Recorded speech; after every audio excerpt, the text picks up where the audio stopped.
Welcome to Adobe Live. We're so excited to be here in the Munich studio, here with Kladi to celebrate the 1-year anniversary of Adobe Firefly. Kladi, how are you doing today? Super excited. I can see that we have our beautiful 1 year 1-year celebration anniversary. for Firefly. Super excited to be here. Super excited to share with you Adobe Firefly. We're going to have fun together. We're going to be celebrating. And Clara, so good to be in person and I streaming in know. person again. It's so many times we're virtual, so it's so great to be here live in the studio and celebrate that we've generated over 6.5 billion images on Adobe Firefly. And that's for everyone who's tuning in. So thank you so much for being a part of our Adobe community. If you're just tuning in on YouTube or on Behance, we have the chat open here. So we love to connect with you live. If you have questions, go ahead and post those in there and we will get to those at the end. But Kladi, let's go ahead and dive in. I know you have a couple workflows that you're going to show us on Firefly Web. So we're excited to check it out. Amazing. Yes, I want to share a little bit about the standalone app. And of course, I want to say hello to everybody that is in chat. I know that we have so many people that usually join with us. Make sure to say hello. Let us know if you used Firefly before or not. Of course, I'm going to do a little introduction for those of you that maybe are tuning in and are just like, what are you guys even talking about? So I want to just share with everybody what Firefly is. First of all, we talked about the standalone website. If you want to join me in the workflow, please feel free to follow along. Of course, this live is going to be available on replay, both on the Adobe Live YouTube channel and on Behance. So you can, up to you, either grab a coffee and just have fun with us and enjoy the celebration, or just grab your laptop and head to firefly.adobe.com. That is the place where we're going to start to have some fun using Adobe Firefly. So here it is. Once you land on our beautiful landing page here for Firefly, we will be able to start to explore the amazing artificial intelligence by Adobe. And as you can see here right away, we have a different prompt. You can try this out. Prompt, of course, is the word of the day because that's how we're going to start generating using prompt. And I will give you a few tips on how to prompt as well. Of course, those are not universal tips, but that is what I happen to work for me in all this time. So I'm going to try to help you out to build your images and prompt. But most importantly, we will be diving in some of these modules that we have here.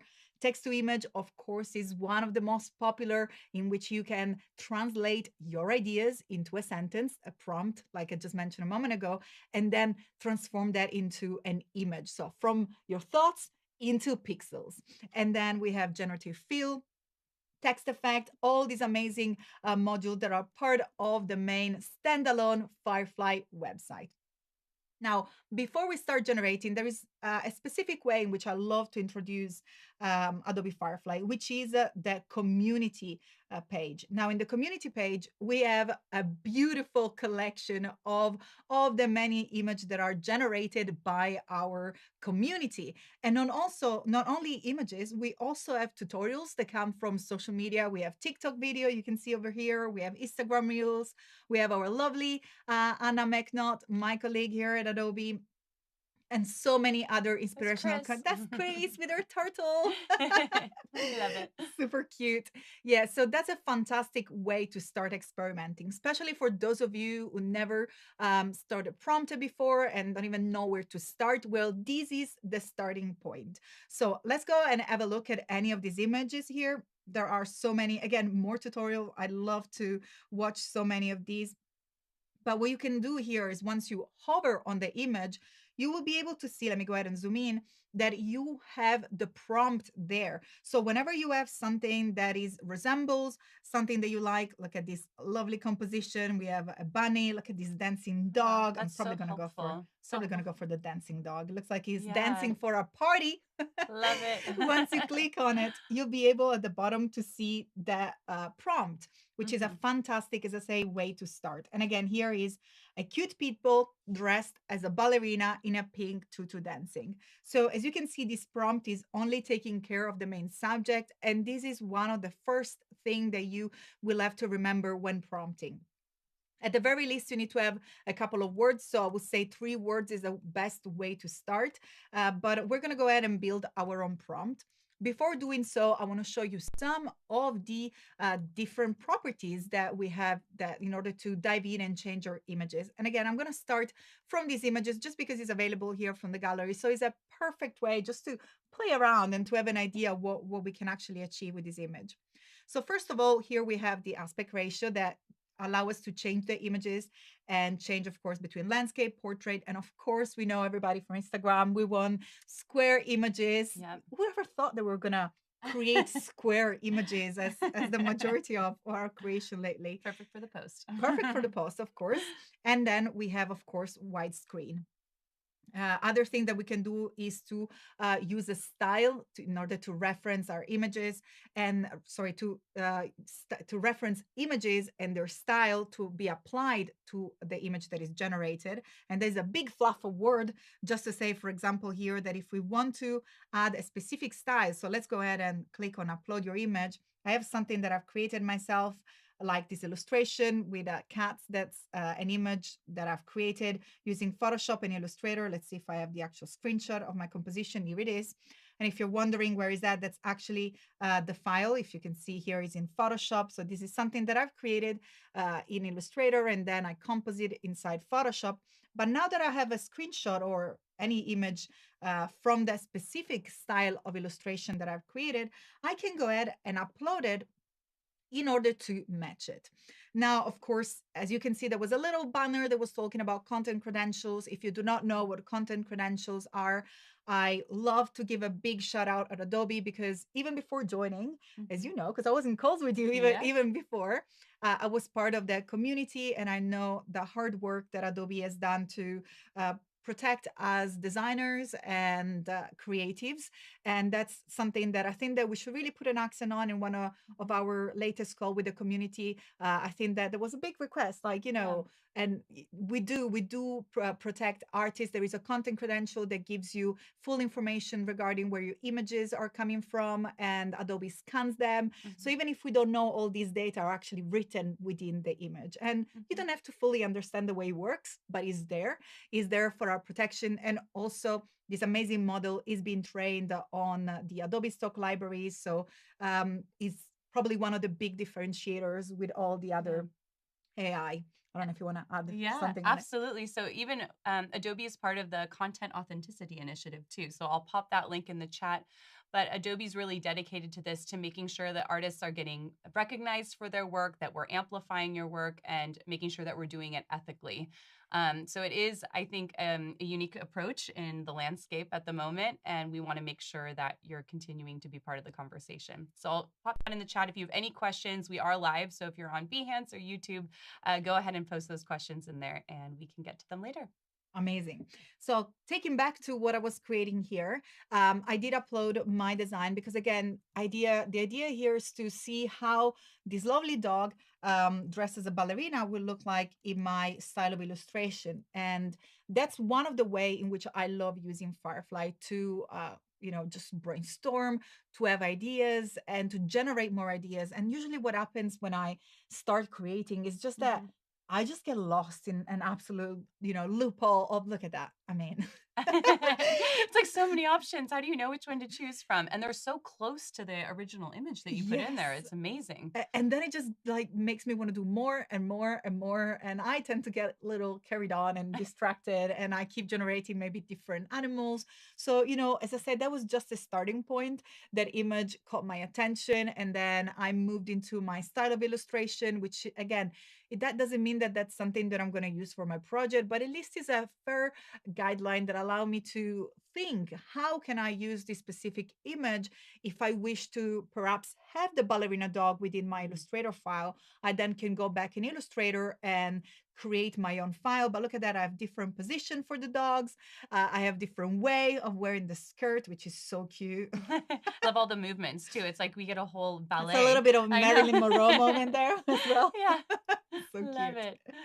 Okay, so we have also like mountain in the background or not. So we have a different sort of landscape as well happening. They're so cute, different pole position, which, it might seem like a small details, but if you are a designer, those are important details that are part of your design and they are part of the way that you create. So they can really inform and inspire your creation.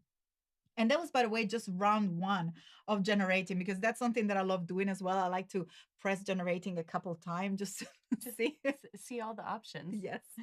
I love to see where we land with Firefly. So in this moment, what it's doing is literally having a look at the main prompt and then also referring to the image that you can see is here within the style reference. I'm just going to zoom in so you can see within the little thumbnail that we do have access to my original design. So again, it's still picking up the style reference from my design. And from the properties here, we will also be able to use a slider to change the intensity, the strength to which these particular properties of my image are then observed and then reused and repurposed for the image that is generated. So look at that. Look how cute is that. We also have some little flower on the dog head.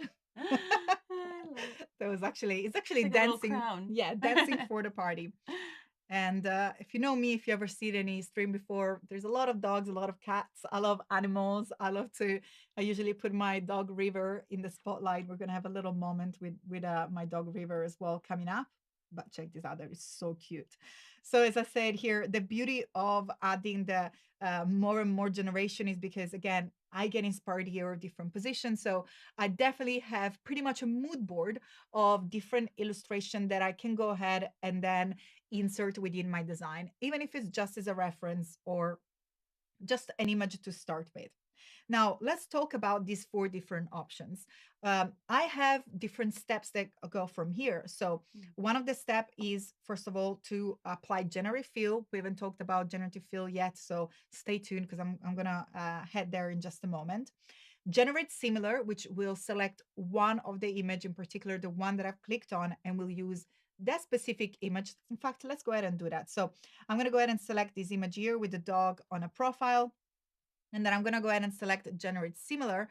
And again, here we have now the prompt, and we have the image, which the style reference has already been applied to. So if you can see here from the corner, the image is disappeared because the style reference was already applied to the first generation. And now we have all the dogs on a profile because that was the image that I selected. And I've told Firefly, please, I want more just like this. So if you find something that is kind of what you're looking for, but is not there, the best way is to select that and then use a generate similar to have other variation of that specific, in this case, position of the dog or whatever is the variation that you're looking in within your images.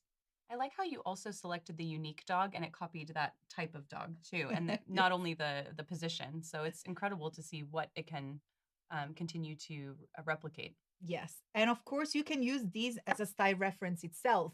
We're going to dive in that in just a second because there is a way which you can create your own materials and your own style. So we're going to try to apply that to an image and really try to push it. And the way that I work here, some stuff might look great, some stuff might not work, but I really love to push it, and I really love to inspire you to push it and to experiment as much as possible because this is all new technology. We're all learning how to work with these new Gen AI features. And of course, the best way to achieve the result that you want is by experimenting. So if they don't work, we're going to hit generate again. Or sometimes, as my colleague Chris says, sometimes AI hallucinates itself because it sees so many images that goes into this little trip mode. So sometimes I just go back to the main homepage to make sure to refresh and start my creation. But try again and experiment, I think, is one of the best way to go. And there's a question here in the chat. Is there a limit on how many times you can generate these 4 options? So not currently, there is no limit. We might have a limit coming soon, but I think that's, when the information is going to be released, we're all going to know more about that. So TBD, to be determined at the moment. I guess that's the best reply. So for now, just use the generate buttons as much as you want. And that's the perfect time, I think, now to experiment, especially to learn how to prompt.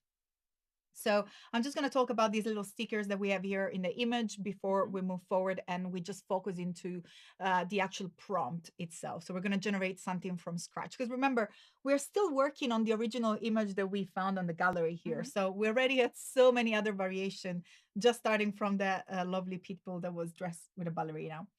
So things that you can do here besides editing the images is also, of course, to downloaded, so you will Mhm. be able to use that with your mood board, or you can also just copy the link so you can share it. Here they are, all the options behind I me. know. uh, you can copy it, you can jump right away inside Adobe Express and change it or submit it to the community. I think it's quite satisfying. Sometimes I have some very fun weird creation, and then I just Mhm. push it within the community, and then you're just like, I got a message from Chris or someone else in the team is like, Kladi, your cat is in the community. I see it in the Slack channel too. It's always Yes. great to, and then you get some ideas on what you can generate next. And I just think it's just fun and exciting, which Yeah. is big part of the job, I think, to make it fun. And of course, you can save it to your library, which is super useful to continue your workflow within your Creative Cloud app and your Creative Cloud environment. So your Photoshop, your Illustrator, InDesign, whatever is your favorite app. And we have one thing here, which is save to favorites. By saving it to favorites, you allow the image to be saved in a specific folder, which is within your home page, is into favorites. If you go ahead and click view into favorites, you will have a collection of your favorite image that you have generated. So they get sort of saved there. Now, it is important also to highlight this rating for the results, because our engineers are literally working night and days, 24/7, Mhm. holidays. If there were extra hours available, probably in this reality, Mhm. maybe in a multiverse, they are also working behind the scenes and every possible hour that is available to improve the results. And Yep. they love feedback. They love your feedback. So make sure if you like something to give it a thumbs up. If something is really far away from you wanted, give it that thumbs down, because it's valuable information to make sure that the Firefly will get to the point where it's really delivering optimal results based on your prompt. So it really Mhm. understands what are you trying to achieve when you request your prompt. And then of course, if something really looks wrong, you want to go ahead and report it. So those are your tools that are available once you hover on any single image that you have here. Okay, so we talked a little bit about the style reference. We're going to dive in a little bit more into that. We talked about different aspect ratio. And of course, now look at that. It transformed it into an illustration because I used the style reference, although we're still into a photographic mode. So I'm wondering if I swap into art and click generate, what that is going to look like. Because we're still working with a content type because we started from picture. And again, a lot of this process, as you can see here, just like, I wonder what this is going to look like. I know, So we're waiting. Also, while that's generating, there were a couple questions on how to stay connected to the Adobe community within Firefly. So I'm popping in the chat the Discord server that we have specifically for Firefly. We have it in several different languages and do weekly hangouts in there. So be sure to check out that if you're on Discord. amazing. Yes. And it's a fantastic way also to share tips like on Yeah, prompting, which I think that's one of the biggest question that I usually get about Firefly. Like, how do yeah. I get to, generate the image that I Mhm. really need? So Yeah, that, and there's also a lot of team members. Adobe team members are also in the Discord too. So if you have feedback, Claudia shared that great area that you can share feedback within the product. But if you're also in Discord and just want to share feedback in there, you're welcome to as well. amazing. So look at these cute dogsy now. We have we turned it into our art. So Oh now no, our dancing dog is actually a painting, which is super cute. I love So the fun. style change. Oh, And it's definitely like it's amazing. yeah. So what it did, it just kind of went back to the prompt, which is the cute people dressed as a ballerina and a pig to dancing. And I'm just going to go ahead and zoom it so we can nice and see the prompt there, and then just applied an art iteration of the image generation. And there is more that we can add, of course, here. Besides style matching, there are effects that are already embedded within the Firefly interface. So we have anything from adding bokeh, adding a digital or hyper realistic. Synthwave would change definitely the game here. So I'm just going to go ahead and apply synthwave and see what is that is going to look like. But as you can see here, we have access to other effects like movement. So perhaps for an art piece, you can move within, or the look at that synthwave is definitely Oh, taking the this reminds me of Lisa Frank, like yeah. from the late '90s when you had that on your folder. Yes, yes, yes, and notebooks and all that. So funny. And we're dating ourselves, I know. But that's so funny. And of course, it's picking up the color of the synthwave, although it's retaining the art style that I've selected for my image generation. and is using the prompt in order to understand what to generate. So it's like a recipe, right? It's bringing all these different ingredients together to try to tailor the image that we're looking for. But as I mentioned here, you can start to knit more than once. In this case, I added synthwave, and now I'm going to start adding cyberpunk. And I'm going to try and add one at the end. I don't know if that's going to work right now, but I'm doing this for my lovely colleague, Lucy. She loves to transform everything into yarn. For some reason, I don't know if you ever seen her post on Firefly, but she manages to get all the creation, and then she applies the yarn material, and then you have all these yarn composition. So whatever it is, it could be like a coffee mug or whatever, but then That's so is cool. made of yarn. So I'm not really good at doing that, but I wanted to push it. I wanted to try. So I just added yarn. So we have art, synthwave, cyberpunk, and yarn. And let's see now, probably again, it's not, we probably need to ask Lucy how to work with the yarn here. I probably will have to dial down in terms of the number of different effects that I've applied. And of course, here I want to give a little bit of a call out to where do you see where all the effects are applied. So where does it show which effects are applied to your image? Well, just below your prompt, you have all the styles that you've applied. Remember, we had a little thumbnail on the side when we were referencing my image, but in this case, we have all the different style applied. We have here, we can see art, synthwave, cyberpunk, and so on. Okay, so now that we had fun, like this dog is ready for the party, by the way. Like, check this out. I love this one. It's like He's a disco, like yeah. Christmas light party, everything Yes, definitely. mixed I'm in with, dancing I here. don't know. I love it. Crab dancing. I don't know what is that. But yeah, definitely ready to celebrate the birthday party. And let's hop back into the main Firefly. So I'm going to go ahead and start. Before we do more text to image and I focus on the prompting, I wanted to move into Generative Fill. Remember, I said I was going to dive in just a second. This is another module that most importantly is also accessible within our beloved Photoshop. So not only you have access to Adobe Firefly and the standalone website with generative fill, but you also are going to be able to use this amazing feature. We see here a little video, but let's go ahead and actually put it to use.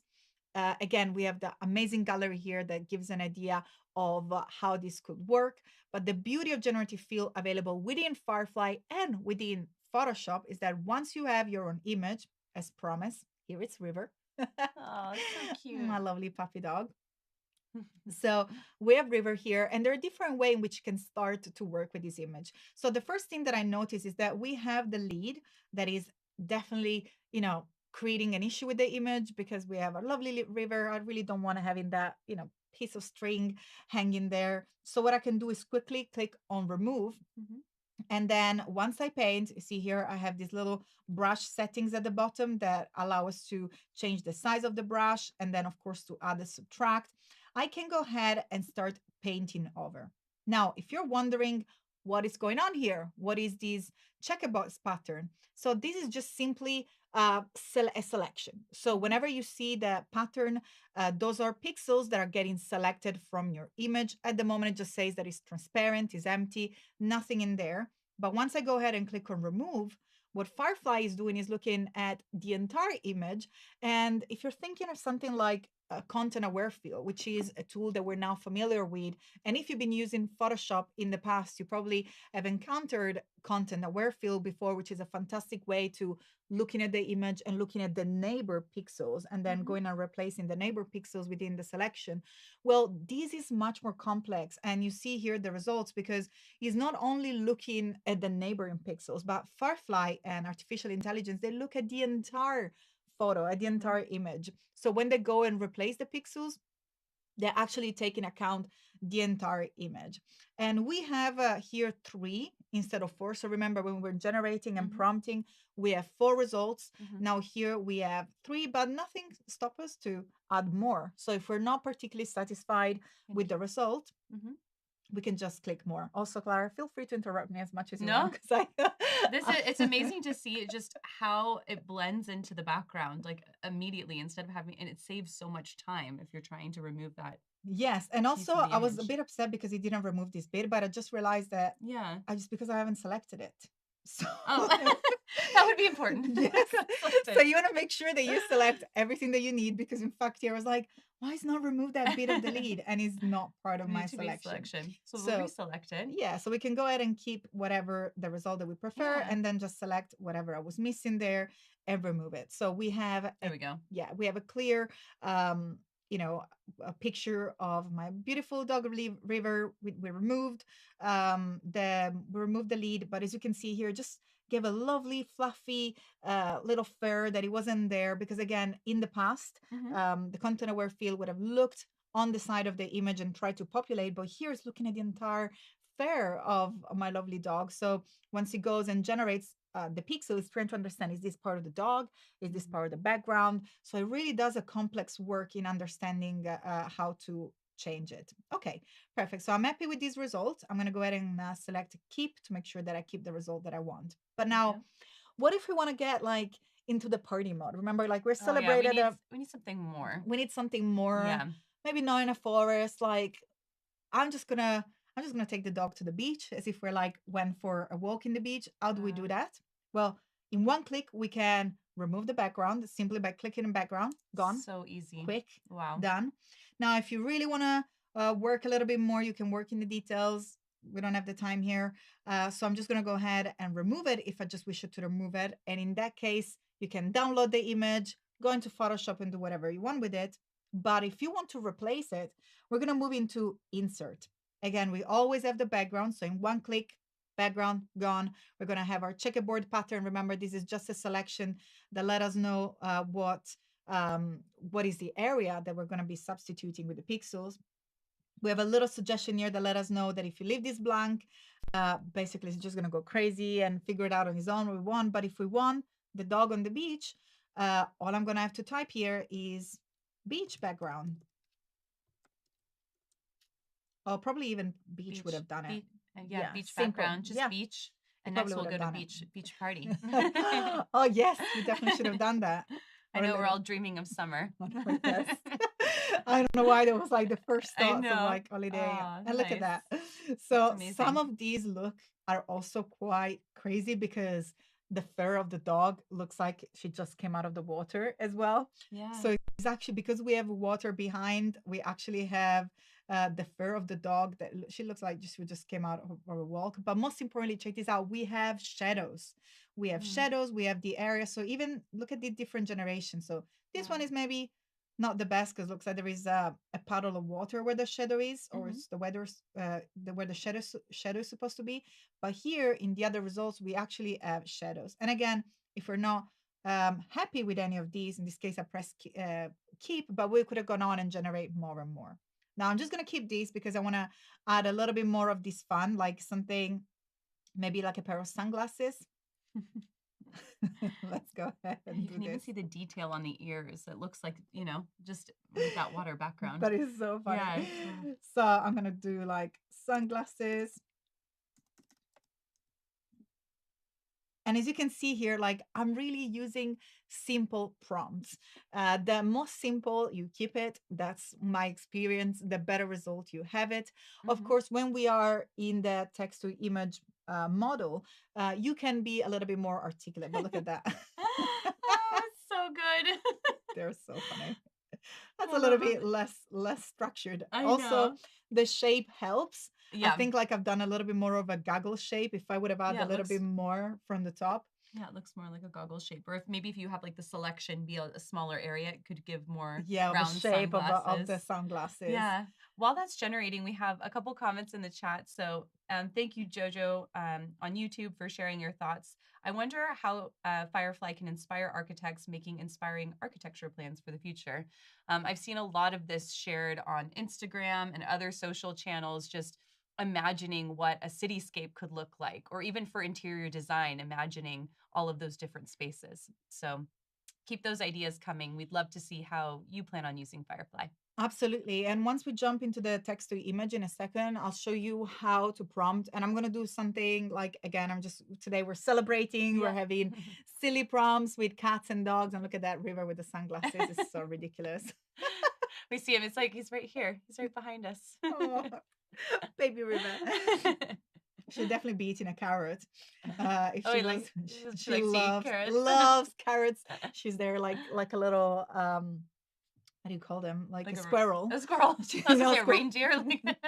Like squirrel. The whole thing is with Yeah. her pose with her hand. She does Aw. the same with the carrot. She just holds the carrot. It's just one of the most ridiculous things. Okay, we got it. Those are the kind of sunglasses I like. She looks cool now. Yeah, I like it. And we can keep them and we can go on and do other silly stuff like maybe adding like a party hat because why not? So we're going to go ahead and pan in the image, and I think my boyfriend is going to kill me. I'm doing all these weird things to the dog, but I just think that it's too funny. Why not? So I'm just going to go ahead and add here like a party hat. It's going to be like, what in the world? Yeah, like, what have you done? It's for the celebration. We have one other question come in from YouTube too. This is all awesome. And question, is there an undo or history function within Firefly Web? So no, that is the reason why it's important to either download, favorite, or make sure that you are really careful with the keep and cancel. But the best way to undo is to redo. That's what I always say. Like at the moment, when you work in Photoshop, was the question in Photoshop or this was for Firefly Web? Yeah. So the best way that I would recommend and the way that I love using this tool in particular is within Photoshop. Of course, with Photoshop, you can always undo, you can always go back, and there is much more, I would say, broad way to tailor pixels. You have different selection tools. In fact, the Gen Fill works with any selection tool. So again, here we have this contextual toolbar, which came into play right when looks like my Photoshop is frozen. There we go. There we go. Change tool. Here it is. So we have this contextual toolbar over here that allows you to select. And of course, that's where the workflow with GenFill we start. For some reason, it's right now not working. Let's see if I select something. Here it is. Came to life. It's a little bit frozen. But again, that's where the generative fill comes inside Photoshop, and it will be ready for you to use anytime that you have any selection tool. So either if you're using any of the lasso, any of the marquee tool, but of course the quick selection tool, object selection tool, any of your selection will bring that generative fill workflow within the contextual toolbar. So just wanted to point that out real quick inside Photoshop. And of course you can undo history and all that. That's really helpful to see that piece in Photoshop because there were a couple questions earlier of what is available in Photoshop versus Firefly Web. So I had shared generative fill and of course generative expand. But there was a specific question around style reference. And so the style reference that you shared in Firefly Web, is that available also in Photoshop? No, in Photoshop, as I say, the workflow is with GenFill. So I'm sure that there is a lot of more innovation coming. Oh, we've just launched, I think it was in beta at Max last year still, GenFill. So those are really new tools that are starting to implement in the workflow within Photoshop. But stay tuned because, as I said, the engineers are really working night and day to make sure that they bring all this functionality. A general heads up that I would like to share is that experiment on the web and use the standalone website as a way to experiment because this is where the main Firefly tools and engine start.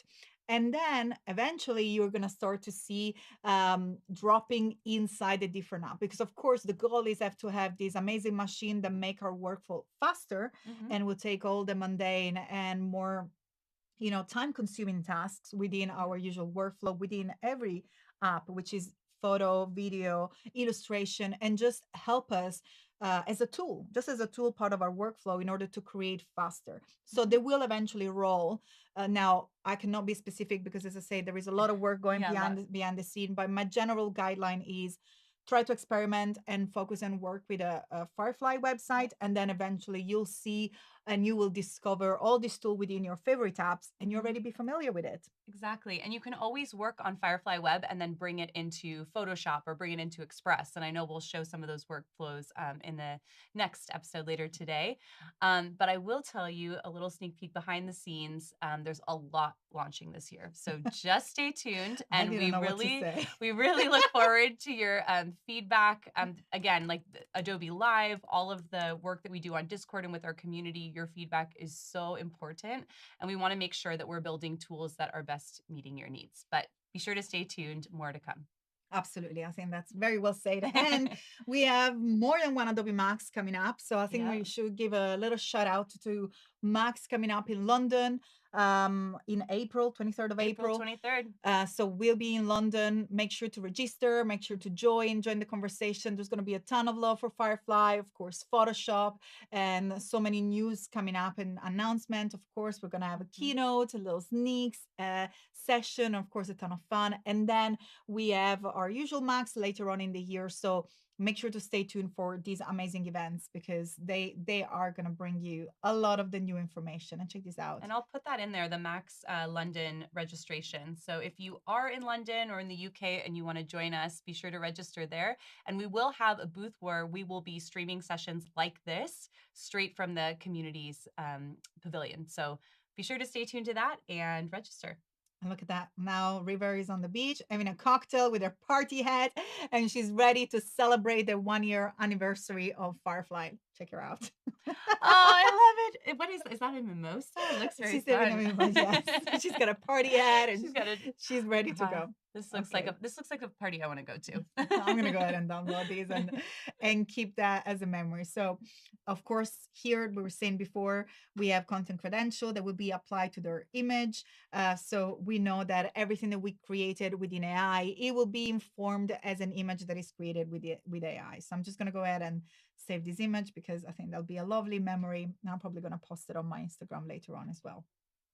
But now let's hop back into the main homepage. There is more fun. As I mentioned before, there are 2 key things that I wanted to do today. And one of them is, of course, to tips how to prompt. So I'm going to dive into that in just a second. And then how to create your own style reference. So those are the 2 other workflow that I'm going to add. And then if we do have time, I will also dive into generative recolors. That's a way in which you can really quickly experiment, especially if you have tedious patterns or very complex illustration. You save them from Illustrator as a SVG, and then you have the option to simply write a prompt to generate a color palette. So hopefully we'll have time to do that as well. But for now, let's move into the text to image module, which, by the way, you can either access by having this little text to image or simply by using this bar. So let's go ahead and use this bar for now. Which I think is super cute with all the different example of generated image in the background. And I'm going to go ahead and I'm going to actually zoom in so it can be super, super visible here. Okay, so this is the way that I prompt again. This is not a universal way to prompt. So I don't want to just, given the golden rule, because there is no real rule, especially with models that are always evolving the way that artificial intelligence understands and read the images. I know that Tony in the next stream is going to give us some amazing tips on how the images get understood, especially with the seeds coming from Adobe Stock. There is a very fantastic way for you to start and understanding the prompt. But let me give you some my top 3 tips, I will say, that work. So first thing first is your subject. So the very first thing that you want to add into your generation is the what. That's the way I try to think of it. And again, as I promised, we're going to keep it into cats and dogs and all things cute and fluffy. So the first thing that I want is a cat. Okay. And then you can stop here if you want, maybe to start, or this is the place where you can start to describe a little bit more the cat. So for example, my cat is wearing a spacesuit. And then, just maybe without the E. And then you can leave it there, or you can add another layer to it. But again, we're still within the first bucket, which is the subject, right? So a cat wearing a spacesuit, sat on the moon, and eating an ice cream. Now, I know that many of you perhaps would have already put commas. If you wish, you can put commas. There is no real understanding of commas. They don't really mean anything within the prompt, but maybe it's a way of staying organized. So maybe you can just add it or not, up to you. So let's go ahead. A cat wearing a spacesuit, sat on the moon, eating an ice cream. Oops.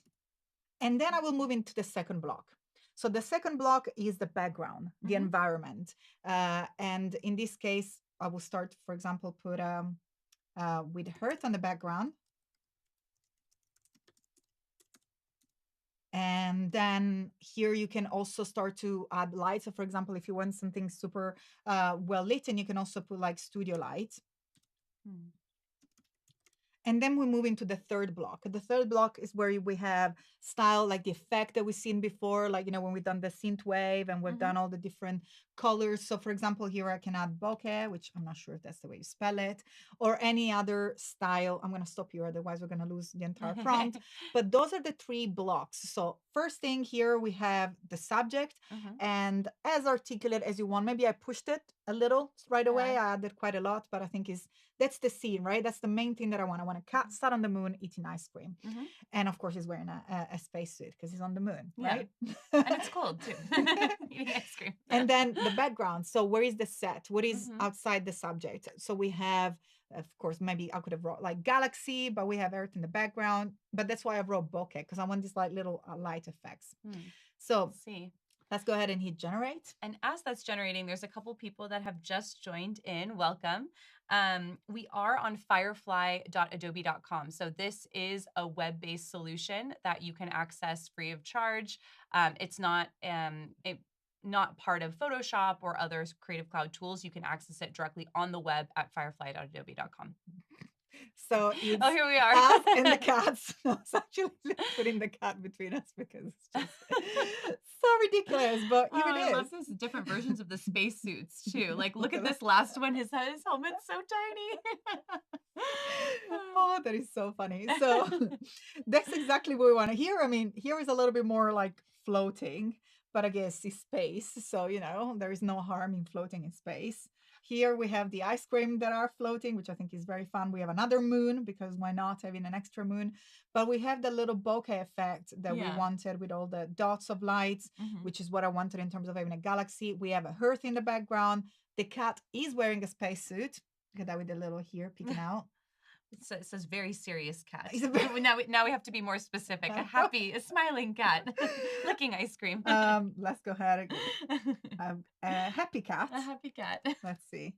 He's looking at the ice cream right now. All cats have that face. I know they do. I've had a cat before too, and they just kind of look at you like, like I don't know. Are you gonna feed me? Yes. I don't know if I'm bothered about eating this ice cream or not, but the same. I don't think that's an issue with Firefly or prompting. I just think that's an issue with the cat. If you're a cat owner, you know what I mean. You love cats. I love cats. I mean, I have cats all over my phone as well. They have a grumpy face. I think but this is holding an ice cream. Look at that. That is so cute. He is holding that one, his eyes. Okay, so that's where you start to layer all the different information for the image. Of course, we went right away into a photography, which is super cool. Oh, I wrote FP8 cat, which probably that's also... Maybe smiling, happy, and like... Let's see. Look at this face. That is so cute. And maybe licking the ice cream. Too, because then he'll be eating it. Let's see. I'm going to write with his tongue out. Tongue. And the very first time that I was experimenting with this, he actually probably picked some of the astronaut in space sort of cats. So it came out with like his thumbs up, Usually astronaut, when they're in space, they're just like success. Yeah, we're okay. Mission we're alive. success. We made it. So the first time that I was trying to generate, okay, now these are... These look like pretty happy cats. So cute. They love these ice creams. This is absolutely cute. Oh my gosh. I love the different flavors of ice cream too. Right. So I'm just going to go ahead and download this image because it's so funny and so cute. But of course, remember, there are all the things that I mentioned before in terms of changing, adding. So here, everything that I've done with River, with my dog, you can just bring this image in generative fill. That's what I was mentioning before. We've seen it. You can bring this cat and add more things if you wish. Using generative fill, you can remove the background. You can add more things in a background and so on. So maybe you can add a satellite, or you can add other space elements. You can add like a cyber, like space ice cream truck or whatever you want. The possibilities are endless. And Correct. we have a comment here also of, I'm really looking to make images for my business. So making like a tree of people at a business meeting. You can go straight to firefly.adobe.com. And as Kladi mentioned, start with the subject, put the environment in there, and just start experimenting. So you'll be able to see very quickly what are all the specific pieces that you have to put into the prompt to generate. Okay, so I had that like a synth wave and another bokeh effect just to push it a little bit more and see if it just brings in a little bit more of synth wave color palette and pushes. Yes, that's it's a bit of a 90 cats as well. Yeah. I love my Lisa Frank cats. They're Still amazing. So funny. Look at that. And I love the way that we have like cute. the little What is it? Is that like a donut? It's like a light up purple donut. That's how you fly in I know, space, of course. That's how you roll. In style, always. And there's like a big tongue out, which is No, so funny. so But it's cute. holding the ice cream. It's like actually holding the ice cream. So, you know, I'm gonna do a very silly post later on, which is all about the story of the cat in space. I might give should I give a little preview of my post in here? Why not? Let's do it. It's gonna break really soon. So there is no music or nothing, but this is a little story. This is fully created with Firefly. And it's basically the story of the cat in space. I was generating images just behind the scene. And I was like, but why is this cat in space? You know, like, because people are asking me, Kladi, how did you even come up with this idea? So this is the life of the cat. So we have the cat like that is getting a coffee. And those are images that are generated within Firefly and of course Fill. He's flying to space, of course, because he sees the ice cream truck. And then of course the result is the cat is eating ice cream in space. So you're gonna be able to find that on my Instagram, which is at I am Kladi. If you want to connect, there is the place where I'm always there for the community. With the community, there is a ton of tutorials. The top 3 prompting tips are there, of course, if you want to. But as part of my job within Adobe and as part of what I love doing is being in the community with creatives. So feel free to always send me a DM. As I said, I'm always a message away to brainstorm, to share tips, to talk about creatives. And also I have a show on Instagram with 2 colleagues of mine, Elise Swopes and Lucy, and we're going to come to Adobe Max as well in person, which is Creative Connections, where we connect live and we share industry insights with creatives. So make sure to join, come into Instagram and join the community. And of course, let's keep the conversation about Firefly and all the other stuff. So I think we have about 10 minutes left, which is unbelievable. It went so fast. I know, it went by so fast. And the other Instagram account I want to make sure to share too is our Adobe Live Instagram account. So Kladi, if you just pulled it up there, it's Instagram I think it should be / Adobe Live. Tagged here. I think you already tagged us today. Be sure to share any updates if you have learnings from any of the streams that you watch on Behance or YouTube, or want to tune into some of our Instagram lives. We're going to be on the ground at Off Festival next week in Barcelona, and we'll also be, as Kladi mentioned, on April 23rd in London for Max London. So you can get some behind the scenes looks and just connect directly with creatives there. So be sure to connect with us, and we're looking forward to staying in touch. Yes, and that's a fantastic way. You know, as I say, we're just a DM away, and I don't know exactly who's behind the Adobe Live, but I know that like I am behind mine, and sometimes I get some like weird comments like, "Do you actually reply?" Yes, we do reply. Maybe we don't reply, you know, right away, right? So I travel quite a lot, but we're always there. We really are a message away, and we love to connect with all creatives. So please do feel free to reach out at any time. Okay, so one more thing I wanted to show is definitely the materials one. Let's try and have these journey, hopefully to make it quick. What I wanted to show you here is to how to look at how cool is that? Like this is a futuristic organic machine, animal, insect flying, ethereal, surreal landscape, vast photo. So look at that. It kind of followed the structure that I was mentioning about. First, we have the subject. I'm just going to go ahead and zoom in so you can actually even see what I'm looking at. So there was a beautiful image that caught my attention. And at first we have what? So a futuristic organic machine, animal, insect, flying, ethereal, and then we start to have what we have behind, like a surreal landscape, a vast photorealism, and then we start to get into the styles, texture, eye contrast, glass, white plastic, and all the other different materials. And now, one of the reasons why this has caught my attention is because I want to talk to you about materials, and now you can generate your own. So let's go ahead and move back into the text to image. And here we have our prompt. So if I write something, for example, I want a cat made of like glass marble. I read against time cool. here. So it's like color, glass marble cat. Let's see what it comes up to. So I'm giving a material, I'm giving what I want, a cat or a sleeping cat. We'll see what we're going to use. But here, what I want to show you is the difference between just having a generated prompt and associating a material that you can create. So those are quite cool, although very abstract. We have the glass that is applied sort of all over the place. It's not really well tailored. So how do we get to the specific material? Well, I will keep the colored glass, but then I will start add a layer here, which is a 3D sphere material. Oops, that's when I am always rushing at the end. And then on a white background. So what I'm asking here is the material. So colored glass, maybe I would say texture, 3D sphere material on a white background. So I'm isolating the material that I want. I'm putting a sphere, which is the way that usually materials are presented in like a painter or substance, where we have all access to materials. And here it is. We have a specific material of sort. In this case, we have this colored glass. Maybe we can also maybe marble. And I don't know if we have 2 or 5 minutes before we go. Let's see. I think we have around 2 minutes. 2 minutes before we go. So let's gonna try to make that fast. We have our amazing team behind the scenes. I know, here. behind the scenes. Or on the left, actually. We'll post some videos and photos on the Instagram after, so you can see behind the scenes. Yes, I love to share what the behind the scene looks like. Okay, so here, once I have this image, I can go ahead and use these as a style reference as we did originally. So now once I have my colored marble glass, now I can add, probably I misspelled colored, that's why it's also, I can have like a sleeping cat.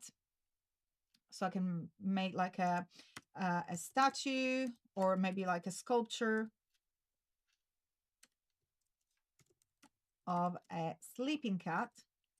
And as you're doing that, there was a few questions about that video you showed with the cats, and you told that beautiful story. How do you keep the same like theme and the same style throughout all of them? So I kept referencing the style of the image, but I'm just going to say that there is something coming up later on in the day to celebrate Firefly. So stay tuned. There's 2 more streams. We have 1 more inspirational fun stream with Tony.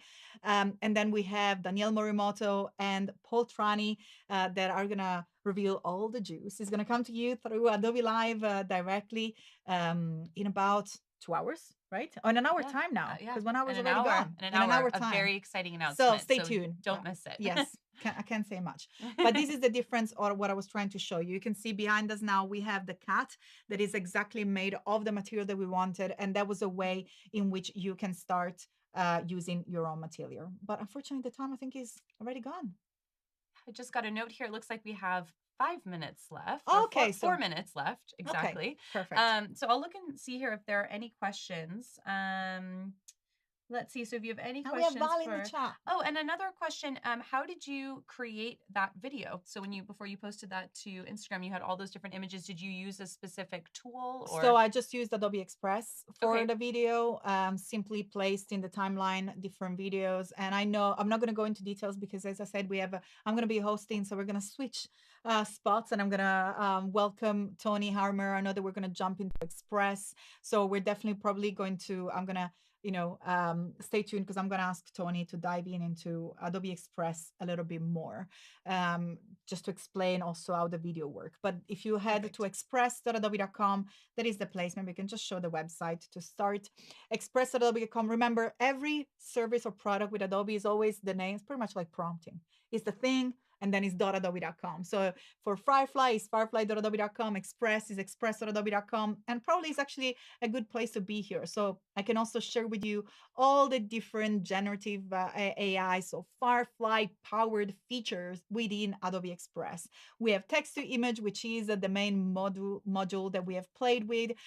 Then we have the generative field that we also remember the dog with the sunglasses on the beach.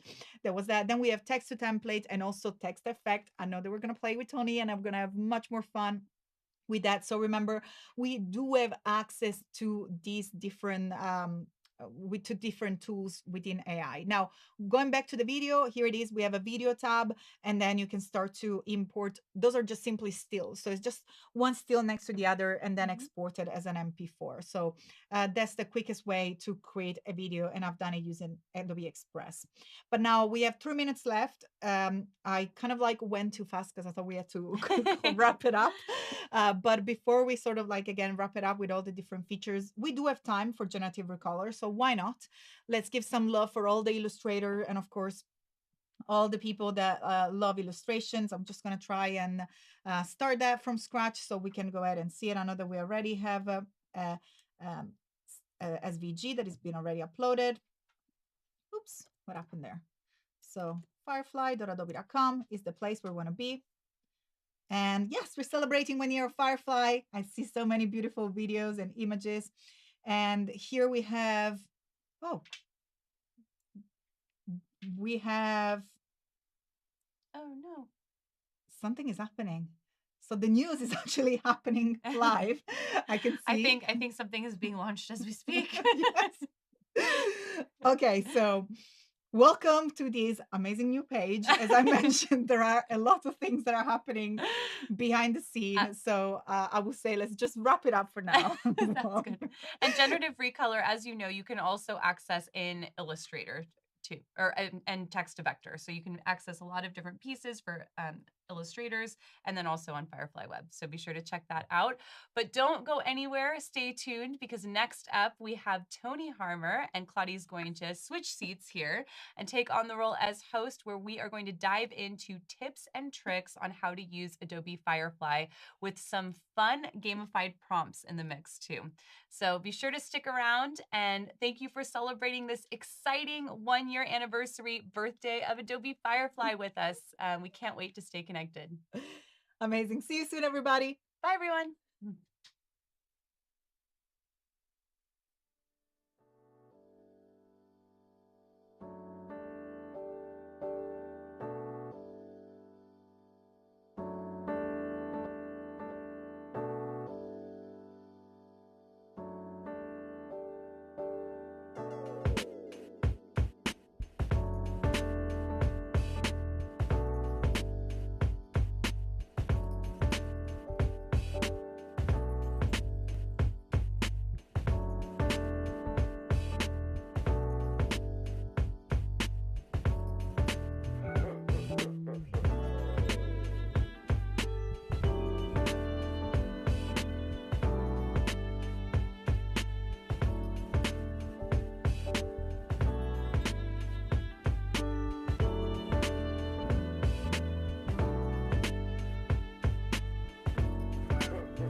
What's up, everybody, and welcome back to Adobe Live. As promised, we have our fantastic guest here, Tony Harmer. Hey. I can't believe that I'm here hosting you after so many years of me just showing up at your session. Now we're doing like a session live. Just checking for liquids. No, we're good. Yeah. Actually, we do have a bottle, so. And for those of you who don't know, Tony is an Adobe expert, wizard, previous solution consultant, and beyond and above, and all the amazing apps. I don't know which apps you don't know. You probably do all of them. Really, Yeah, pretty much. Cover all the entire. So we say creative cloud wizard expert. And I grew up and I pivoted my career from design, from PR to design with Tony. So Tony, please take it away and let's talk and let's keep celebrating Firefly here at Adobe Live. We shall. It is great to be here with you, by the way. Really, really loving it. Okay, so Firefly's first birthday. Yes. Oh, 1 year I old can't release. believe you're one already. Adobe baby. Our little baby. It's just... John, well, I think we should make a birthday cake. Okay, for that sounds like a Firefly. perfect plan. Yeah. And I wanted to say real quick, hello to everybody that is joining, actually. So I wanted to say hello to everybody that is joining, both on Behance and YouTube.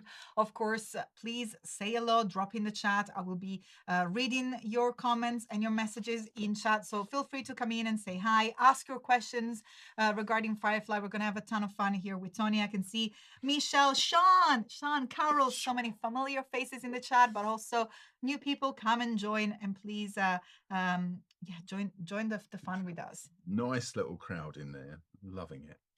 So, well, so much gone on in Firefly, so much gone, and indeed going on as we're live. But anyway, it's all good. So, well, let's go ahead and make something. I think that's the best way to start. Absolutely. Let's see where that takes us. Start to generate and having fun. Yes, and just for clarity, right, what I've done is I've actually parked some prompts here because my typing when we're live is legendary.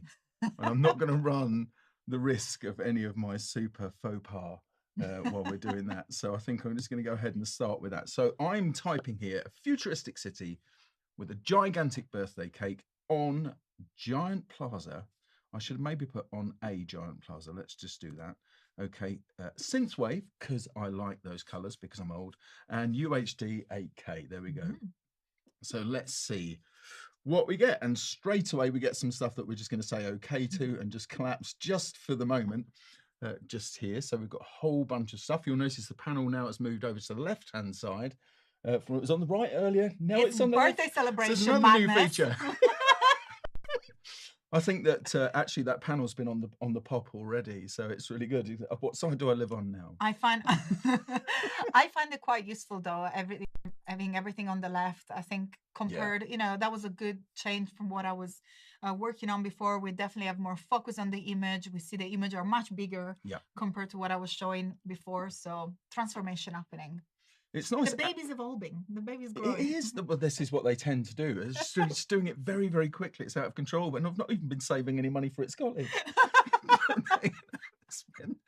Have 80p. Right. Anyway, moving on. We've got some. We've got some results here. Our usual 4 results, of course, that we can then cycle through.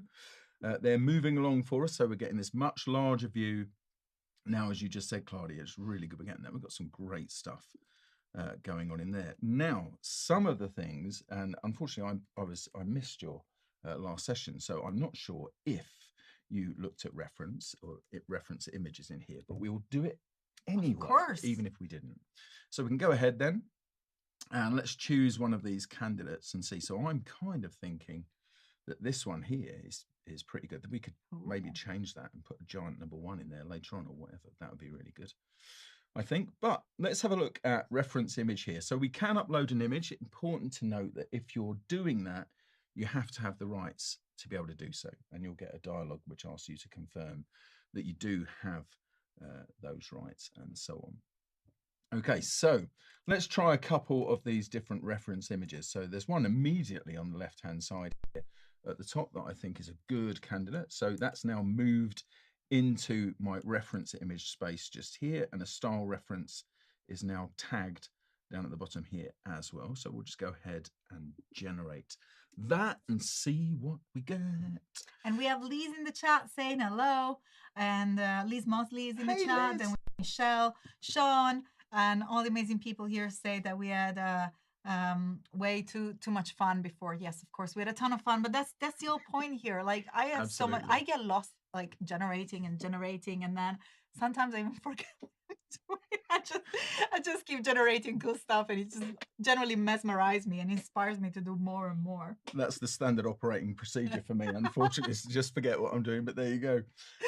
So yeah, there we go. We've got this nice electro sort of result there from that's kind of interesting. I think we should do a couple of others. There's one here for dramatic lighting that I don't think is going to work terribly well for this, but we'll try a couple more. So let's try this pencil sketch thing, because the great thing is it just can. It takes, I love that, next to no time.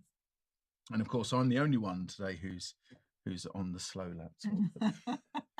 I'm the only one whose internet connection is being carried by a pigeon from outside. Wow, look at those. That's kind of cool. That's it's not really what I'm after. cool. It's really cool, but look at the quality of that. I love the details. Actually look like an engraving. Really, check that out. And also the decoration on the cake as well. Yeah. Really put a lot of effort into creating that cake. It looks like a building as well. I definitely did not decorate this one. And I know that for a fact because it's not leaning over. So that's normally what happens when I make a cake. Let's try one more. So that can be like, I was just thinking stuff like that. We had a question before when I was streaming regarding like different creative field, but even for like cake design. Something as really every creative field, you can use Firefly to experiment and create decoration, even for cake design. Yeah. Like you can start and prompt different colors, different shapes on it, really to start to bring your ideas to life in just a few clicks. Absolutely. And it does so many other things. Sometimes it does things that you think, this is seemingly random. But it can generate. So earlier on, Tim and I were, lovely Tim, and I were in one of the meeting rooms down the hall here, and we started generating some stuff using some of the prompts that you can use. If you've never experienced Firefly before, you can get in and use some default prompts, so it doesn't leave you thinking, well, what do I do? Right, so you've got lots of different things that you can use here to help with your prompts. And we did one from a sort of a mecha spacesuit thing, and then we started playing with the styles, and all of a sudden, from the 3 predictable spacesuit design, 4 out of the 4, 3 of them were predictable spacesuit designs. The last one had this multicolored eagle head on it. And I thought, well, why not? Of course. We never specified it was a human in the spacesuit. That's why I love not to prompt sometimes. That's also like an option. Yeah. Sometimes you can make selection, especially when you are like in Photoshop using Gen Fill. If you lose a blank, you're just literally allowing Firefly to do the magic for you. And those are some of my favorite results. Oh, I love that because you go, you surprise. Do it. And it works. So just down here, by the way, and I ought to mention this as well, is we've got this small radio button here for suggestions. And we have a question from Marcia, which I'm sure we're going to get to really soon, which is, please demonstrate how to use that based on this style. So we're talking about the style reference here. Maybe if you want to reiterate. Yep. We can do that. So uploading an image. Yeah, if we wanted to bring something in. So one of the things we could do, of course, if I go for one of these images here, I'm going to download that just for the moment. So let's say we're going right the way back to this, and I'm going to drop this down onto my desktop just there. So there you go. That's been downloaded down to there. So let's create another prompt just for a moment. Right, so let's go ahead and start typing something. So has the community got anything for us they might want us to? So we have the Leaning Tower of Pizza. Let's do that. From Keys. The Leaning Tower of Pizza. Now, for some reason, here are some of the suggestions that are now popping into that. So it's appending my current prompt here. You need, of course, at least 3 words. And those 3 words can't be you do it or you make this, right? But you need at least 3 words for the prompt to be generated on. And then you can start adding these things afterwards. So we've got here like the Leaning Tower of Pizza. That was confusing. View from behind, green surroundings, watercolor, hand-drawn vegetarian meal. Interesting. Night landscape as a sketch. Well, I'm going to go with that one. So let's go ahead and do that. So we'll just get the default in here to start off with. Yeah, and in the meantime, as Tony said, I will love to hear your ideas for generating. And the theme here that we have is the celebration, of course, of Firefly birthday. But before we move forward, we will love to have your ideas and your prompts. Type inside the chat, either on Behance or on YouTube as you're watching the stream. Please type whatever you want, and we're going to try to implement it. Of course, I'll call your names in the chat. I'm here reading in the chat, and we'll have your comment implemented into the design. Absolutely. So I've just actually taken away the reference image that was there to start off with, and let's go. And this is actually much more like a Leaning Tower of Pizza. That's amazing. It's kind of interesting, isn't it, really? Look at that. Check those out. And that one's actually leaning as well. Check it out. And even also like the Italian village background as well. So it really has. Put a context into it. It has. I'm loving the style of that as well. Of course, that was the style that was added onto the prompt here. So night landscape as a sketch. So it's something, again, just to go back to, if you've not used Firefly yet and you don't know where to start, just start typing something and see what helps you with the suggestions, which should be on by default. If you don't want it, you can, of course, turn that off, but just leave that on if you don't know where you're going and just see where it takes you. It's really interesting. So earlier on, we were asked about using a reference image for this. So if I go ahead and hit upload image here and go out to my desktop, then I have got the image that we generated a little while ago here. So we're going to bring that in. Okay, it tells me about uploading images and all of that. So it's going to check it. So just going for that, checking for the content authenticity stuff there. So we've got all of that. The image is now parked as the style reference.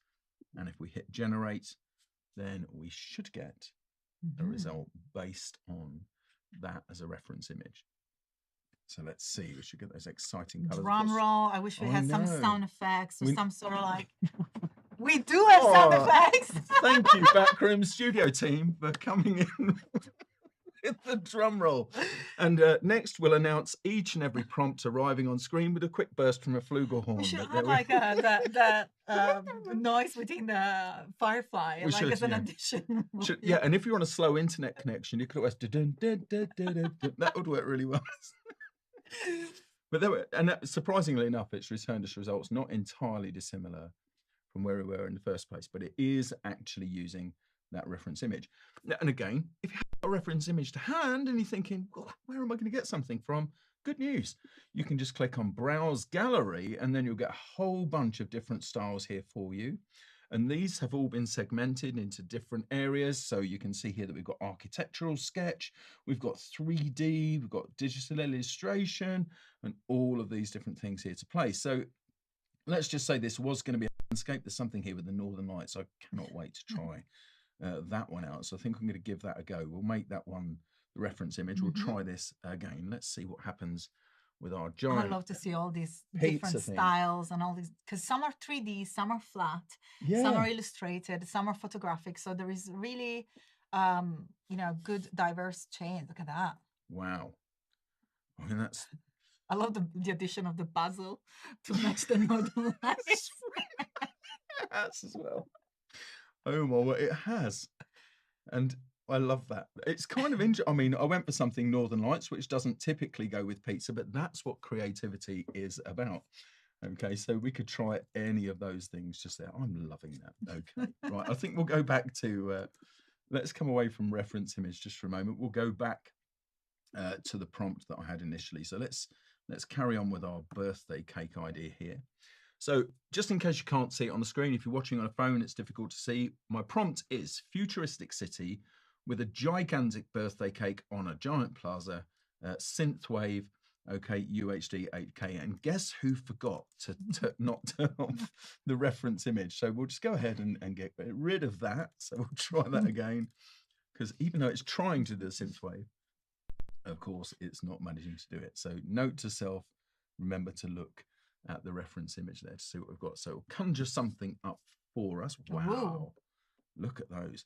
Now, I wonder here, if I change maybe the intent of that in a moment, I could maybe mess with the controls. So I'm going to switch from this being art. So in the content type thing at the top here, the content type category thing, just there, I'm going to change that to photo. Okay, now I've got some photo settings underneath it, but first of all, I'm going to generate it. Let's see what it does with that, because it's going to be interesting for it to make these things. So we'll go ahead and get that generation. Super curious to see the results.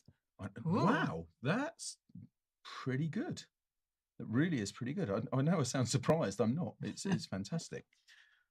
So just here, I've got some controls specific to photographs. So this is an imaginary virtual camera that we're looking through right now. And photographers amongst you will know that you can change things based on the aperture, okay, and the shutter speed, okay, and the field of view that you're working with here. So if I bring the aperture right the way down, give it a nice big wide aperture just there. Okay, that's going to change how much is in focus just here. So it will move things in and out of focus. So that's like a photographer delight. It's great because that way you create a much more convincing thing. Now, obviously, we're dealing with a fantasy subject here. So while I'm saying realistic, I mean, it gives it more realistic appearance. Especially if you're like thinking about maybe product mock-up, like if you are planning a photo shoot with a photographer, you can really try to like achieve the look that you have in your mind. And it's just another step removed that you don't have to do post.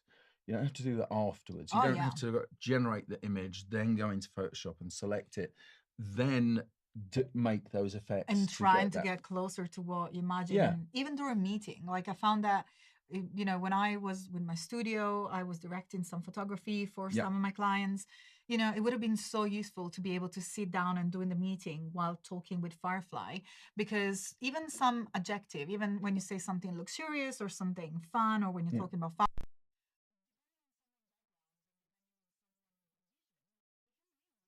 things, you know, like depending culturally or just whatever you feel as a reference. But here, having a visual translation of your idea, literally it allows you to make choices and to share your idea with everybody. Yeah, and our job as image makers is to guide the eye around the thing we want to do, and that's, as you said, it's the way to get into doing that. Kind of love that. Oh, look, that's for next year. Just there. I'm not sure about the one on the end, but we'll just go with. And this one's got an egg, which I wouldn't have thought of initially, but I love that it's in there. Now, shutter speed isn't going to do that much for us here because we've got nothing really that's moving in this. But let's just imagine you'd created a prompt that said dog catching a ball. In fact, I think that's one of the things that's in here. In fact, there's one there swimming just there. You can change the field of view, right? So the maximum viewable area, just there. All of these different controls that you get to play with. There is also an option for you to make this fully automatic. So you can let Firefly determine the best thing for it. So you can turn on auto. That takes the controls away like so. So it will just do it and work it out for you, which is fantastic. Okay, so the styles we've taken a look at just there. So I think we need to add a few things in. Maybe here we could change the intent on the way this is rendered. Of course, we've got all of the different effects we can use here too. I think I'm going to add in some more things into the prompt. So I'm going to put, I can't resist putting an A in there. So futuristic city with a gigantic birthday cake on a giant plaza with crowds of people. I said I wouldn't type on here, but I'm doing it now. Crowds of people celebrating. Let's try that. Okay, so we'll go ahead and do it. Those are all important things on the end, by the way. UHD, 8K. You can type even higher resolutions than that, so you get ultra realism, ultra sharpness in there. Wow, look at that. That's pretty good. Are people on the cake as well? Yeah, there's people on the cake. This is actually a real photo. That's from my birthday celebrations last week. Really? That was what it was really what like. A shame That is how, actually Nottingham City Centre. Possibly miss that cake. Although it looks like the cake has got a bit of ears as well. Has it? Let's have a look. I like the little. One. I like that. Oh yeah, it has. Oh, that's a bit. We'll not mention that word beginning with D. But anyway, what's this one made of? Is that made of like It's gingerbread? like a gingerbread building house. I like it. There's That's a good pretty crowd much. there. Look at that. They're all nice and warm around that.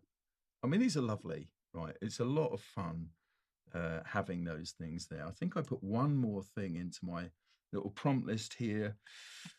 No, that's it. Actually, I've got all of that. Oh, I know what I didn't add in. So let's try with a birthday cake that has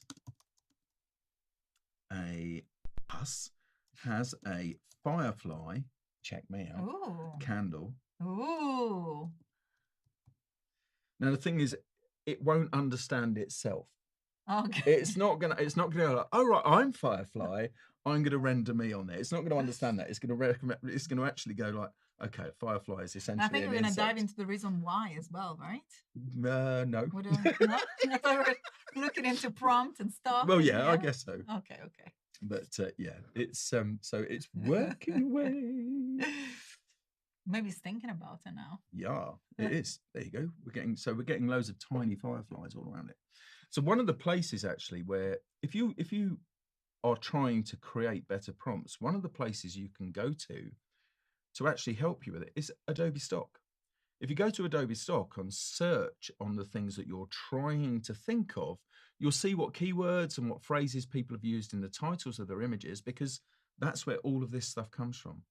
This comes from Adobe Stock and a mixture of Adobe Stock and public domain content. So it's nothing that's been scraped from anywhere. It's all stuff that belongs to Adobe or belongs in the public domain.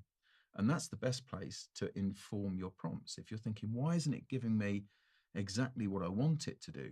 If you go and look at content similar to the thing, so you're not going to have exactly the same thing, but you will be able to inform your prompts using that kind of work. So there we go. We've got some good results just there now, but I think I need to add something else to it, I think it needs more. Well, I wish we had the hovering art director here now. It's going to add more walls. I think it's somewhere behind the screen. It's somewhere behind the screen with our lovely crew behind it. And by the magic of Adobe live streams, there is the hovering art director who would say something like, add more wolves. Or, make it pop. Make it pop. And we're going, yes, it needs some fireworks. Okay, it needs some fireworks. So there's nothing to stop me from doing that, actually, because what I can do is we can generate something else in a minute and get the community to help us create something. But let's just try now by moving this out to Adobe Express. And we can do that by selecting generative fill here. You can see we've got loads of other things we do. But if we do generative fill, I said Adobe Express, I meant Firefly Generative Fill, but we will go to Adobe Express. And what I'm going to do here is use my brush. I'm going to change my brush size here, make that nice and large. So I'm going to pop some things around here, around that big, and pop back. And by the way, if you want to, rather than using these user interface elements, if you can use your keyboard, as you might do inside of Photoshop, for example, or Illustrator when you're using a brushing tool, that you can go ahead and use the bracket keys on your keyboard. Okay, so the left and right bracket to decrease and increase, okay, the size of your brush. So I'm going to pop just a few things around here. And I think that will do. Something like that is pretty good. And I'm going to say firework explosions. I think that's the best way to express those. So let's try that and generate. I love that you're showing like multiple selection, because before when I've used actually the picture of my dog River and just remove the background. I've done one thing at a time, but I love that you're showing multiple selection happening at the same time. It's that's so cool to be able to do that, and it's what it's really that's kind of lovely. I know. Oh, it is though. I think that looks pretty cool. Picked up the color palette and give you different option within the colors of the cake. Yeah, it has actually. Yeah, it's got the minty. Really good. So we got the fires at the bottom, and then we got all the different pick a layer. So nice. I don't know whether to change. I don't know whether to try swapping out that candle. It's a bit risky, but I could try it. I'm gonna do it. I'm gonna just see if I can get a really big candle. So I've got the UI there for the thing, so that's stopping me from using my bracket key. I'm going to ask in the chat, and also if you want to add something to, we have the hover art director. You have the opportunity here to be the hovering art director. So if you want to add something in particular, Tony, I'm going to ask all the director in chat to let us know what you want to add, what we should add to the image. I like it, but I don't love it. So what should the candle be made of? What do you think a candle should be made of? Carrot? Carrot. Carrot candle. That's okay then. It's too much of a snowman probably vibe. Yeah. Because the one that was more like a candy cane, was Christmassy. Yeah, I was gonna start typing twisted candy striped candle, but Ooh. let's do twisted rainbow, which is it sounds like a band. Oh, and also Carol here in chat, Lucy in the stream before, you missed it. I tried to transform the yarn. I'm not capable. Lucy has this amazing capability of transforming all her Firefly creation into yarn, which is lovely. And I constantly fail. Like actual yarn. Well, yeah, there is a material within Firefly that allows you to apply yarn, and she does a fantastic job. I systematically fail, but I tried during my previous stream to transform it into yarn. Maybe we can have a look later on. These are interesting. Carol wants to add a massive dripping chocolate somewhere, so we're gonna have drops maybe. Well, do you know what? We could try. Yeah, let's try that. Let's try a cascade of chocolate. How about that? Ooh. Let's try that. Amazing idea. Do you think it's going to get me if I say cascade of chocolate? I think it would. Lucy's still going on with the yarn bagels made out of yarn. So we're going to try that prompt later on. I seem to be failing in spelling chocolate. There we go. There we go. Cascade of chocolate. Let's find out what we get from there. Yarn. They actually look really, really cute. I think that my images are usually too complex and they have too much in the background. I think I might have seen a couple of Lucy's. So if you have more like of stuff that is just in the foreground, maybe like a subject, that probably will look probably easily to translate. It's taking chocolate, so maybe cascade of chocolate isn't the prompt I really want. So if I maybe say a stream of chocolate or a river of chocolate might work. We'll try a stream of chocolate and see what we get from Team there. is adding a pirate favorite sewing yarn. Oh, Tim. Oh, turn the candle into a chocolate fountain. Yes, he says. We can do that. We could try that. Floating ice cream bobs. That's what I was thinking. I wanted to have like some cotton candy clouds, please. Islands. Yeah. No, but let's have floating islands of ice cream in the sky. Perfect. We'll try that. What are we doing? Chocolate fountain? Yes, please. Okay. That'll be. Let's see what happens. Yes. You know we've all got to wear this as a t-shirt next week, don't you?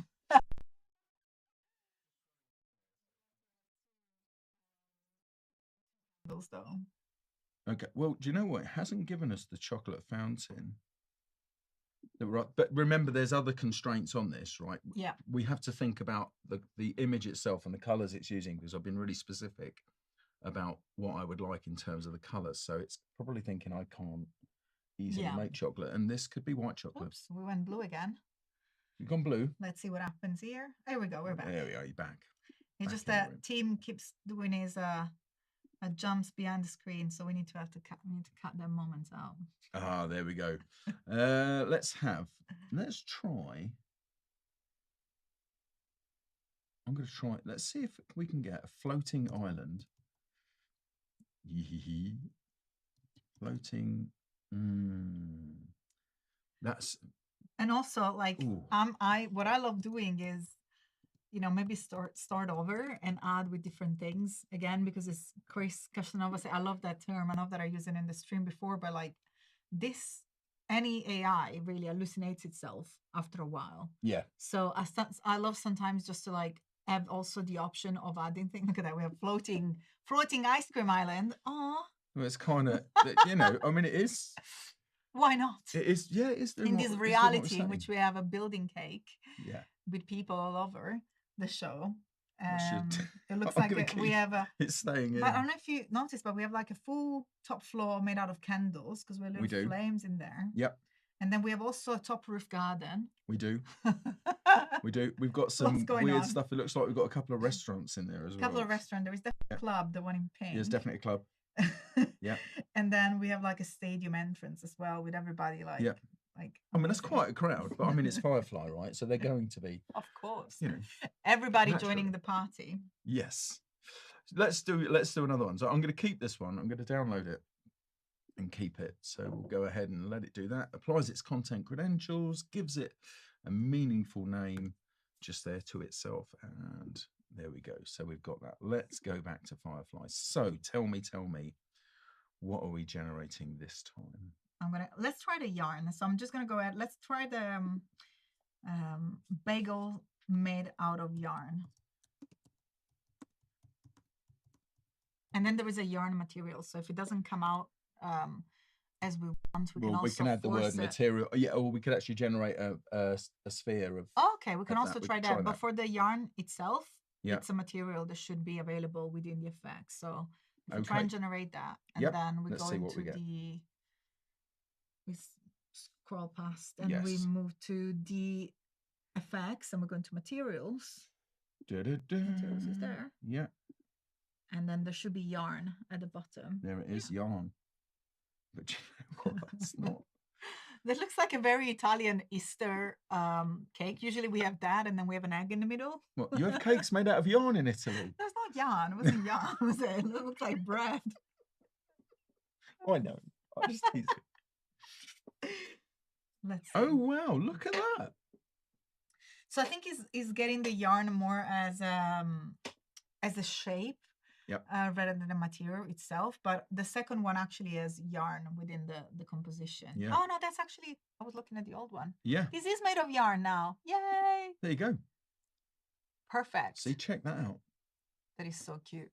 So that's another kind of effect that you can actually apply to your images. Yeah. We have.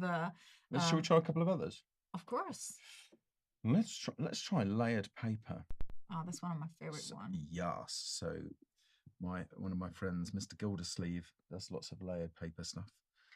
And let's see what. I love it when there are like characters and there is more like of an intricate scene and it's so cute. Well, we should get seeding. That's interesting. Look at that. Oh, that's a paper roll. Paper, yeah. With a paper roll. Yeah. Super cool.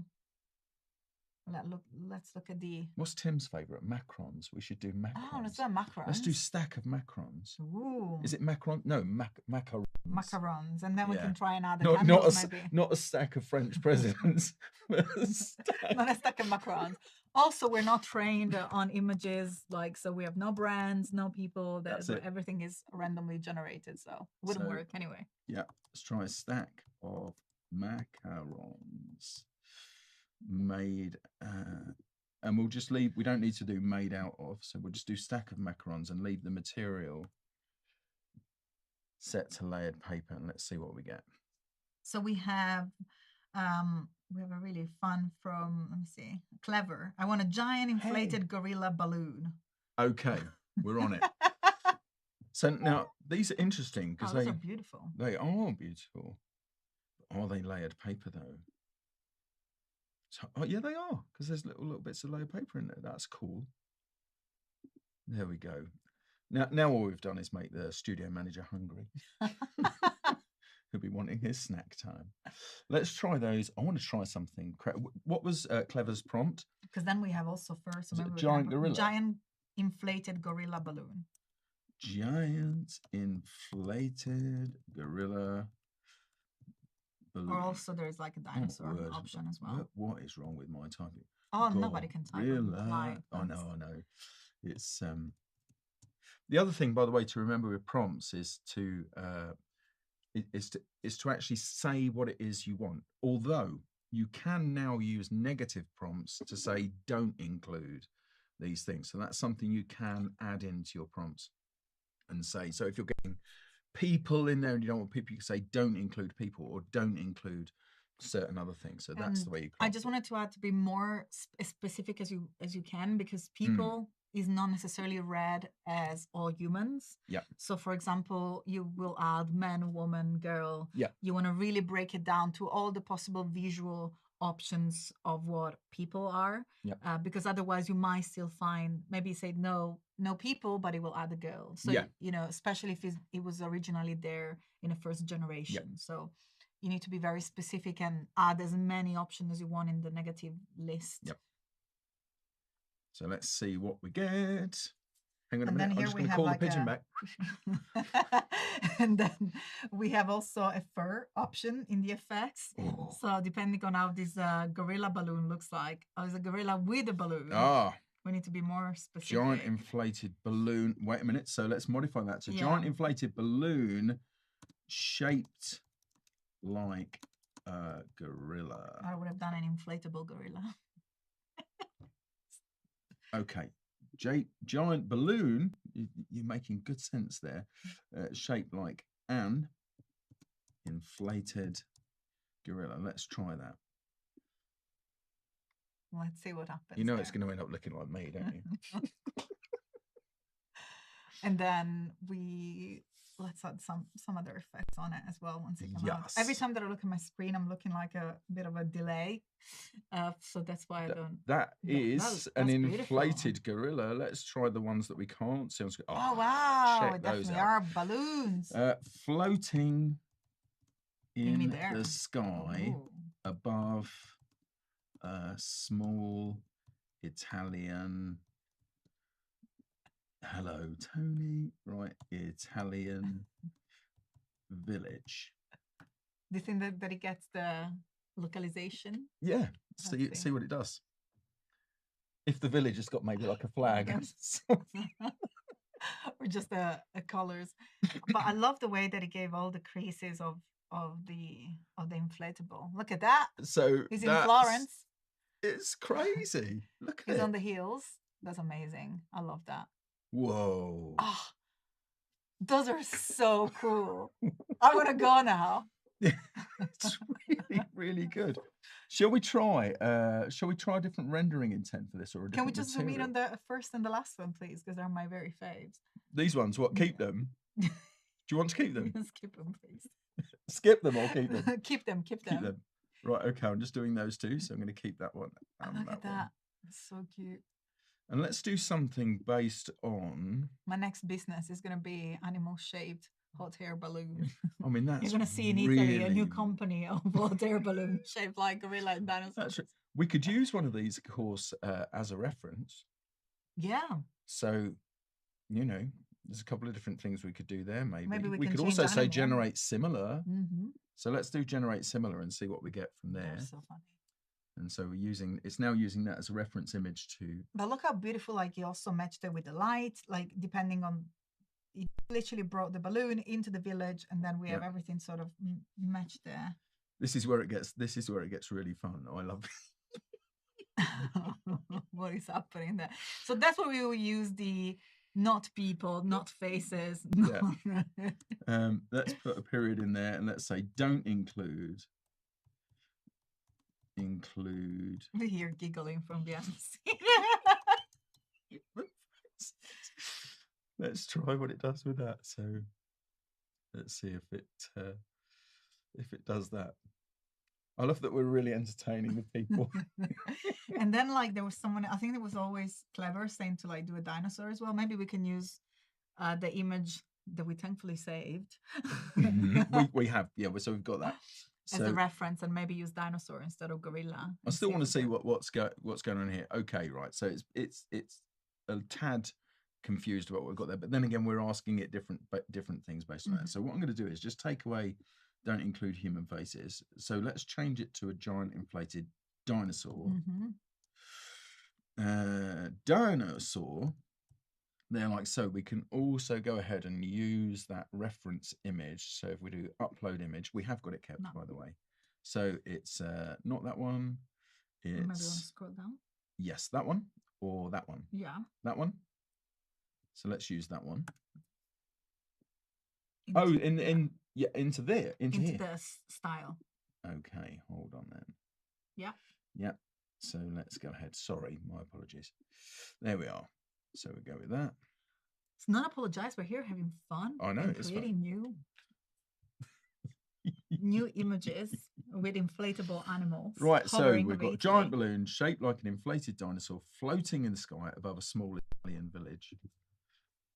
There we are. And I know we're being like a little awkward here with the Yeah. thing they were showing, but there is going to be a full reveal of all these changes. As we mentioned, we just seen from my stream to Tony's stream that we had all the properties that move from the right to the left of the screen to have a UI that really promotes the images and allows easier access to all the tools, but there is more coming. So, we're still going to have, I think we have about 20 minutes of fun here. Yeah.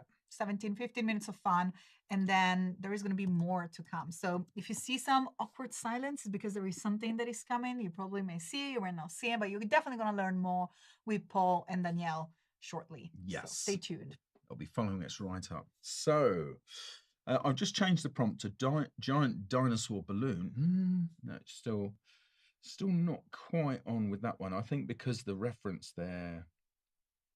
Oh, it's not really picking up the face. Not really picking up. Do you want to try the other one? Let's see. I think the other one had a more of a gorilla Let's shape. do that. Yeah, let's purge that one then, and we'll say upload image again. So I think that's this one. Yeah. So we'll try that and see what it says. Although what I think that is happening there, especially because the strength is really high, is really picking up the style in terms of colors rather than the shape. Yeah. So if we drop that maybe down a little bit, let's do that. Let's have a look. Again, the style, it refers more to like the color palette. So I think that is transferring more that values within the image. Yes. Dun, dun, dun. Now we just have a dinosaur color shape. So why don't you try just to the prompt without any reference first? Yeah, and let's see what happened just with the dinosaur, because that's how we got our first. So let's tune it then. Say dinosaur shaped. Yeah.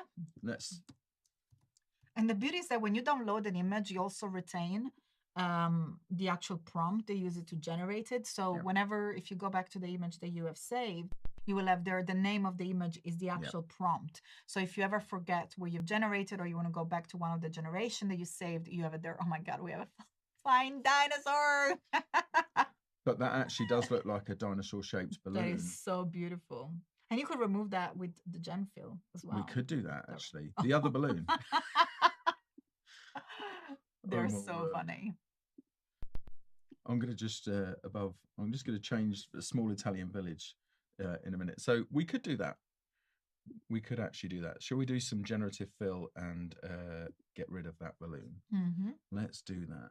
And just, if I go around it carefully like that, and then just add nothing into the prompt and say generate, and let it go ahead and work that out.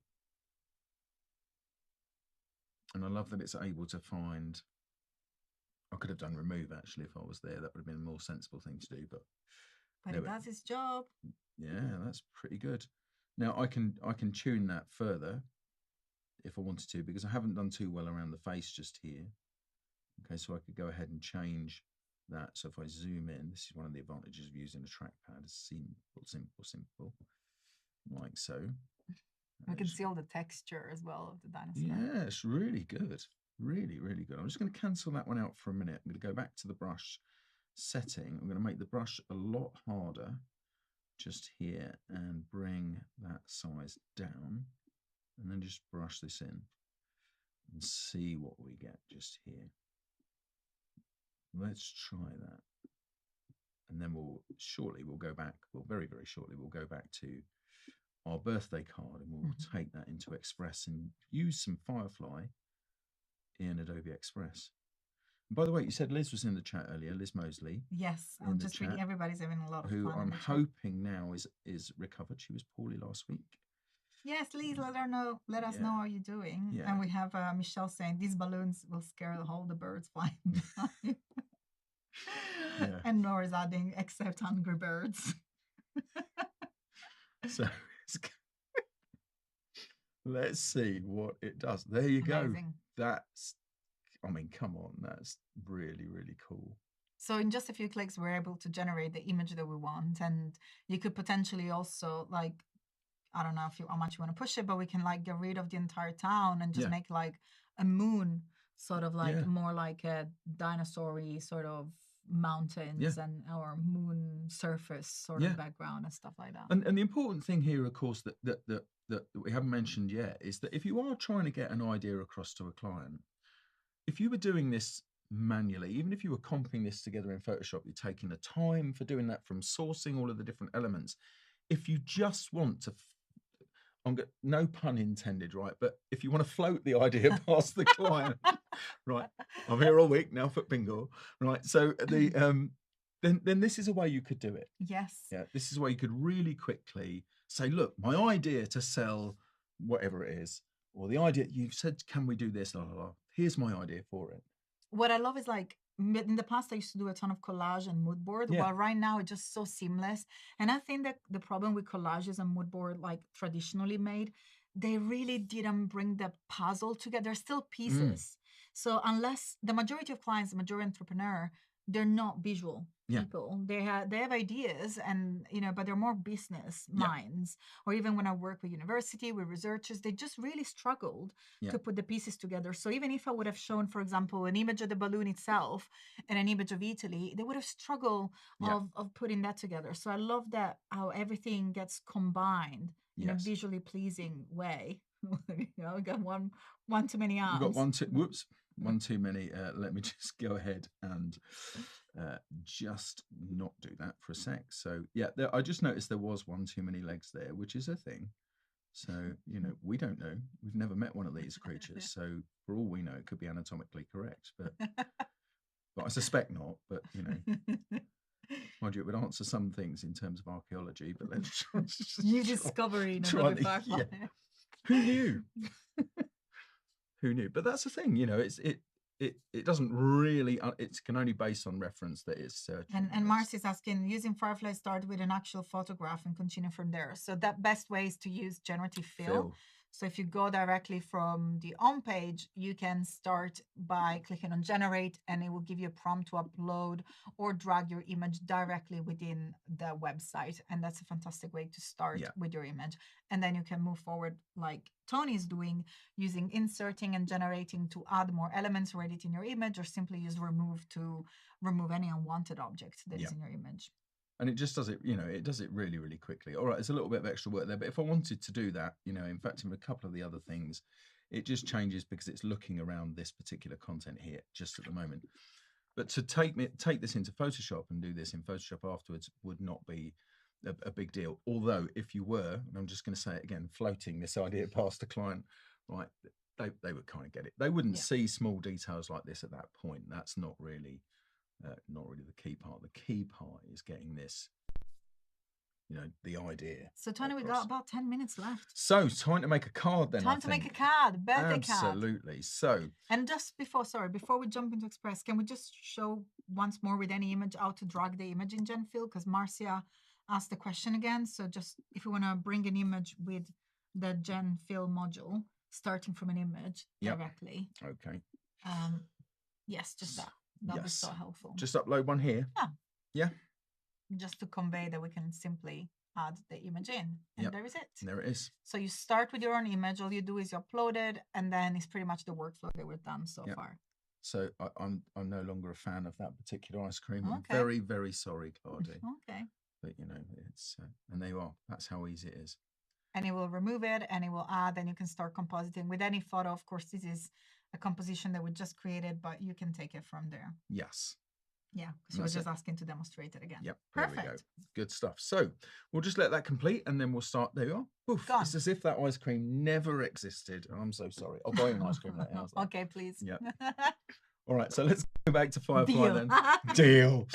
Big ice cream. Okay. So futuristic city with a giant birthday cake, Firefly candle on a giant plaza where crowds of people are celebrating. Do that for me, please. And so away it goes doing that. So you can see there's lots of things for you to explore. Do watch Paul's stream afterwards to find out the absolute latest on what's being added into this panel, because there's a lot to play with, and it is good fun as well. Now here, did I add in? I didn't add in the synth wave part, and that's a key part. So I'm going to put I've just dropped a period on there so it understands that it's a different sentence. So synthwave, and I'm going to do UHD 4K on the end there, so it knows a nice crisp. Okay, that's really good. Let's do generate. Da, da, da, da. And then we'll quickly get that into Express. We'll do a tiny little generative job in Express, so you can see how quickly that hands over. Let's get, oh, this is getting looking more like the Lenny Terapeza thing from earlier. So let's go with this one just here.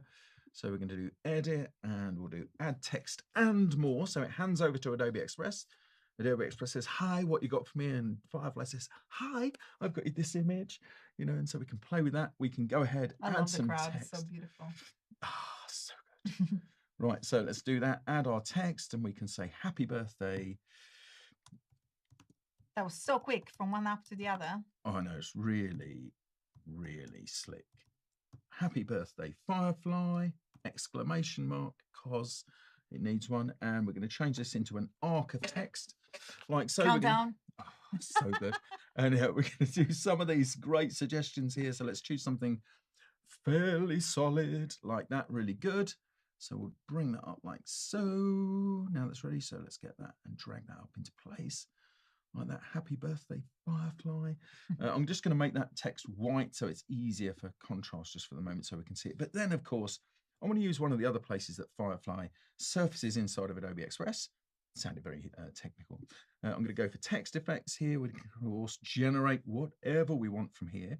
Before I do that, I'm just going to copy this to the clipboard, and I'm going to use just maybe one of these things here. Let's use these gem things like so, and it will yield us some result or give us some results just here. So basically this is the same technology that is applying the prompt, but in this case applying it to the text. So it's generating text effect. And you're there. It's happening. So we're getting all of that good fun stuff going on around there. Once that's done, I'm going to paste down the text I had earlier, hopefully. So let's just go ahead and paste. Oh, okay, that's my prompt. So clearly I didn't do that. So great news is I can always go ahead and duplicate that piece of content, drop that just here. And we have about 50 seconds to go. Yeah!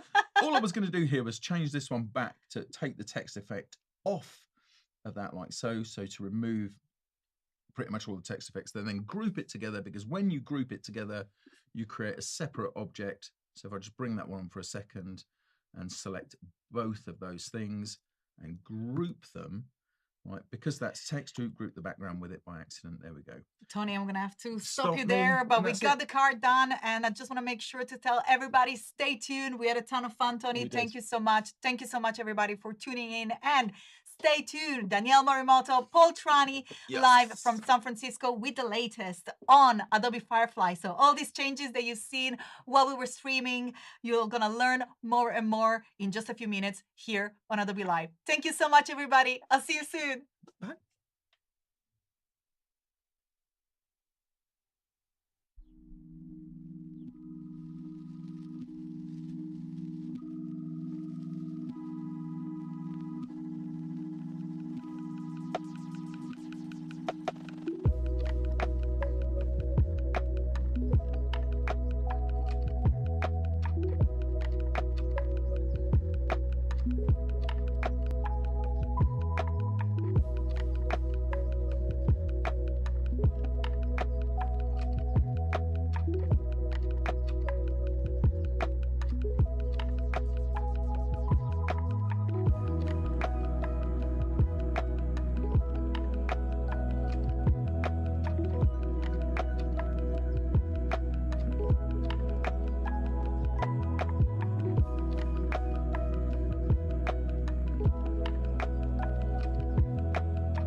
Hello, everybody. What's up? Coming from the San Francisco office, myself, Paul Trani. We have the one and only Danielle Morimoto's here. Hey, everyone.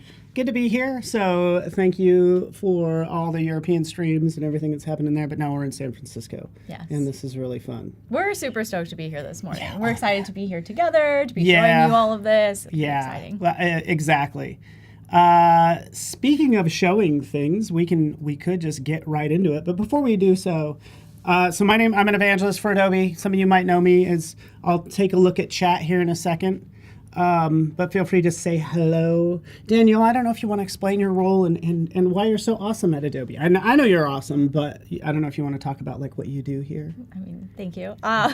No, I'm sure I will. Yeah, we brag about each other because I think you're amazing as well. But yes, I'm Danielle Morimoto. I'm the design manager for Adobe Firefly. So I work on a team that's actually called MINT, or the Machine Intelligence and New Technologies Group, which is a mouthful, so we just call it MINT. But essentially, I've been working with my team on Firefly, which is our generative AI models. And today we're gonna kind of be going through what is new with Adobe Firefly. We're celebrating the 1-year anniversary, so we're super excited about that. And we have kind of like all of the kind of new pieces that we're gonna be talking about today and like showing off some of those features. Oh yeah, and I see them up on your screen right now. Yep. Celebrating 1 year of Firefly, which you've probably been doing all morning, hopefully. Just like, you just turned. No, just... We'll be having cake later. You brought cake, right? No? Okay, we're going to have cake tonight. There you go, okay. We're going to have a party here. Did you know that? In San Francisco in the office. Oh, the evening thing. In the evening thing. Legitimately, there will be a party. Seriously we generated a cake, but using raw materials that you find in the kitchen. I don't know how cakes work, but anyway. Also, I'm super excited to talk about structure reference. Yes. I don't know if you mind selecting that. So everybody pay attention because this is huge in my opinion. I'm just super excited about it.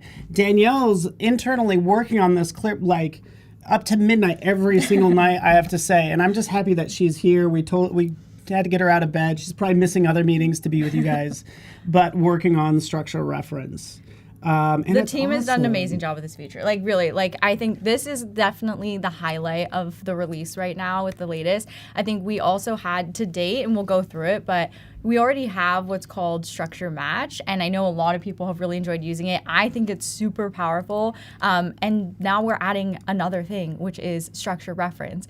And I love that someone in the chat noticed my Totoro on my computer. Oh, there we go. Oh, yeah. Someone called that out. Keys, yes. Yes, thank you all for joining us, and we're gonna show you structure reference, and we have a community gallery as well, which is the other really exciting piece of this, which is that when you create your own images or you find something that you like, you can directly submit that to our community gallery and share that with others, and it may show up on this homepage and on our screen. So that's like a really great place to get started. And that's the cool thing, because I mean, it's fun when you release something like structure reference, which we'll show you here in a second, just to see what everybody creates with it. And I'm always surprised at what people do with it. I'm always like, I wish I would have thought of that. But please show it, share it in the community gallery. Of course, it's going to be uploading an image. Just everything applies. Like, make sure you have the right to use it. You know, don't steal other people's work. It's pretty simple. Just be a good person, sort of thing. But let's dive into structural reference, shall we? Let's do it. Yeah, and I think you'll notice that we have, if you've been using Firefly before at all on the site, we do have a slightly new layout, and you can tell that a lot of these images, like Sneak, is like, they're all kind of celebratory because right now we're doing the 1-year anniversary. So we have these kind of cute, tiny woodland birthday party situation going on. But we'll jump straight into text to image just to show you kind of what is new there and especially show off structure reference. So we have, again, like our gallery here of all of this artwork. I'm going to jump into this one. Shout out to Tracy. Tracy works on the team as well, and I know submitted this piece here. This is using the brand new structure reference. So over on the left-hand side, if you've used the product before, we have shifted that panel over. You'll see all of the similar controls that you're familiar with, but this is the brand new one, which is structure reference. And you can see that they kind of utilized this bird outline image and then use that in combination with this prompt and got this like beautiful result. But we could continue to like riff on this. I'll go ahead and like generate this prompt. And that's the great thing if you submit your example to the gallery, is that other people can get started with it. So just like this, we've used like Tracy's as sort of a base. We can kind of generate and then riff on that. So let's take a look at like just some of these other generations. Yeah, and beautiful, very cool. I like these little droplets in here. And the shallow depth of field. I think the prompt in general is like super cool. Yeah, I think the other great thing and thing that I love to do is to actually do this in combination with style match or style reference, as many people, like if you've used style match before. So we'll go into this one here. Let's just browse the gallery and combine this with like a different look. So I'm gonna add like the clouds, this sort of like pink and purple. I'm just gonna regenerate. So this is basically taking, we have a prompt, we have a structure reference of the outline with the birds, and then we also have this style reference with the like pink and purple clouds. I just want to see like, there you go, like the difference, right? Like you can just start to see that it's taken a beautiful combination of those two things. And it's really glowy and beautiful. Like, these are amazing. I love how you can just, it seems like you could almost throw anything at style match. You're like, what are you going to do with this reference? This is ridiculous. But I encourage you to upload your own artwork. See how even the color palette changes and everything is kind of what it steals a lot of and other things. But I think it's just really cool how it can do anything with it. I've grown to really like the style match even more the more I use it. Style match is so powerful. I think it's also, my personal way that I use it is it's also really great if you want to get consistent imagery. Like you don't just need one thing, but you need a couple different things. If you use style reference, it gives you a lot more cohesion across your images. So I think that's like a little hack that I use at least, and it helps a ton. Yeah. And it's because you think about it, it's like you could get a hold of any prompt, but only you have like, say, your artwork that you might want to match or have your look, your color palette. And this is just a way to differentiate and make something new, which I think is super cool. Yeah. So structure reference and style match, is that what it's called? Style reference. Sorry. You can basically add references for style and structure. And I want to point out that it is reference, so it might not be like a perfect interpretation. But it's just referencing this palettes of greens and yellows in this case to influence the design. And you can use them individually or you can use them together. Like right now we're kind of using both the style reference and structure here. What's your visual intensity on that slider for? So let's see. For the style, we have it kind of sort of set in the middle. But again, we do have like visual intensity where you can make it a little bit less, a little bit more. Same with like the strength of it. And these are just to help you get kind of refine it even more. I like to just kind of like see what I'm going to get a little bit and then kind of tweak it from there. Let's load something else up there, or I could do it, or you can. And I just want show even the panel. Address something in the chat too, which is I know Nate was asking. So structure helps keep things consistent while changing the style. So with structure specifically, that's really going to look at kind of like the outline or like the depth of your image, and then it's going to apply that. So if we look at some of the samples that we have in here, which they aren't going to work for every single prompt you have, but these will help to get you started on different examples. So I can go through one of those but it will look more at the structure piece of it. And then style is separate. So if you use style reference, then it's going to help you to really adjust and maintain a specific style, right? So you can kind of think about each of those things individually, and then it's all about how those things come together. Like how much do you want to look at the style versus the structure versus what you have written in the prompt. So maybe I'll do one more and then I'll pass it over to yours. Okay, so let's look at, if I were to kind of clear out and let's not do like this bird anymore, I'm going to just like start fresh. So I'm just going to clear out this prompt. I'm going to choose maybe this like, I don't know, 3D scene with like a sphere and the square at the bottom. And then I'll type in, let's do like a flying spaceship, sci-fi, or I guess science I love how you have these prompt suggestions. Prompt suggestions are the best because I am not a wordsmith. And sometimes it has exactly what I want. Like I might see one of these and be like, oh yes, let me just select one of these. And the more words you add, the better, like the more descriptive you are, the better your output's going to be. But the other thing is sometimes it might not be the exact thing, but it gives me like a word inspiration. So I'm like, ooh, I like, instead of putting sci-fi, I'm going to put science fiction. And then let's put futuristic looking in here. View of landscape with planets. I mean, maybe. Helmet 3D. Okay. This happens to me all the time. I also easily get derailed while I'm like, oh wait, this might be good. And I'm just amazed at how much it helps brainstorming. Like I've been just using sort of Firefly and even AI in general, how it helps you just have it come up with ideas. And I'm like, I thought I was the idea generator, but like it's like influencing just my look. When you get stuck in a rut, like here, this might be something you wouldn't typically make. Still pretty cool. It can be a great way like for inspiration. Like if I don't know exactly what I'm looking for, I can come in here, I can get inspired, I can kind of ideate on things. But if I know exactly what I want, you can also kind of dig in and get that control. Okay, so this is great. This really like centers that, again, you kind of have that sphere and you kind of have, so you can kind of get a sense of the structure it was trying to pull in here. And then again, if I go in and let's go back to like, I don't know, I want to make it a little bit more neon in terms of style. So a style match, if I add that one kind of purple and pink neon look, I'm hoping that you can kind of see the change of how it's adjusting the style aspect of it, but not too much of the scene because that was really maintained with this. There we go. Yes. Yeah. Ooh. Yep. So futuristic. Cool. Yeah. Super cool. That's what the future's going to look like. A lot of pink and teals. Get used to it. I mean, they're super fun. Yeah, that is way cool.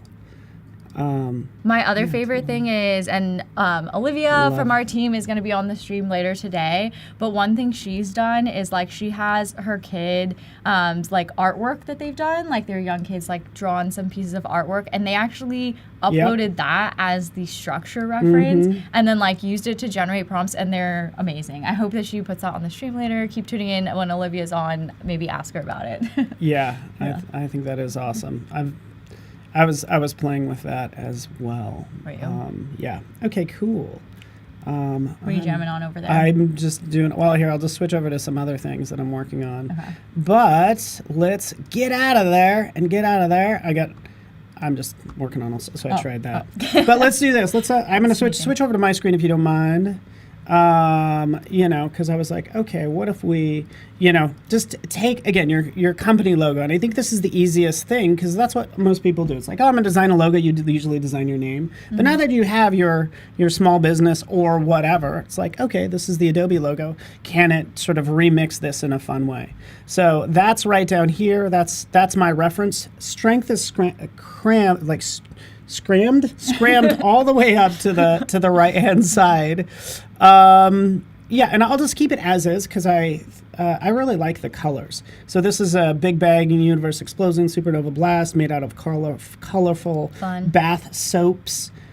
Still a prompt I ripped off of from probably the community. I access that a lot just because that gets refreshed a lot, it seems. And was just a good place to kind of grab this idea. And there we have the Adobe logo. I mean, yeah. Come on now, people. Look at it's that. So fun. Nate, it's so nice. Sean. I mean, yeah, if you make your own logo design, and then that's like a great way, like example of how to use structure reference and then start to just take it to the next level, which is super cool. Yeah, so this one's like really strong. Notice how it gets in it, it's still a reference, so it might not match it perfectly, but this is totally working, and it's super fun to remix.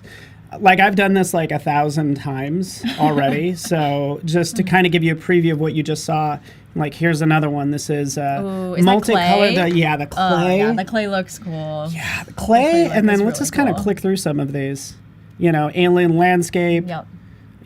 Of course, roses and flowers, just beautiful. Throw a crow in there, got a little dark. But yeah, so that's all this is. It's like you kind of just roll through all these fun ones, and I'm like, I can't believe. Well, and it's I fun because there's such this. variety in terms of like there's some that are more like photographic, some are more like illustrative, so you can kind of get a variety in terms of your output with all this.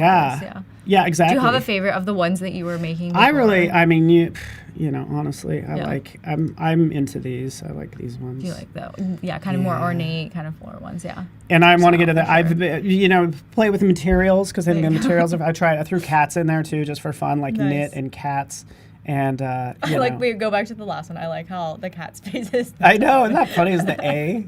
I think we could submit this to branding. Like, I'm sure the brand team would. What do you think really about this for our new logo? I know, branding. All of a sudden they're like, wait, they're here in the office. Let's go. Where? Let's go find them. You're like, how did you let him even do that? Yeah, no. I mean, it's just like really fun. So I already put like all of these together. Here's a little quick video just where you can like see all the transitions and all that other stuff. We'll just play this really fast. I do really like the clay one also. That's sweet. Again, that perfect reference for that logo, and it's just like seamless transition, cut from one to the next.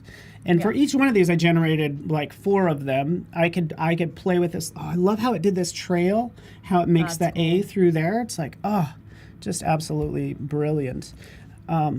I feel like one tip I have too is I feel like one reason it works really well is you just have like the black and white logo. It's so simple what you uploaded for the structure reference. Yeah, super and simple. I feel like having played with it for a while and the team kind of riffing on it, things that I feel like work best, like a little tip, is doing like an outline or just like a sketch or something black and white. It works really well. I think also some of the 3D stuff really works well also. I mean, you can try portraits of people, try other things, like definitely test it out, let us know how it works for you and what you find is working really well. But I know that that's something we've really leaned into because that has been like more successful when we've kind of had some of those outline looks. Okay, and then and I think that's a good place to start. And then so I kind of started there with black and white. You're going to get something probably pretty crisp, but then start introducing sort of levels of grays too. So this one has some grays in the background, so see how it kind of will push things back. But, don't be afraid to start playing with, just like various levels of grays. So here I should have gone with square, but you kind of get the idea with this. Like I just uploaded the Photoshop logo, and this is like surreal, psychedelic, colorful, twisted animals and just weird stuff. Which is totally, kind of fun. It is fun. Again, a it's logo funky. Done. And then here's all the ones that I made for all this. We can kind of click through this. There's like Creative Cloud and like Donut, which is fun. Yes. I went through and did all the logos. So Premiere. Okay. Food. See that? I like the food theme. You got me with the food theme. See how I did that outline, and then it's like that. The gray back there is the table. So, anyways, that's just kind of what I was. How much do you feel like you had to like riff on the prompt, or not were you that kind of getting much? These pretty fast? I was getting them pretty fast, but honestly, I started with a good reference. So if you go out there, you'll find something like, ice cream. Oh, this would be fun. Let's do a food theme. Let's change the color to like blue and teal. And then that's, keep chocolate, and that's what it ends up making. So, anyways, so I just thought it was a lot of fun. That is and fun. you get the idea. Ping or JPEG, or does it matter? I haven't tried Ping. I just stick with JPEG, but I guess I haven't tried Ping. Have you tried Ping? Will it take a Ping file? I guess we'll find out. Okay, so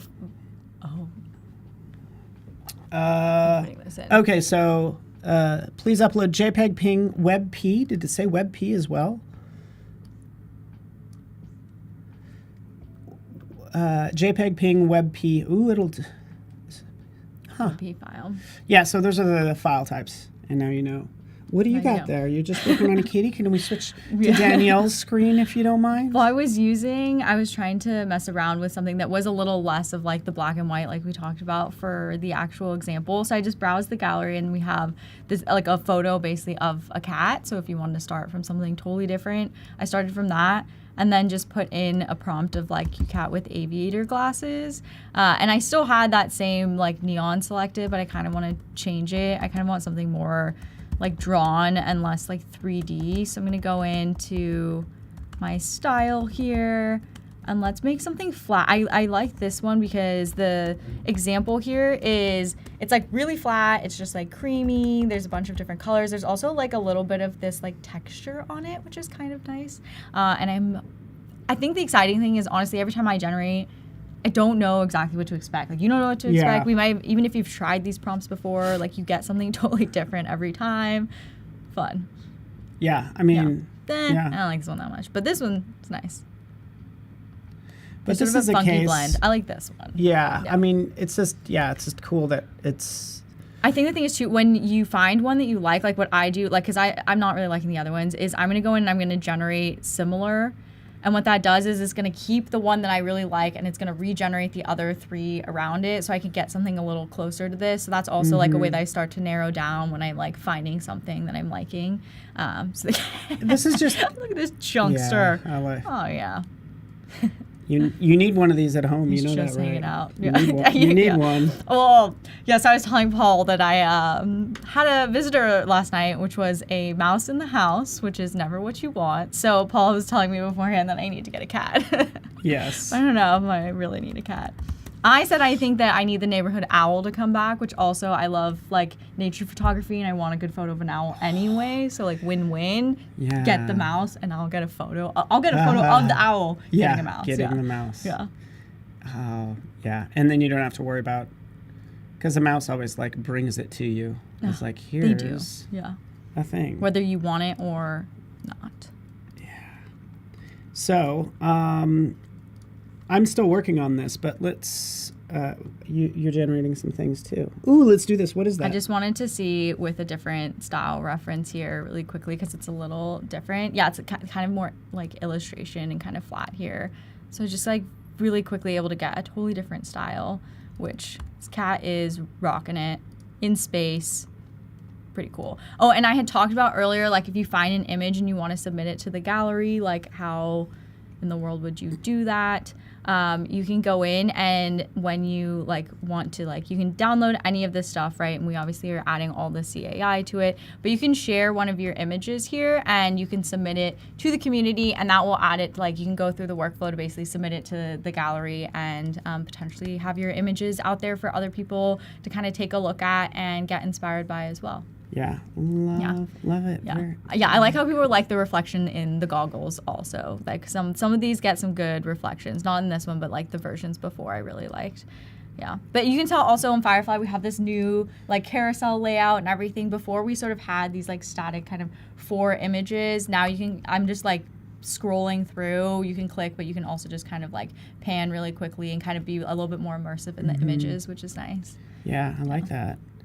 Yeah, if you want to switch over to me, that'd be awesome. I kind of want to like kind of still talk about some of the different use cases and stuff like that. Yep. So here I have Substance 3D Stager open because honestly the problem is it's really hard to type in the prompt. Give me a 45-degree angle shooting down and give me a building or give me whatever. Just controlling the perspective, I think, is huge, and then having that consistency with the perspective. But one way to think about it is like using this and literally a basic cube that you could jump in, get it the angle that you want, of course adjust the lighting, render it out, and then you have sort of your point of view or your perspective. And then from there, and yes, you could learn how to make materials and all that stuff for like applying, I don't know, frosting or whatever you want to that. But that's when I then take that, and I've already just kind of ran that prompt because I don't want this view. I want a square cake. I'm going to use that as a reference. So that's just, again, just another use case. You generate this and you have a square, like a good starting point, and then I start to riff off of this. But this is just, just really good that I could almost use this to mock, like Stager, using it to mock up something. Yeah. And then generate, obviously. Yeah, and I saw in the chat, Marsha was asking if you can add your own images into the reference library. You can't, but that's like great feedback. Is that something you want to do? Like, I would love to hear from everyone else sort of like, as we're going through also, are there other features, other things that you would love to have? I think we definitely are looking at the chat and like curious to hear from all of you of like what you're looking for. But like, I think this is like brand new, like test out the feature if you like it. If there's like other things you want us to add, definitely let us know. And I would do you one better because just do this, Marsha. Like, so I've generated this. I will favorite it and then go to your favorites. And then when you access it, it keeps It'll that keep it. image right in there. So you just like throw it in your favorites, and it keeps the image with it, and then you can like riff off it later on, Yeah. which is cool. So yeah. Photograph. Oh yeah, great, Marcia Ziegler. Great question. Tips for starting with a photograph of a person using generative fill and not having it distort the hair. Okay, that's getting a little specific. In the specific use case we're talking about, which is structure reference, you might have an idea of, I want the model to stand like this. This is the pose I'm going for, because you're trying to sell in the idea. And we could. I'm sorry, I don't have anything at the ready, but. You do the pose. Andrew Hotraddle does a great example of this, so look him up. He'll probably show it off later today, actually. Probably. But that's the idea. And then you say, give me, a model that's in modern clothes, in a modern background or whatever, and it will make that. It's amazing. It will make that same pose. I got more use cases too. I thought Nate's just like, owls are cool. Cat. I'm like, hey, well, on that note, we're maybe listening we'll do to the you. owl. You have an owl right now. I have an owl, but I want to put in a different, I don't know, majestic. How do you spell majestic? I know. I always spell it wrong. It's with a J, and I get spell nervous the when G. it's live, when I'm people are watching me type. I get a little. I'm like, whew. Majestic owl. Let's see. Evening. Okay, I'm gonna regenerate that, and then I'll go in and probably adjust the styles a little bit more too once we see what comes back here. But you can see I think going through the samples, there's a lot of different, ooh, yeah. I get distracted when I see the results. Oh, wow. Dang. Okay. I think I like all the feathered detail in here. Yeah. Looks really good. Piercing eyes here. Ooh, okay. So let's just go in. I think we have the golden hour tag, which has definitely come through. So that's the style effect added here. So we are getting that golden hour look. And then I do want to keep that. I'm going to go through and maybe change in here. What do we think would be a good style to kind of take a look at in combination with this? I do like this still 3D maybe. Yeah. But maybe let's add. I would add you could add a lot. I love maximalism and stuff when you're all the feathers. I want to really amp it up. Yeah. This has a little bit of texture. The reason I added this one is it has a bit of something going on in terms of texture and there's a lot of color. I do like the colors coming in here. So I'm curious how much this will blend with sort of the golden hour look if we kind of get a little bit of a combo there. Yeah. Okay, pretty sweet. Actually got a little frosty. We got a little 2-eye color switch going on here, which a little much for me, but did you see it? It looks good. Oh, this guy was a little exactly. Oh, he's got he's really weird, looking at me. Yeah. Weird eye. He's sleeping with one eye open. That's right. That's what happening. owls do. Yeah. I actually this gave me the idea to kind of make it maybe a little bit more frosty type of thing. Maybe we'd go with a little bit more snowy. I'm actually gonna go with this and kind of riff on that. And I'm gonna change my aspect ratio. I know I've been doing a lot of square, but I do want to kind of see that landscape version as well afterwards. And really helpful, Susan, I see your chat about being able to create a character and place that character into different scenes to use for book illustrations. I think one of the things we definitely are hearing is about, and what I hear when I read that is about object preservation or some type of character preservation or pieces like that, which is definitely something that we're hearing from the community and definitely thinking about as well. So stay tuned. Let's see. Favorites. But I do like this softer look. I do feel like we also got went really quickly from something super ornate and a little bit more dark and shaded, and the feathers were really crisp, and then you could also get something that's a little bit softer tones, which is nice. Yeah. Awesome. I have some ideas. Okay. I have some ideas. Pick me. Can you put me in, Coach? Jacob, put me in, Coach. Put me in, man. But so this started changing how because I'm everybody has, you probably have these folders of old artwork that's just kind of like not going any, like, I don't know what I'm going to do. And that's like kind of like this folder. It's like some of it's kind of working, but not really working. You know, some of this is like, you know. This is some of your previous work, yeah, right? and that's what I did. I took this one, for instance, and I'm like, okay, well, could we, not this one so much, but remix this one? Because I was like, okay, that might be kind of neat. So that's where I've started. And then also, it's like, I still want to control the layout. I know I showed Stager earlier, but like I could start to mock up things in Photoshop. It's like, okay, I want this hand that's like branches, but I really want to control where that stuff goes. So that's all I've done here is like kind of add what I wanted. Doesn't even have to be in black and white, but it just, you know, kind of helps, you know, and then just export that. That's what we're doing right now. So we have that hand, it's already exported. And then using that as the reference. So from there, we can jump in. Here we are, grab the hand, drop it in there.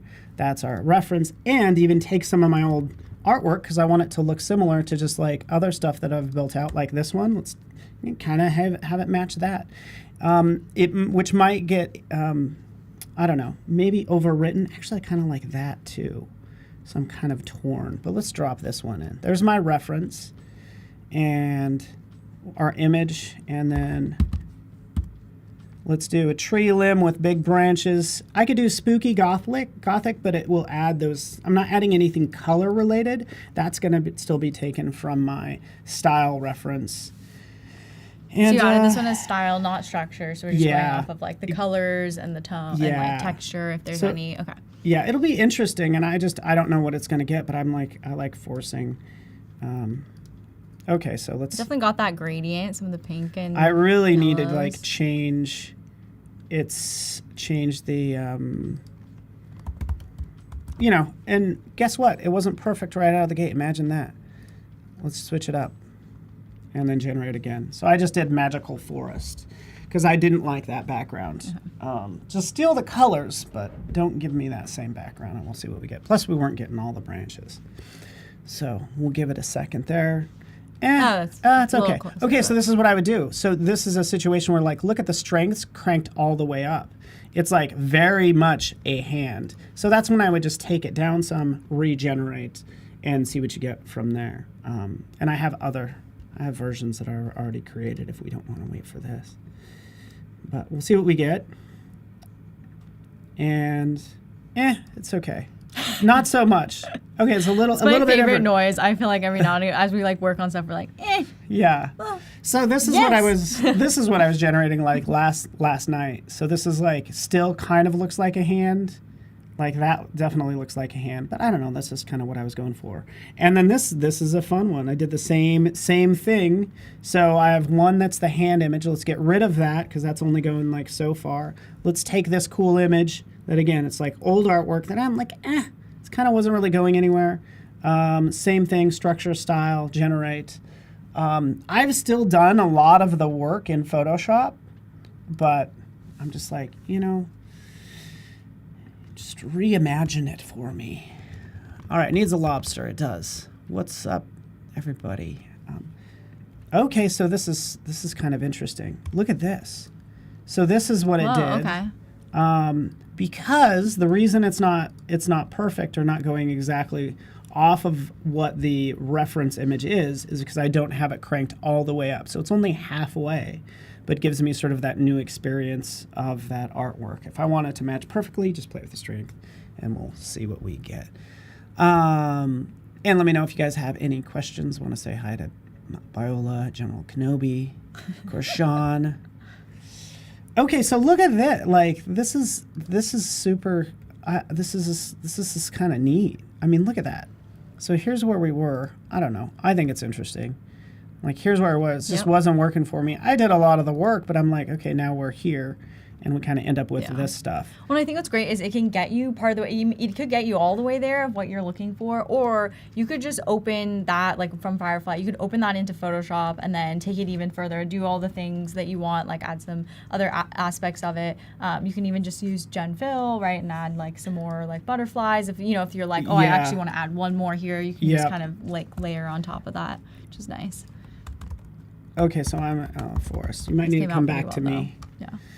Jacob, I don't know if you want to switch to Danielle. She's making pancakes. The Somebody's food cooking. stitch really got me. But the funny thing is, basically, I was using this like the books as like my base of the structure reference, and I was just trying to see if I kind of riff off of that. You can kind of actually see the evolution almost of what it like thought about, I feel like, which is there's some books still with some food, which okay. And then it got a little bit more crepey over here, and it got to like full crepes, which maybe they're trying to hint to me that crepes would be a better thing to do with this reference. But it's kind of fun to like utilize like the structure of the books, but get like the crepe look. So let's see how much I can push that. It's morning, okay? I had my little yogurt before, but you never know. You kind of get hungry. Oh man, I am starving. That looks good. Yeah. Although I have a really flat here. I'm going to change this aspect ratio, and then, I mean, I have like a full, and this is like more like, it's like choosing kind of that photographic style, and I could go like more funky art. I could do whatever. I mean, the other thing that could be fun is like, I think there's taking something really literal like you have, which is like the Adobe logo or something that you have, and like wanting to maintain that and then put some stuff around it. And then there's like, taking a funky form or like taking a form and then totally making it something else in some ways, right? Like utilizing it. Like this was like just for the sake of stacking stuff like the books, but I'm using it to like make it crepes. Pan crepes. Yes, Cody, I see that. That's a good pan crepes. Like These are clearly good for you. When you eat them, you're gonna learn a lot. No, yeah. Okay. You're like, oh god. Jeez. Oh, okay. That's good stuff. Let's do more of like, I kind of want to do like more of a city in the desert. I want to try that with the book like structure, just to kind of see what it might come up with. I feel like architectural forms are kind of fun to play with structure reference, because you can kind of get like different ideas of like building shapes or things beyond just like something kind of standard. A little too funky. I want like an art section here. So regenerate. Let's try this again. Yeah, someone said they want to see versus the art styles. Yeah, so I'll go ahead and just do art versus this photographic. Yeah, that's probably that the was a lot biggest, of the riff for me right there. Yeah. Yeah, I feel like that's one of the biggest selections you can make is between art and photograph. 100%. Yeah. I mean, it was not great before, I will just say, in like the photograph style, and just by changing it to be like art, much better. Basically no comparison. Add a style on here. Like I said, the more I play with it, the more I really like using both of these two features. You see, I haven't really been going a ton into style effects, but I think that just takes it to the next level if you like have something in mind and want to jam on that.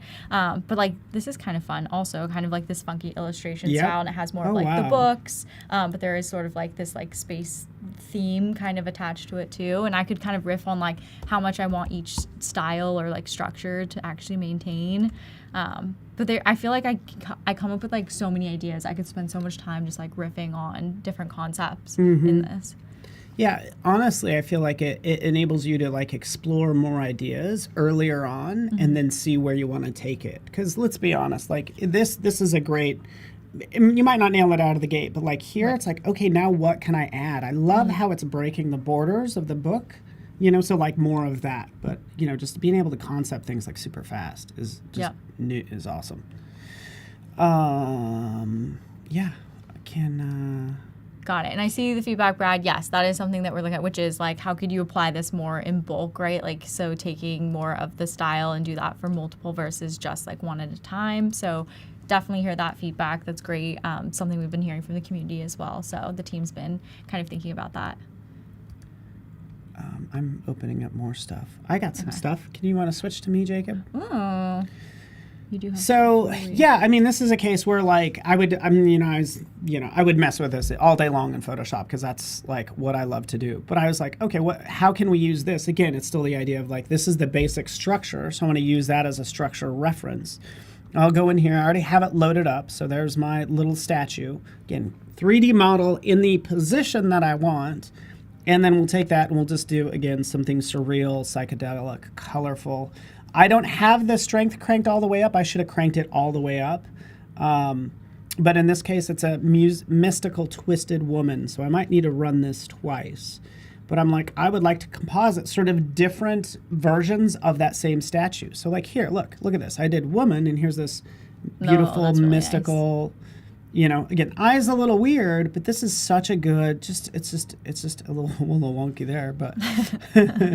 I like the way like the lighting kind of looks. Like it feels very dramatic too. Yeah, exactly. The hair is actually, I mean, like the more I look at this one. The hair is beautiful. The hair is really pretty on that So one. I would take that, I would download it, and then start to use it like in my design. So we'll go back in there and then just start to composite that. Zip, zip. Right in here. When I drop, I'd probably take it. There's my statue. It's probably much larger now that I think about it in terms of size. But there we go. Drop that in there. Layer mask. Option click. B for brush. Come on, brush.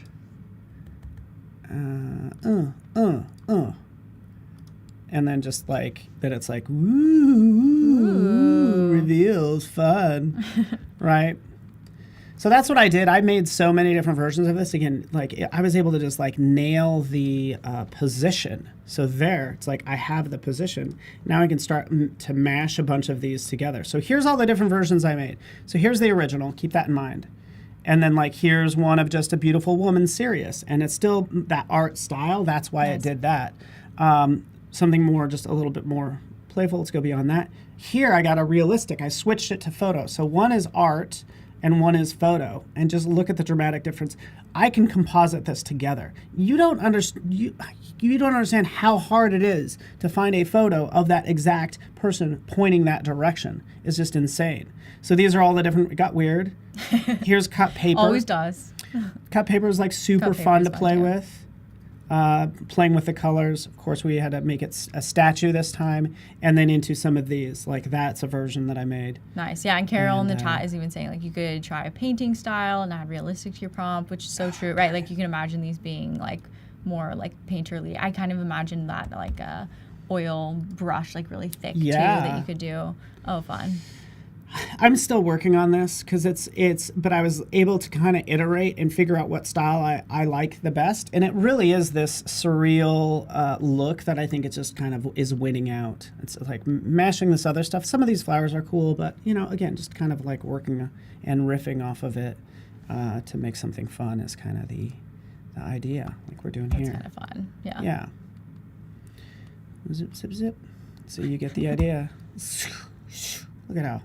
Look at how it matched it up. Look at that. The hair. Let's bring the hair back like that. Yeah. Let's bring that back. And again, super strong and cool what you can do with this. All from your reference photo. Yeah. Just like paint. Man, this one I want to see as like a GIF, like of you literally, like not just like a before and after. I just want it just like animating, like. Yeah. And then like undo it and redo it. You're right. It's so fun. So this is kind of the image I ended up with, and then this is where I started painting in that, and then I was like, okay, do I add some flowers on this side? I don't know if that's really working. The color's right, but I don't know. What do you think? I think I should stick with almost this style solely. Yeah, I think so. I think just because there's a lot, because you're like still playing with like having the photographic kind of image behind it. Yeah, I think you're right, and again, this is like, it's kind of like you got a promotion. You're not just pushing pixels or bending vectors. You're like now making these creative decisions like much earlier on than you would normally be able to. It's like, no, I get to decide. This is where it's like, your job as an artist or a designer to make creative decisions and to, direct the design, as opposed to, your job isn't to push pixels. It's to generate artwork or designs is kind of the short of it. And Apurva was asking if there's a way that you can keep the style of 2 consecutive generated images the same. Keep the style of 2... Yeah, I think if you keep that style tag, so if you keep that reference, then if you just go ahead and generate something else afterwards, that will give you the same thing. Or like Paul's shown, if you save that image that you just did and you go back to it, like you can use that, all the same preferences you kind of had before, any structure, any style, any effects that you had will still be there, and then you could just like riff on another prompt. Yeah, exactly. So you're right, because the important part is that it saves the reference, and then we can go in and we could do, whatever you want. A cut paper style is what I would do. Cut paper. Or if you kept the same effect, you just, instead of doing the person, right, like kind of did. Okay, and I've changed the style. Yeah. Twisted. I did woman. But her hair is so gorgeous. The hair is nice. I've tried different. We could do twisted man as well. We'll switch it back to a man. Do we have this sort of half man, half woman, like just reveals? I don't know. To your point, I think you brought up a good point, because it's like, oh, that would look cool as like an animated GIF or some sort of animation. And I'm like, I actually have time to do that now that I don't have to like this is already made, but I could take this to another level by adding some animation to it, which I think would be super fun. Yes. Right? And it's just, look, it looks great. Let's take that, save that, composite it together. You get the idea. Yeah, and I think Carl was asking, like, can you add elements or additional body parts to the base image? Like, adding extra elements, that's where I'm like, take this, use it, like, bring it to Photoshop or bring it into the generative fill, like, module. And that's where generative fill is where you can add, remove objects. So if you do like what you have, but you just want to add, like, I don't know, a little bit of something extra in there, it will also, like, generative fill will look at the style, the color, like everything, and try and keep that cohesive and add to it. So maybe we can try something. Oh, you want to do generative fill? I kind of want to add like a little something. You'd say it in here. We could do if you bring the first one is generative fill. So if you bring that, so basically if you go to edit that, you bring it into generative fill. So this is generative fill. This technology is also directly in Photoshop, but this is on Firefly. So we'll like just select an area. Flying. Okay.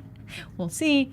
Trying this out for you. Yeah, fingers crossed. I mean, it's difficult. It's just like a human body. Like or hands. There's birds in 1,000 different poses and angles and things. So well, it just depends on your selection too. We'll see. Yeah. Nice. So there we go. Okay. So it looked at that style. It did try to match a little bit of that. I mean, the dark one's pretty good. Yeah. So that's like a great example of just like you can start to add little elements all over and still kind of keep like the style, overall style and aesthetic. So true.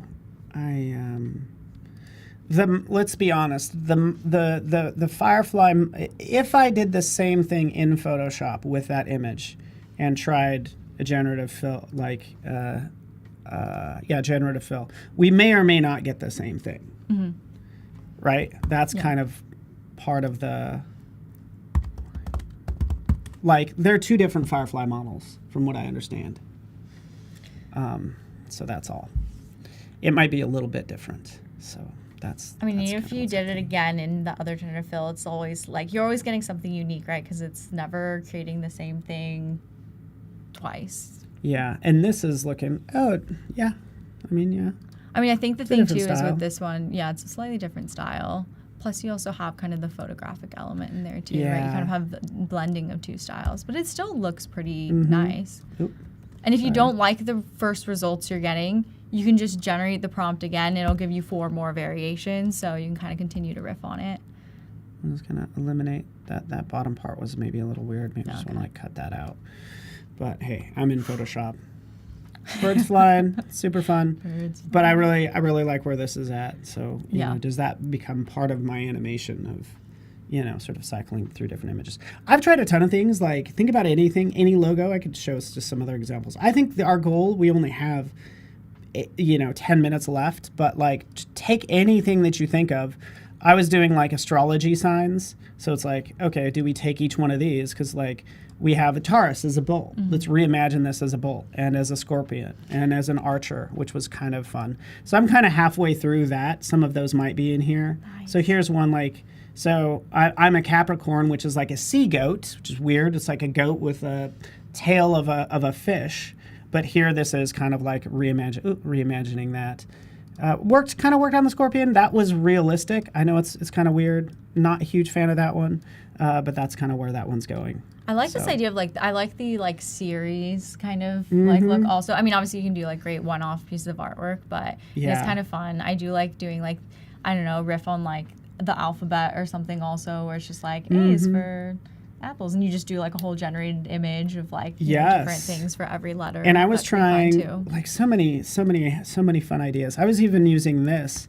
So imagination, which is really hard to read. I still need to go and just make this one solid object. But this is, again, a case where can I reimagine this? Oftentimes you wouldn't be able to rework this because it just would be too time consuming. But I feel like in Firefly, we could take that, drop it in here to the, make that my reference image. The thing is again, it's way too hard to read as is.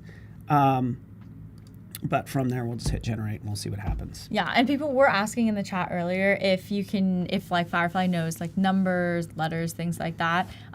It does to a basic sense. I think that's still something we want to get even better at. So there's still some improvement to it. So every now and again, you might get something a little funky, but that is something that we've been improving and are looking at continuing to improve. But yeah, I did try the number 1 and things like that, and was able to get some results off of it. Let me see if I have. I want to. I already gave away the punchline, but essentially I just did this super fast in Photoshop. Let me define the shape and direction, and then I made this from here to here, and I said, give me a gold human skull on a wooden table, dark cinematic, and we have a couple different versions like that. So, anyways, I think that's just really neat. I was able to take your drawings. If you have an old drawing, Anna McNaught did this recently, so hopefully that got posted for her. Taking old sketches from your sketchbook and say, hey, give me something, magical, whimsical, whatever, and it just comes to life. It's reinvigorates, old projects and sketches and things, which is really fun. Well, and that's the best way to get inspiration at the beginning of a project too. Is I still like to start sometimes with a hand-drawn sketch or something, right? In my notebook, and then kind of bring it to life afterwards. And it can be a fast way to kind of get some ideas going. So yeah. Oh, you got. I was just trying to see. I was trying to test if it does numbers. Oh yeah, and letters a little bit. We could switch to Danielle's screen. As it's slowly generating. I did this. I did that too. Nice. Okay. The infinity triangle. Yeah, I'm getting some. But I mean, it's recognizing the number form. I kind of want it a little bit different though. I don't know. Number 1, let's try on a birthday cake, and then I have a style reference. We'll do art and just see how it does with that.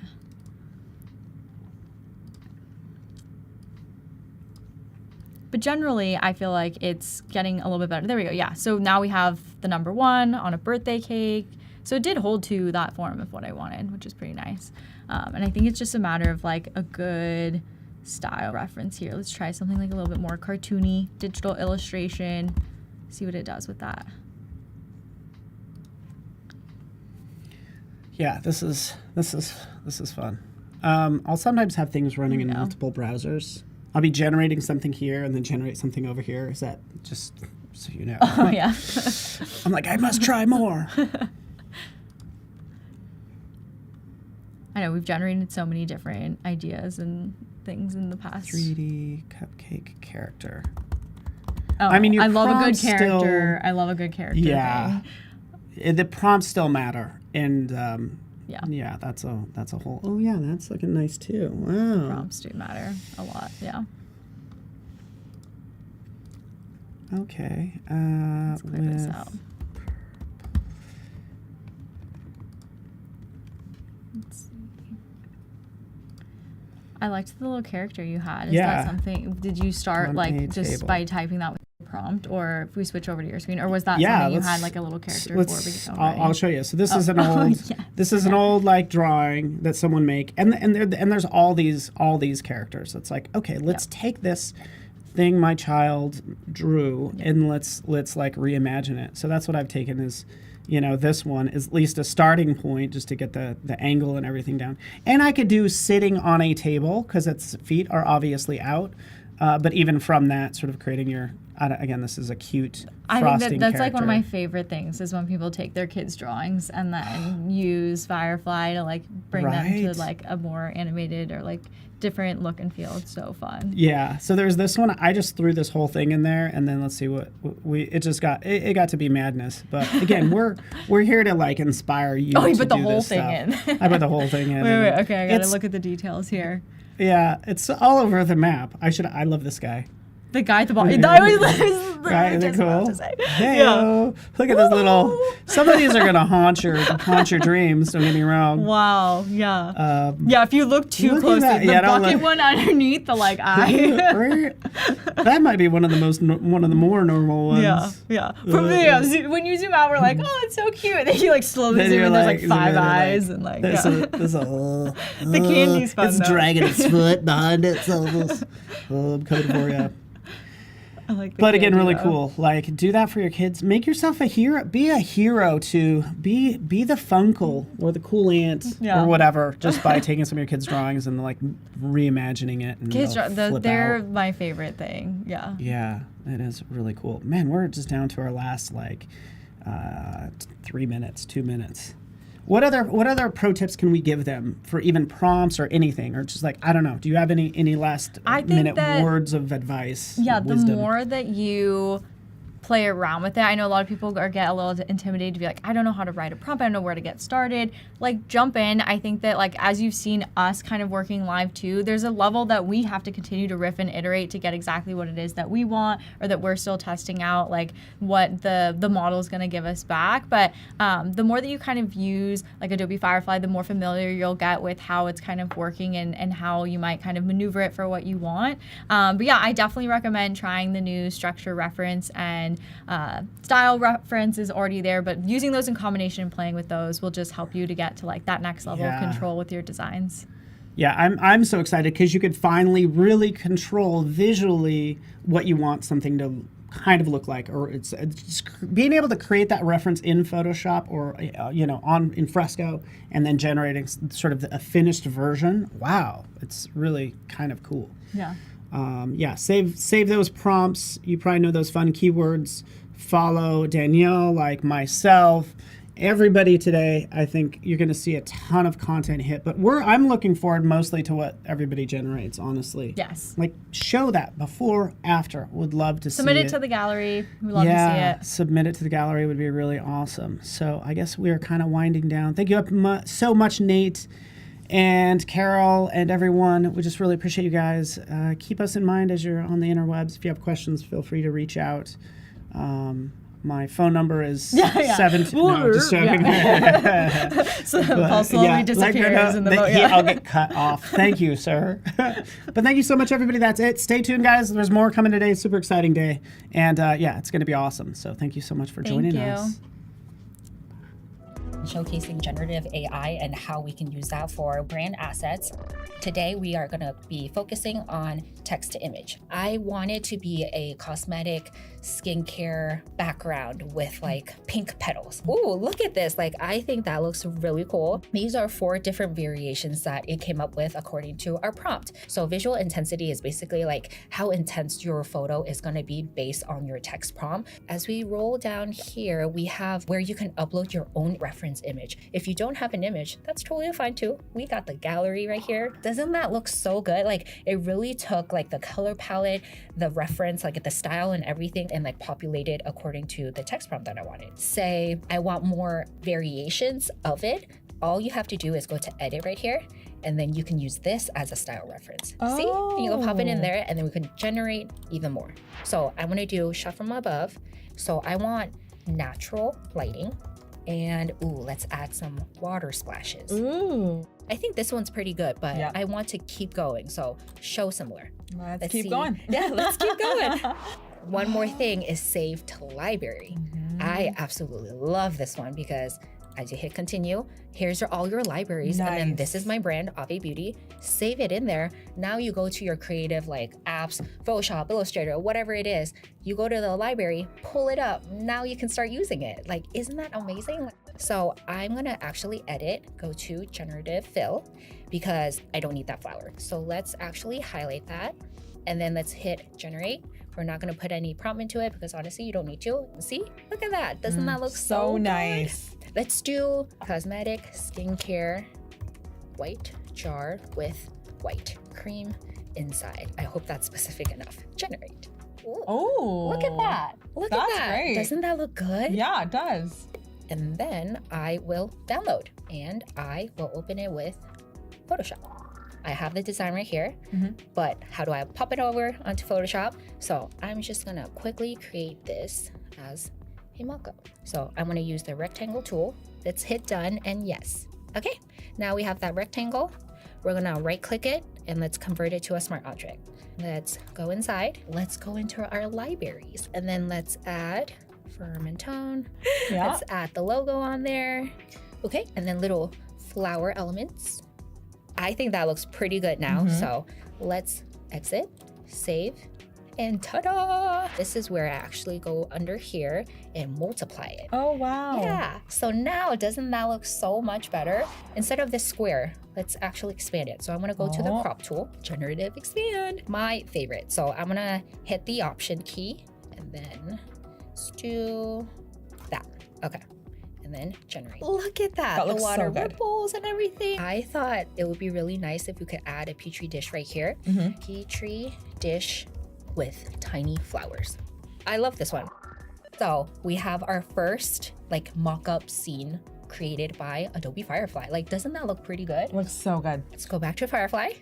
All right, now this time, a macro shot of oil bubbles in water, light pink floral background. Nice. Edit, and then we can down here do more in Adobe Express. So literally one click in and then it goes to Adobe Express, text and more. And then voila, Nice. it's right over here. So I'm gonna set this as page background so it doesn't move everywhere. And then I am gonna drop in my product images. Yeah, that's gonna look so good. Now let's do remove background. Amazing. Nice. Isn't it Very so nice. quick? What if we like took it to the next level and animated it? Yeah. That's nice, you know? I really like this one. Click, okay, resize, and then let's do an Instagram story. Ooh. Oh, see, that looks nice. That would catch my eye. If I saw that on Instagram and that was a story, I would stop. Well, I can honestly say you created some incredible eye-catching campaigns. Yay. Have a great day, guys. Thank you so much. Bye. Hello, everyone. Welcome back. Hopefully you've been watching and you've heard the news. Adobe Firefly, lots of new updates, and we're going to be walking through some of those today, as well as showing you some workflows. So let us know where you are watching from. We're here with Olivia. Hi, Olivia. Introduce yourself. Tell us about you. Hi, so my first time on Adobe Live. I'm a user experience designer here at Adobe, previously working on Photoshop for a number of years, and then this past 6 months moved over to the Firefly team. So I get to work on all the cool Firefly stuff, and I'm so excited to be here with you. We're going to be having a lot of fun today. As always, if you would like to contribute to the stream, this is live. It's live, unless you're watching the replay, then it's in the past. But if you want to give us suggestions for a prompt, if you want to vote on the color of something, if you just have general questions for us, please put them in the chat. I'm looking at the Behance chat and seeing Oliver, Barbara, Apruva, nice to see you. And I also am monitoring the YouTube chat. So if you're watching on YouTube, hello, Gabriel's here. Mark, nice to see you. And Mark asking, is this recorded? Yes, you can watch this at any point after the fact right here on the Adobe Live YouTube channel. And you can subscribe. I think we have a graphic. I'm putting our studio manager on the spot. You can subscribe by just clicking that subscribe button if you're over on YouTube and watch. We are live every day. There it is. Beautiful. Right there, Look beautiful. at that graphic. All right, Olivia, what are we talking about today? There's a lot of new, there's a lot of fun. What is the new update with Firefly? So the new update that we are talking about today is structure reference. You might have seen this in the previous stream with Danielle showing it, which allows you to match your prompt to an input, whether it be one of our presets that we have available or an uploaded image. So that is a feature that we're highlighting today. The goal today, what we're going to be doing with you all live, is working on a mood board. So the prompt that I'm giving for us is compiling a number of disparate images for creating a mood board for a painting series. So can I give some background on why I came up with this? Yes, let's do it. So outside of work, I told you all what I do for work. I am a user experience designer here at Adobe, but outside of work, I am a painter. So that's what I went to school for. Oh. That's what I like to do in my free time. I do not do it professionally, so I don't make any money off of it, but it's something I do for fun. But a lot, because it's not my primary focus, I spend a lot of time, here, I'll switch over, I'll show you guys. While I'm talking, I'll show you some of my work. I spend a lot of time just doing kind of random stuff that comes to my mind, right? So portraiture, landscapes, that type of thing. However, what I would love to do is create a series of paintings that are based around a cohesive story. And so that's where a mood board comes in. A mood board allows you to make a bunch of random images and then kind of take a step back and look at the overall sort of themes that are coming together. And they're really fun for not just painting series, but for your interior design goals, for your style, for your wedding that's coming up. So I thought that could be a fun thing for us to do together. And on that, this is such a niche thing, but I've been using Adobe Firefly. I have a lot of friends that are drag queens, and I've been using Firefly to generate drag looks, like makeup looks. And it does a really good job at doing like really unique, odd looks. And then you're like, cool, let's put this look on a face and see what happens. So I love doing it for interior design, love doing it for mood boarding, for painting. There's a lot of different ways other than just like generating an image to use it. You can use Adobe Firefly to brainstorm really well for like other real world things. So I love that we're kind of having the crossover of we're going to get some reference, we're going to do some mood boarding, and then eventually maybe turn it into a painting series. Yes, exactly. And previously, before generative AI, it was really difficult to find these images. So it was a lot of like Googling and trying to find exactly what you want. So I am excited to use this tool for that because I think it'll be easier. So let's hop in. Let's get into it. So I started us off, just so we're not like starting with a completely blank slate, I started with a little bit of a topic here. So I was kind of thinking what I wanted to do for this series. By the way, if you all have like inputs at any point, please like let me know. We can like work on this together. So I wanted to create a series that was, I started to pull out words that I thought might be good for this series, what I might want to do. So imagery, I'm thinking like something nature related, so like water, stars, fog, animals. What I wanted to feel is like a very romantic series, so something that's like peaceful, maybe a little mysterious. If you have better words too, please, and give them to us. What I want the viewer to feel is curious, peaceful, maybe a sense of awe, and then the tones just like clean and crisp and soft. So basically aiming to create maybe a very like naturalistic series with like a little bit of like magic or other surrealism into it. So anyway, let's just get into like generating some images. So I gave you this prompt, no pun intended. Is that a pun? Yeah.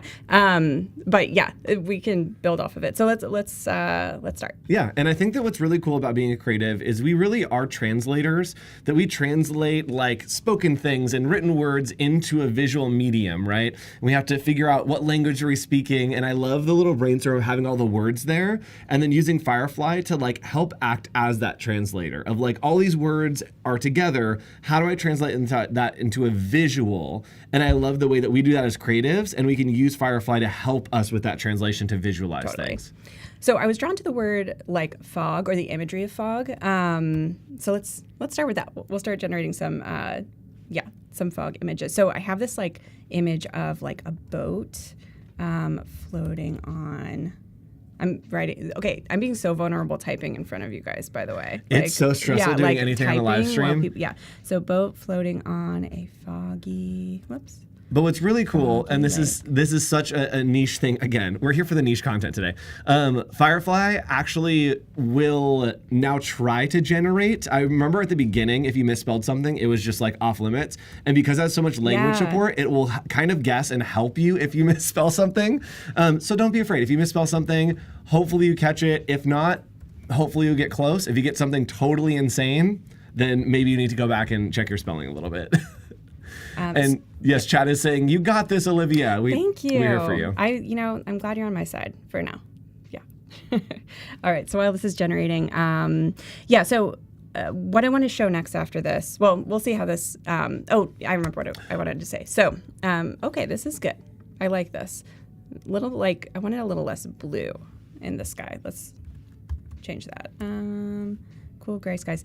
So with the mood board, what I want to do is create like a bunch of images. In the next session later on today, I'm going to be working on creating like an actual reference image for a painting. But I think a good approach for mood boards is like create a bunch of stuff and then you can edit it down later to just like the core images that you like. Yes. Okay, cool grays in the sky.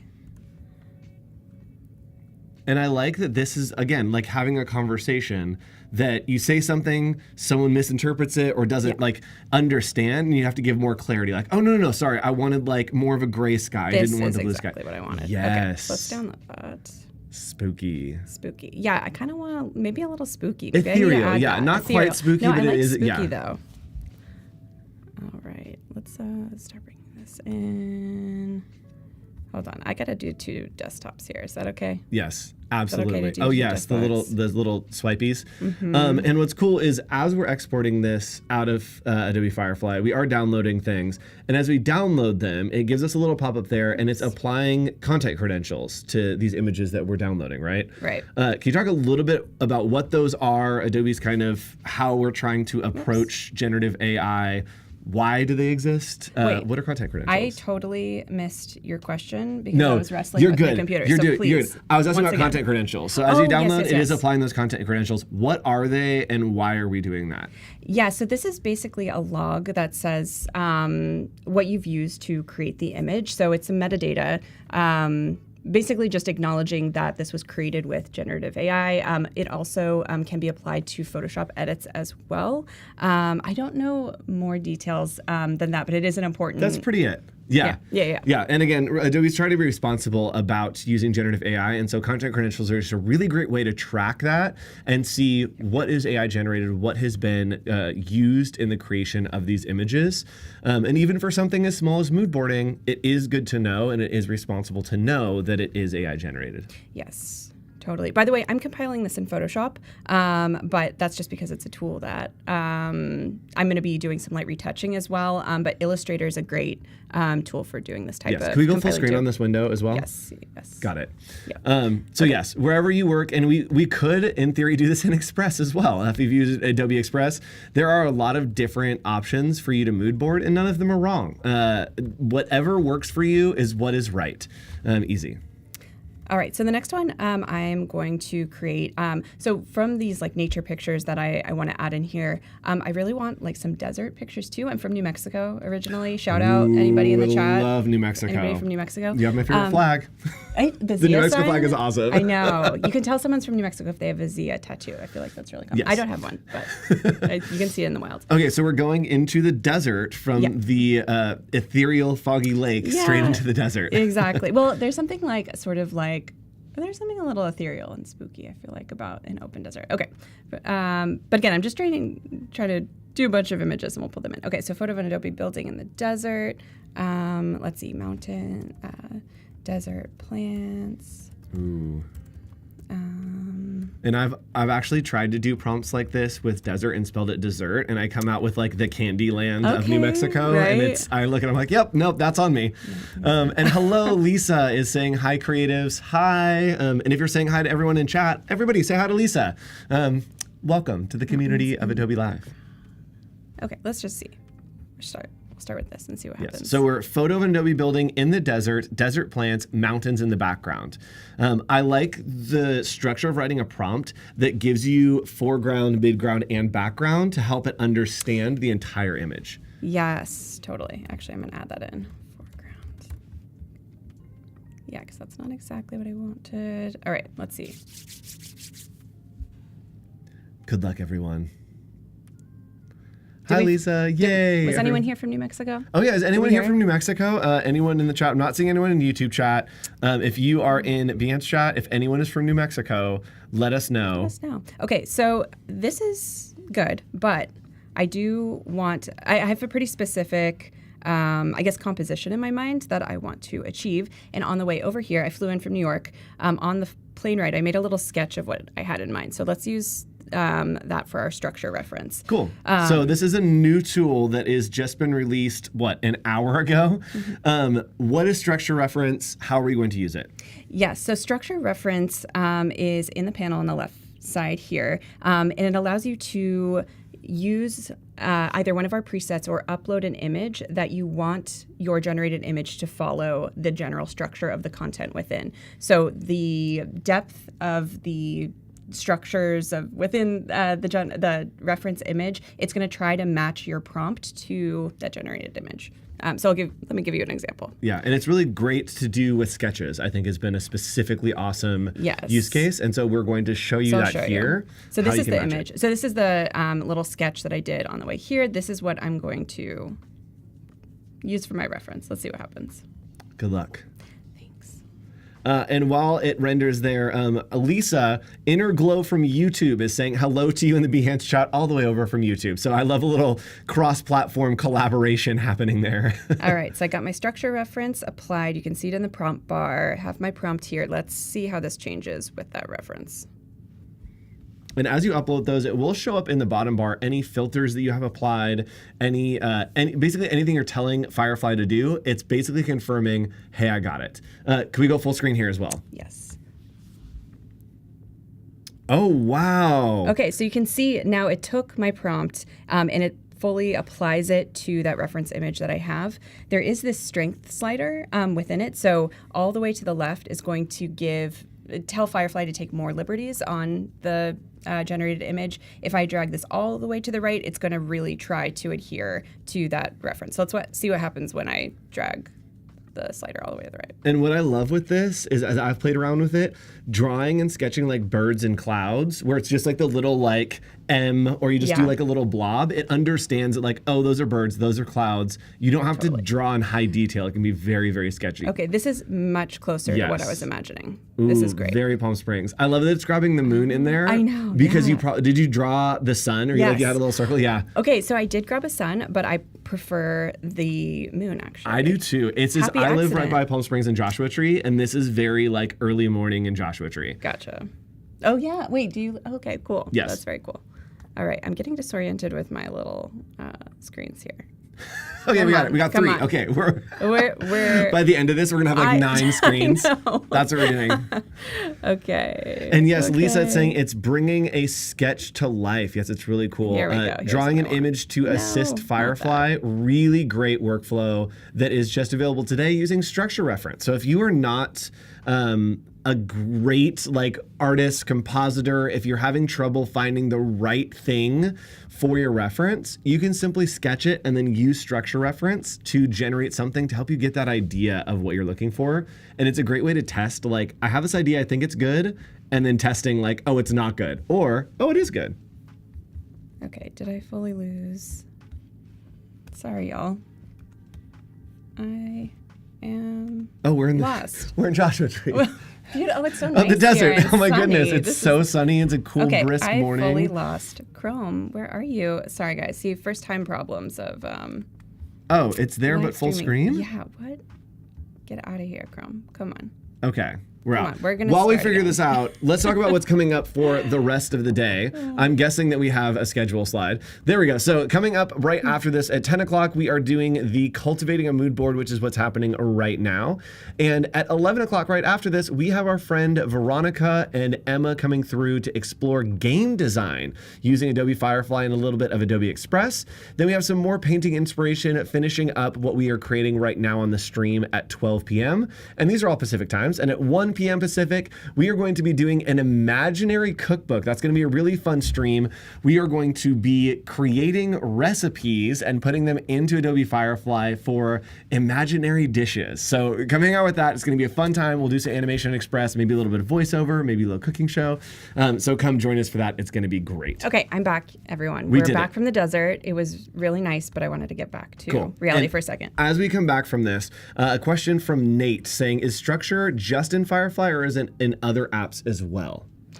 Right now, I think it's only in the web app. Yeah, so firefly.adobe.com. It is there for you to start using on there, not integrated into Photoshop, only into this firefly.adobe.com. Okay, and I know I'm not full screen, so don't yell at me about that. I won't. We're good. We're good. But because I wanted to take a quick tangent to show you, this is like totally unrelated to what we're doing, but I wanted to show you another example of how I use structure match that I was so excited about. My coworkers are so sick of me like talking about this, but I use structure structure match to bring my little 5-year-old son's drawings to life. And Yes. it was so cute. We literally have somebody in chat saying it would be interested to see what this does with kids' art. Okay, Yes, let's can do I it. show Let's you? do it. Let's All do right, it. so this is Wally, my son. Shout out to Ozzy if he's watching. That he drew this little Wally character. Let's see what happens. So we're gonna. No, file format not supported. What? Get out of here. I was so excited. It's a JPEG. It's a JPEG. There we go. There we go. We did it. God, don't fake me out like that. Okay, so let's do cute illustrated robot with wheels on a white background. And maybe we make him a little rusted. I don't know why. Oh, yeah. No, I like that. Yes. And yes, we are reading your mind, Jack. And I love here that structure reference really is the next step in that translation, that we have the written translation of what we want to see, and then we have a visual reference to say, hey, this is kind of what I want it to look like. We're helping Adobe Firefly put those two things together so that we can translate a little bit more easily into a visual. Oh, look at him. It's so cute. Wait, let's change this. And let's bump it all the way up. I want to see him like fully follow. And I think original. that the strength maybe references, or like the strength I would use how good and detailed my sketch is. Like if I have a rough sketch, I'm probably going to say like, take some more liberties with this. Are you kidding? How cute is that? Oh my goodness. See, I know this is a tangent from our original goal here, but like I had to show you because we it's had so to be cute. there. Can we do this as a photo? I'm just curious what it looks like if we move from art into photo. Yes, great idea. Because I love obtuse, weird reference with a photo because it makes this very interesting, like Tim Burton style of like, it's everything that gets really angular. Wait. Oh, I said illustrated. I think I'm giving it. I'm giving it conflicting messages. I'm sending some mixed signals. I know. Come on. Which again, we're using that translator kind of reference. We said the wrong thing, and so Firefly gave us the wrong thing. Totally. And so if you ever get a weird output like that, just go ahead and reimagine or look at your prompt to see what you're putting in there. Oh my gosh, so cute. Oh, he looks like a little sculpture. He Like it looks like totally a kid does. found like some trash and like pieced together. Oh my God. Wait, can we try a couple more? Yes, while we're doing this? love this. Okay, so this one he made of. Yes, if we can fighters. update the description of this to just like playing with kids' drawings, that's what's. I know. It's honestly, it's so fun. I'm obsessed. Okay, so this one was a drawing he made of spaceships. Let's see, round spaceships, battling in space. And yes, Interglow is saying, so we must add a description. Using only the photo reference is not enough, right? Yes, I believe you do have to add a description. Because if I were to say like, well, we can try this next. If I said like pieces of cake floating in, underwater, it's going to take that prompt and fit it into like the original structure of the image. Yep. Okay, these are kind of cool. Oh. These are kind of interesting. Can we full screen the reference just to see yes. what the reference was? Whoops. I think they're technically supposed to be TIE fighters. Oh. But yes. Okay, yes. All right. Let's try. So this is actually a friend of mine's kid made this. Let me show you With full color. screen. Let's see what happens with this one. I do feel like if you have a sketch, taking it to Photoshop and adding a little bit of color goes a long way. Yeah, I agree. Especially it can take things from being like a tree to a palm tree, or it just adds that little bit more reference to allow Firefly to understand it.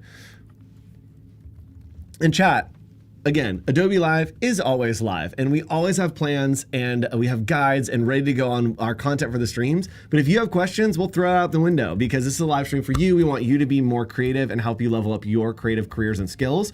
So if you have suggestions, if you have questions, if you want us to try stuff, we don't have to do any of the mood boarding. If you have questions, we're here for you the whole time. And yes, Interglow, just using a blank prompt probably wouldn't give the right results. And we'll show you that in just a second once we get rendered here. Oh my gosh. It's so cute. It's so cute. The little watercolor versions. So cute. Okay, one more that I want to show you all. Yes. So this is like way different. So this, I've just like turned this into a session about me and my kid. I'm so sorry. No, that's fine. That's where we are. We recently went to Disney World. And we took this picture, and I tried structure match with it, and it was Cute. So let's see what happens. Ooh, that's so gonna this be is interesting. I'm just going to type watercolor. Okay, so you can give it a very short prompt to convert it to a certain style. Yes. All right, so I started with the photo. Yep. All I'm saying is watercolor. Content type is art. Let's see what happens. Hopefully this turns out cute. Ooh, I like when it we'll gives you see. the prompt is too short and you're like, no, it's not. I know exactly what I'm doing here. Being intentional here, little bird. Also, that little bird, I think, is one of the only things that has consistently made it through every version of Firefly I've seen. Like, he is the only thing that I'm like, you're always there. This is so cute. So cute. Oh, your child became a flower, though. He became a flower. All right. Well, maybe if I turn it down. Let's see what happens if I turn it down. That's so interesting. I know. To, like, reimagine a photo into a style. Yeah, I mean, that's like, you could use like landscape photography. Interesting. Oh. Now we're getting surreal here. I kind of like it. Wow. And why is it getting so different? What do we do to change it to make it so different? I just changed the strength slider a bit. So basically, to remind you, this strength slider is telling Firefly how closely to adhere to your original input, the reference that I gave. So if I drag it to the left, it's going to tell Firefly I can take more liberties with what I'm doing. If I drag it all the way to the right, it's going to follow it more closely. So when I dragged it a little bit to the left, it imagined all sorts of things. So can we take it all the way to the right and see what happens? Yeah, that's the one we just had. Oh, okay, cool. Yeah. That's this one. Cool. Which turned him into a flower. Okay, sure. Why not? Sure. And could you add more reference there? So, like, could we add more context to say, and a mother holding a son in the foreground? Let's see what happens when we do that. Watercolor. Oh, and Sean is asking, can we also change the aspect ratio after we've rendered it? You have to re-render. It will re-render, Yeah, yes. you have to re-render. Now I'm scared. I hope this doesn't turn into something really weird. Good luck, everyone. Come on. Good vibes. And let's hope for something weird so we can show people what happens and what they should do if they get something weird. Oh. I mean, that's cute. Yes, and the reason that it's not the same composition is because we put the strength all the way up, right? Well, it should be following it closer. So okay. I'm not sure. Interesting. So if we're not getting something that is what we expected or what we hoped for, what are we supposed to do on the images? Is there a way to send feedback? What do we do? Yes. Yeah. So you can rate this result right here at the bottom. So I'm just gonna say this is not exactly what I was imagining, and there's a feedback button here, and then you can give more details about what went wrong, and this ultimately helps the model get better and gives us feedback, obviously, about what's working and not working. And I think that there are people that have feedback or have ideas or something, want to make Adobe aware of something, and these go to people. And there are these feedback buttons that are in Photoshop, Illustrator, all over the place. I've talked to the person who's like, when somebody reports a bug, it shows up in my email. So if you click the button and you have an issue, it's going to going somewhere that change is going to happen. So that does help us a lot if you give us that feedback. And especially with using generative AI, sometimes you get some really weird stuff that you feel like maybe I should have gotten something better. Let us know. Exactly. Okay, so I'm going to try to bring it back to the mood board. Although this is fun, I could just keep doing this. Yes. I forgot what I was doing for a moment. The thing you were working on. So this is another drawing that I made that I wanted to generate an image from. So this goes back to the kind of nature imagery that we were trying to create before. So let's do a watercolor, but of this image, and see what happens. I'm going to start small and just say watercolor and see what happens. Bird again. I'm doing a thing here, That little guy. It's cute, though. I don't mind seeing him. Yes. All right, so we are using watercolor. We have our sketch reference, and just simple as watercolor. Let's see how well it does. Ooh. Okay, these are cute. I like this. Ooh, great question from Nate.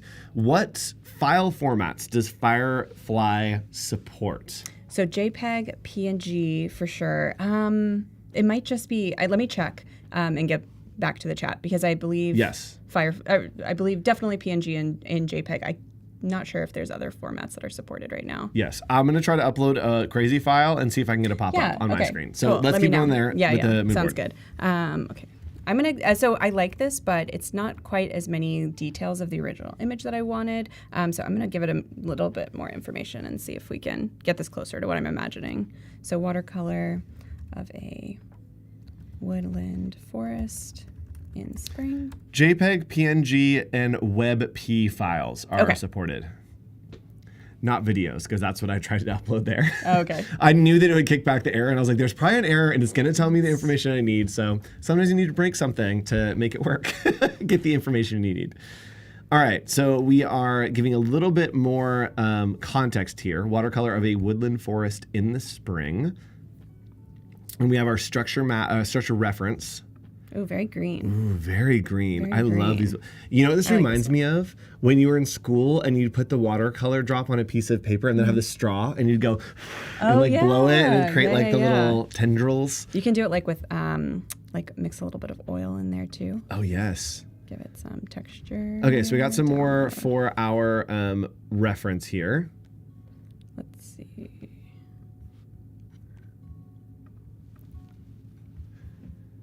And Nate, great stuff. Thank you. No problem. We're always here to answer any questions that you have, whether you're on YouTube or Behance, wherever you're watching. Ask your questions. All right. Okay. What next should we do? Let's go back to my imagery here. Yeah. So Let's let's look at some of the mood board here, and maybe let's look at some of the prompt or the vibe that we're trying to get and see if we're missing anything there. Yeah. Let's see. Oh, animals. Let's do some animals, I think. Unless you all have ideas. I'm going to start with animals. Yes, if let's you do all some have animals. ideas. And chat, please go ahead and put your ideas into chat, and we'll be able to incorporate those as we go. And someone's saying, what color format are you using, CMYK or RGB? I don't think it matters for the structure reference. I think either of those, as long as it's an image or a JPEG or a PNG, you should be good to go. I also don't, maybe this isn't a true statement, I don't think that you can do PNGs that are CMYK. That's a side tangent. But anyway. I was just trying to imagine. Yeah, we that would are mean. just using whatever the image is. It will grab the pixels, not necessarily the color space that it's being worked in. And now I'm typing to see if I need to know the answer if we can have a CMYK PNG. Ping of a swan on a morning, like with. And we're going to add some animals to our mood board here to now. I need to get some more like surreal stuff in here though, I think, because for this painting series, it's just not going to be like straight realism. We got to put some like, okay, I like this. I'm going to put this on here. I want to put something like more surreal in here. So if you have surreal ideas. Let's put, I mean, like, we could go classic Dolly and do some clocks. I think that maybe we can do we want like fantasy surreal though? Yeah, like a little bit. Just yes. like a tinge, can we put, you know what I mean? maybe we do like a little riff on Alice in Wonderland, do maybe like a bunny with a top hat. Okay, or like, cute. I like right, that. it's some kind of animal that has something off that's like a little human element to it. Yes. I like this swan a lot. That one's good. Okay. Let's do bunny. And yes, Jack Watson saying you cannot do CMYK PNGs. That is the answer that I found as well. And Nat Carter, never a stupid question. We have no stupid questions here on Adobe Live. Some great other references and suggestions from chat once we get our bunny in here. Someone is saying great. a red panda, a narwhal. Yes. Ooh, a narwhal would be great for like stars and ice for our kind of surreal yes. look. I like it. All right, let's do this one. That's cute. Let's see what happens. And Laura from YouTube chat is saying, landscape of a boat in a chocolate river. Ooh. Okay, cute. Wonka, kind of, right? Very Wonka. Oh my gosh. I like Happy him. Easter, everyone. I like him. Let's just add him. He's fancy. And I like that Firefly sometimes gives you unexpected results, and especially when you're mood boarding, something like this. This wasn't what we were looking for. Yeah. But it gave something I'm like, I like the vibe of this. Like there's something about it that's resonating. Yeah. I'll throw it on the mood board and maybe take a little bit of piece of it, or use the whole thing. Yeah, maybe we should adjust the style here too. That could help us get. Oh, she's Very proper. She's ready. That is like a video game character 100%. Like she's going to send me on a quest. Okay, let's see.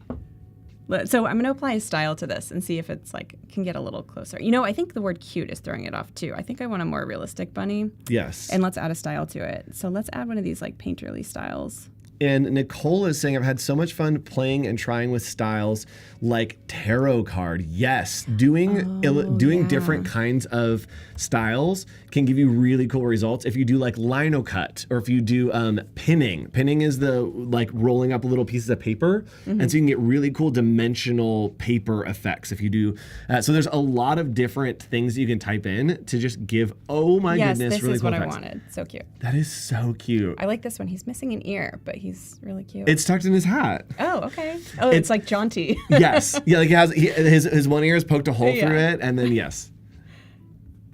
Okay. That's really cool. I also feel like that is a painting that like every mom has, and she puts it out for like April. Easter, and that's it. Yeah, she's totally. like, this goes up over the mantle for Easter, and then I change it out back to the family portrait after that. Totally. I wonder if we can wait. Come back. Go to Photoshop. I wonder if we could bring his ear back with like the clone stamp. Oh, well. Do you think we could? I wonder if we could generative fill. Yeah. Oh, better idea. Let's see. Try. We're staying in Adobe Firefly land. So let's see what happens. We are using generative fill now. And what's really cool is generative fill is going to reference the photo around it and see if we can get a bunny ear out of it. And generative fill is going to fill every pixel that you have selected. And so something like this, you want to be really careful about what you're selecting, and you probably want to try to draw, like we're doing, the shape of the ear.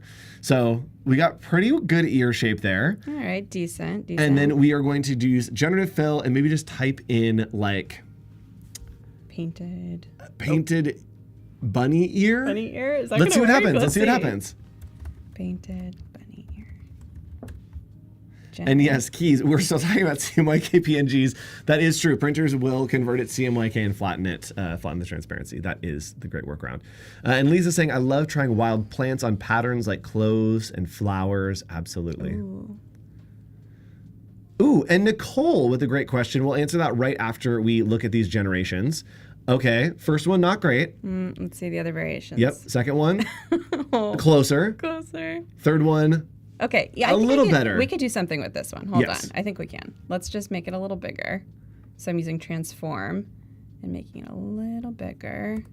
And then let's change the colors a bit. Cool. And the difference between these, why you're seeing maybe the results in Photoshop not be quite as good as what's happening in Firefly on the web, is they are different image models. So Adobe Firefly is using, on the web, is using a more advanced image model than what is being used in generative fill.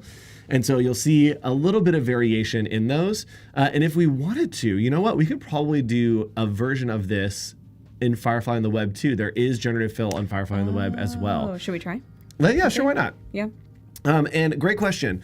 As we go through and try this in the Adobe Firefly, so all you need to do is click on the image. Oh, sorry. Sorry, go back. Let's see. Go back. Here we go. Come back to us. So all you need to do is hit on the Generative edit, exactly, and then we can go to generative fill. So there's a lot of options for you to work right here in Adobe Firefly, and then we're going to paint in that ear area and see if we can generate it. Good luck, everybody. Let's see what happens. Great question from Nicole. I just joined in. What is a PSDC file? A PSDC file is a Photoshop cloud document, which means that it is saved in the cloud, not locally. You can access it anywhere. You can also like import it into Adobe Express. There's a lot of different things you can do with a cloud document as opposed to just a PSD, which is a local file. I don't know. I think we got to move on from our bunny. All right. Sorry, bunny. Sorry, bunny. We All tried. right. We got the vibes. But you know, I actually I'm happy with his general vibe though. And anyway, this is just for reference. Yes, so we got close. Okay, let's get out of here. Also, chat, a quiz for you, pop quiz. What is a PSB file? We're going over file formats here. Oh, okay. And if you're just joining us, like our friend Nicole, we are working on a mood board for a painting series. We're going to be live all day with more content. We're taking a look at Firefly's new feature, which is structure reference. You can reference the structure of an image to then generate based on the structure of that image. So thanks for joining us. As always, we are live every weekday from 9 a.m. to 2 p.m., giving you all the content that you need to level up your creative careers. And yes, congratulations. Yes, you got it. It is Big. Photoshop Big, which I think is hilarious that that's the official name of the file. Photoshop big. And yes, more specifically, Macy, correct answer, it is more than 1 gigabyte is a PSB file. All right, I'm gonna just get some more abstract shapes in here to fill out our mood board a bit. Yes, and one of the people that I love to follow that does really great abstract shapes, what a niche thing to be good at. Howard Pinsky, one of our evangelists here at Adobe, he's done great job creating like these orbs and spheres of very organic materials, and then he'll actually use them as a reference to create 3D maps, which is really cool. So if you want to, go check out Howard Pinsky. He has a bunch of videos about that workflow and creating organic kind of pieces you can just use in Adobe Firefly. I love to use Firefly for generating textures. That's like a great use case for it. So if you have, so like watercolor textures, paper textures, anything like that, you can combine them with images to create kind of interesting results. Yes. Which is kind of fun. And what I'm going to do in between this, chat, don't steal my idea and post it before I do. I don't wait at least an hour. I want to play around with using structure reference on typography. So I do a lot of weird, distorted, kind of like grungy type. And I think that instead of using displacement maps or instead of like scanning and like doing weird, like crinkled papers, I think that I could use structure reference to create some really weird, wonky type. So stay tuned. Follow on social. Okay. I'll post it in about 45 minutes when I have a chance to make it. I like that. Since we're on like abstracts, I want to try doing an let's see if I have it in here. Yes, okay, another one for my son. Oh, just scribbles? My son made these like scribbles. Art. And let's see, definitely art. Yes. Let's see what happens when we feed that into structure match.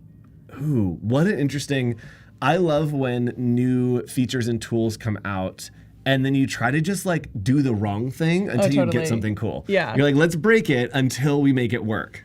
My husband had a really funny prompt the first time he tried Firefly. Off the top of his head, the first thing he came up with was too many jars. What does it do with too many jars? That's so fun. That's so fun. What does that mean, too many jars? We did a little magazine here for Adobe Live that was called Half Page Zine, which we have a new issue on the way. We'll be showing that on the stream a little bit later, later this month. But we had a poet write a poem, and then we took each stanza and plugged it into Adobe Firefly and then matched the image with the poem. And so we had, and it was very abstract and ethereal, but it was really cool to have those vibes. Ooh, oh my gosh, that's these. Cool. These are cool. This one almost looks like a hand, like holding, Ooh, the netting? These are kind of neat. These are very, especially the last one, is very like 2010 corporate presentation background, right? No. Like 100%. The other ones are really cool. That one to me like gives 100% like stock background for like earning report. I feel like I now have an ick of some of these. Not just that one. Just yes. that one. Get out of here. Okay, which one's the best one you think? You like the... I think the first one. I think so really too. Good. Yeah, and Keys, so I'm just late joining the session. What are we doing? Welcome, first of all. We are creating a mood board for a painting series. And then later on, we are going to be diving into that painting series, seeing what else we can create. But we also have content coming up all day for you here in Adobe Live. All right, the vibes are vibing. All right. I kind of want to do more like abstract stuff. Let me try something different with this one really quick. I need some like brighter colors, I think. So abstract painting with big brush strokes. And as we see popping up there, you're actually able to take suggestions. So there are a lot of suggestions that as you type it, it will kind of say like, hey, do you want this? Do you want that? That's a great place to start. So if you are missing something, if you can't quite get it, you can just start typing some words and it will give you suggestions on how to make that prompt better. We got about 10-ish minutes left here. So chat, if you have questions, if you have suggestions for things you want to get generated, please let us know. We did have that one suggestion of the boat on the chocolate river. Oh, we didn't make that. Ooh, wait. This is a weird thing to say. This looks tasty. I would eat this. I know. It's very like sorbet, like summer. I want to be at a fancy restaurant and they just do this on the table and they like take a spoon and like scoop it and like, yes. That reminds me of those like butter boards. Do you remember that trend from like Oh, a year yes. ago? I don't know when that was. Everyone was doing butter boards. Did you make one? I did not. No, me either. I would have though. I'm more of a charcuterie guy. mean, Just butter feels like a lot. It does. I guess if it has like the right stuff on it. Okay, much more impressionistic. Yeah. These would be so cute I have mom brain, sorry. But these would be so cute if you did had your kid do these little sketches and alter them using Gen AI and then printed them out and hung them up in their bedroom. That could be really cute. And someone's saying, where is the best place to learn about using Firefly? Right here on Adobe Live. We have a lot of Firefly content, especially on Thursdays. If you want to tune in on Thursdays, we have a ton of content coming to you about Adobe Firefly. Also for the rest of the day, we have videos and live streams happening. But if you want to learn more, follow some of our evangelists. Paul Trani, Howard Pinsky, they are working and creating awesome content for you. Anna McNaught has really great content about Adobe Firefly and specifically about structure reference today. So go find them on social media, give them a follow. Cody, if you can toss some of the links in there to some of our evangelist content, that would be great. And you can click through there and check that out. Chocolate River. Let me look. Okay, so landscape of a boat in a chocolate river. And then can we also make it raining gumdrops? I just thought of when I was a kid and of all the raindrops or whatever. Oh, I want to see. Ooh, that would be a fun experiment to do, is to take some of these old rhymes and songs and whatnot if all the raindrops were gummy bears and gumdrops or whatever. Cute. And be let's see what that looks like. What if it was that? Ooh, yay! Very Wonka. Ooh, the little balloons. It's interesting the depth of field on the last one makes it look like a miniature. Oh my god, it does. Interesting. And what I love about that Firefly does so well, reflections. I think it's amazing the way that it handles doing reflections.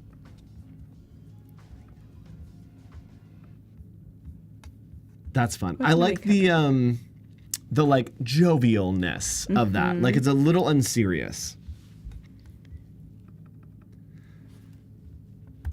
All right, heading back, trying to get some more reference. Landscape.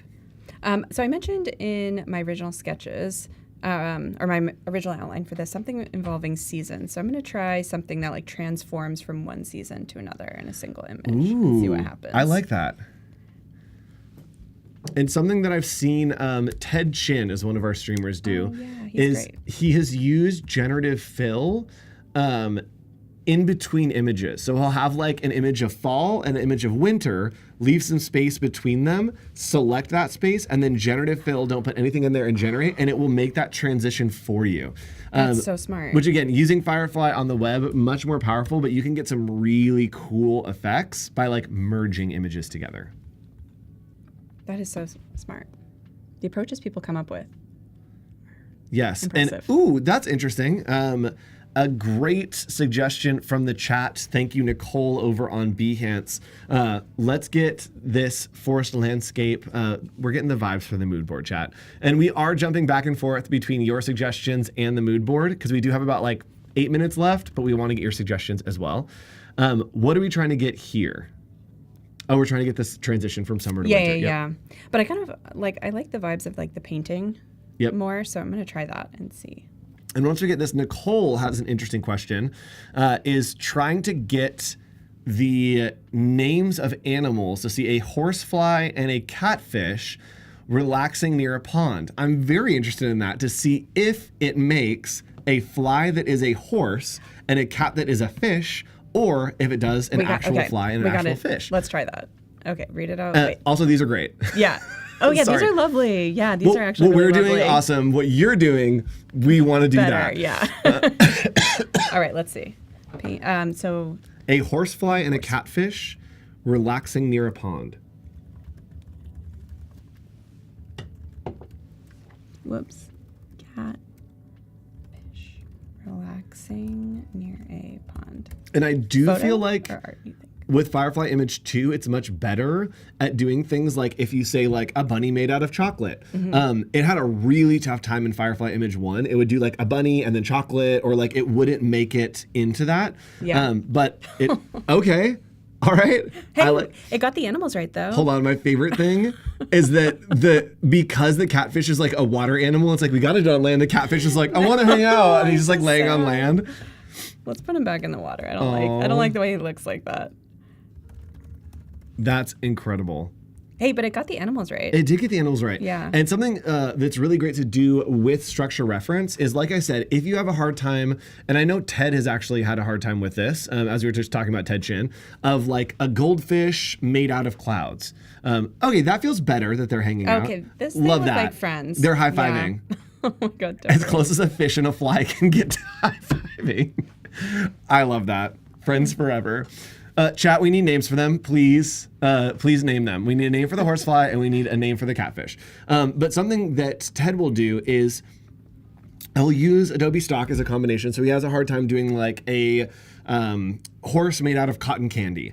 And you can actually use structure reference to generate, maybe you do a structure, upload a horse, and then the prompt type in cotton candy with sparkles, and then it will match the cotton candy into the structure, and then you can start applying textures and different materials using that structure reference, which is really cool. Yeah. All right. Peter and Paul. Approve it. Yes, please keep the names coming. Oh, they could be. This is like 2024's Toad and Frog. You know, like Toad and Frog Yes. books. It's dragonfly and catfish. Yes. Let's see if we could pull anything from one of these. So these are the presets we have for the reference image gallery. I noticed that sort of abstract shapes tend to work really well. So like this one, it's kind of these like floating orbs.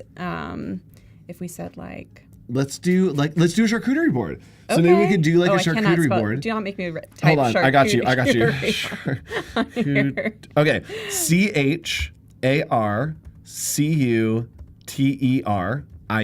Oh, look, Firefly's helping me out. Okay. Yes. So let's do one of these prompts. Yeah, great. These are suggestions of saying, hey, you want a charcuterie board? What would you like on this charcuterie board? And I'm interested to see if it's going to put a different ingredient in each of the circles that we have for the reference image. I'm very excited. Please work and please be so cool. And also don't make me too hungry because I have another stream during lunch. Let's see it. And Harriet and Harry. Mav, I think that is great. Yes! Okay. It did it. It did what you were imagining. Wow. And it did a really great job at matching the structure of those. Oh, look it did bowls. It did brie. Yeah. See, this I think is a good example of, where you can really accelerate your workflow using this, because if you just have like a general concept in mind, you could literally just draw these shapes and then feed it, into the reference image. And this is great for if you if you like have a brand that you want to hold up, or you even have a composition of like, oh man, I really want this charcuterie board to have this composition, so I can put text over here, or I can like really work it into something. Amazing use of. Ooh, let's do. Can we do something weird? Let's do something weird. What does it do with the books? A stack of books, but it's a charcuterie. Let's see what happens. Library. Library. Oh, I bet the books would make a really cool sandwich. Oh yeah. Okay, if this doesn't turn out, let's try a sandwich.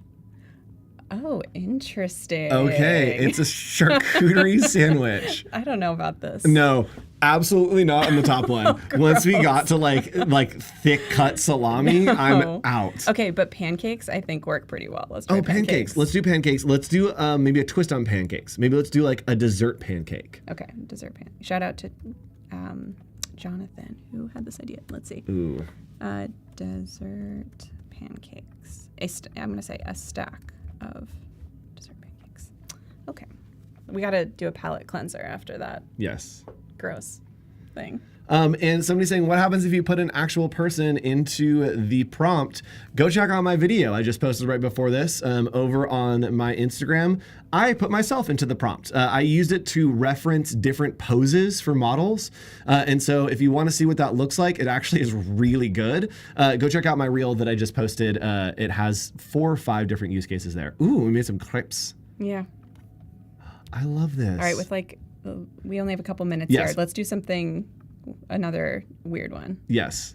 Okay, what about this one? It's like an orb. Okay. Over a cube. Yes. What I did with this one, and I did like chocolate hazelnut spread dessert like candy factory, and it did a really cool like ladle, like pouring the chocolate into a little bucket. Okay, let's try that. Wait, what did you say? It was Desserts, chocolate, bakery with hazelnuts and almonds. All right, Chat, just know the second in literally 2 minutes, I'm running to get a pastry. Okay, let's see what happens here. Oh, I love that. Somebody said Beauty and the Beast, and then I thought of our housefly and the catfish as like lovers that had like a Princess and the Toad moment, but they both turn into animals. Oh God. Okay, so maybe let's do pouring chocolate. Okay, yeah. And see if we can get it to kind of pour down onto that. But you can see there, it is matching exactly the structure of that reference. Let's see. And I think this will be about our last one.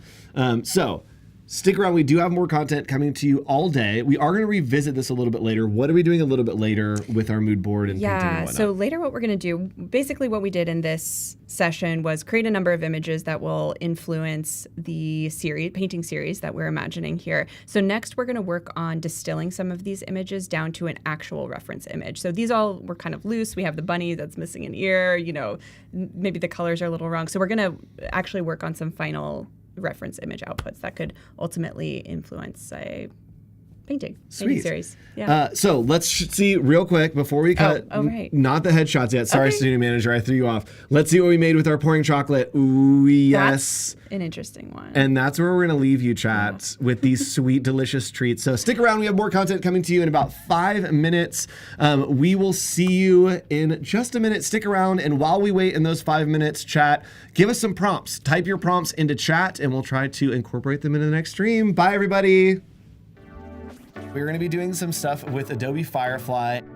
We can start with sketch to image. Welcome to my post-it note. So let's do maybe like a beach. Okay. And so I'll start out maybe with a horizon line, some waves, maybe a palm tree, some birds in the sky, the sun on the horizon. I'm just gonna snap a picture of this and then send it onto my computer. I am gonna put a little gradient map on this to make it black and white. We are going to tell Generative Fill to consider our sketch 50% and consider the prompt 50%. We're gonna make a new layer over here, and then we are going to hit Q to enter quick mask mode.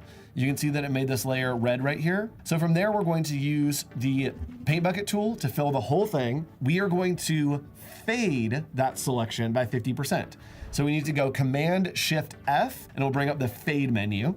We can type in 50% right here and hit enter. So from there, we're going to exit quick mask mode by hitting Q, and it will bring up our generative fill. So we're gonna do generative fill, and here's where I start to describe the scene.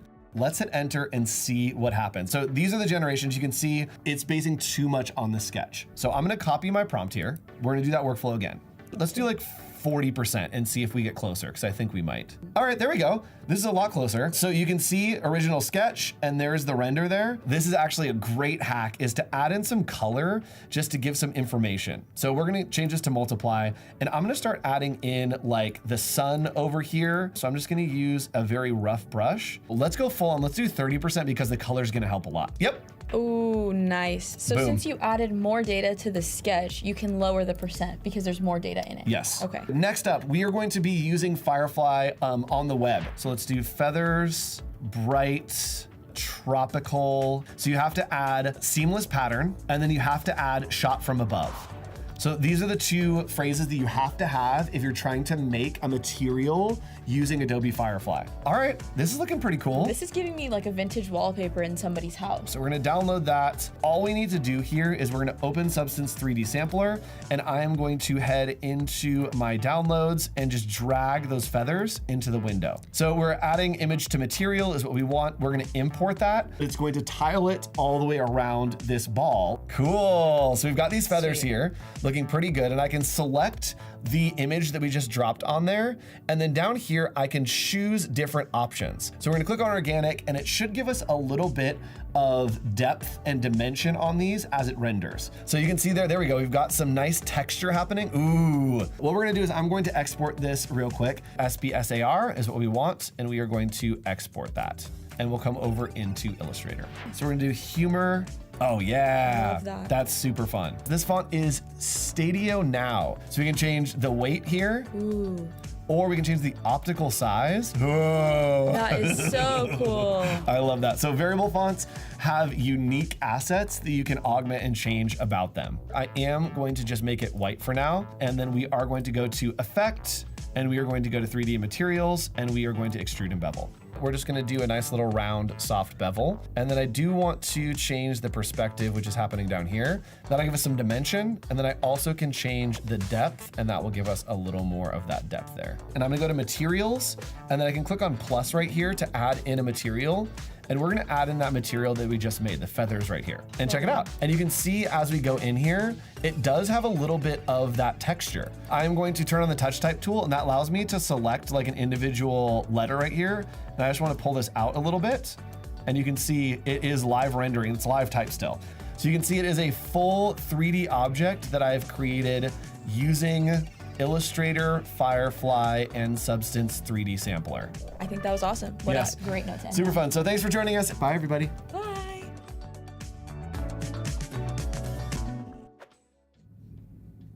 Hello and welcome back to Adobe Live. Hope you all have been having so much fun exploring everything new with Firefly. And I'm Emma Gustafson, and I'm here today with Veronica Chen. Veronica, welcome. So excited to have you here. Very excited to be here. Yes, Veronica and I are both designers here at Adobe, but Veronica has a very fun role. So Veronica, tell me a little bit more about what you do here at Adobe. Yeah, so I have been on the Firefly design team for the past 2 years, and my passion has always been about bridging the gap between emerging technologies but also user needs. So super excited to be here, Nice. and we're gonna do some fun exercises today. Yeah, so tell me about what are we doing today with Firefly? This is kind of exciting. I'm excited to see what we do here. Okay, so as the slide suggested, today we're gonna create a cozy game together, and we're gonna put together some concept books and mood board, and also introduce you some of the new features that we just launched today, and you can check it out on Adobe, firefly.adobe.com. Awesome. So yeah, we're going to create a fun little cozy game. Are you going to share with us what that exactly means? Because I know you had to explain that to me, what a cozy game was. I know. Yeah. So when you go on Steam or any of the gaming platform, like cozy game is not necessarily a specific category you'll be able to find. Like it's not like strategy or role play or different types of game categories. Cozy games are really any kinds of game that make you feel very warm and very soft and really stress relieving. A stress-free game, which I like because I don't like learning rules, and I don't think these have tons of rules, do they? Not at all. Okay, good. All right, let's dive into it.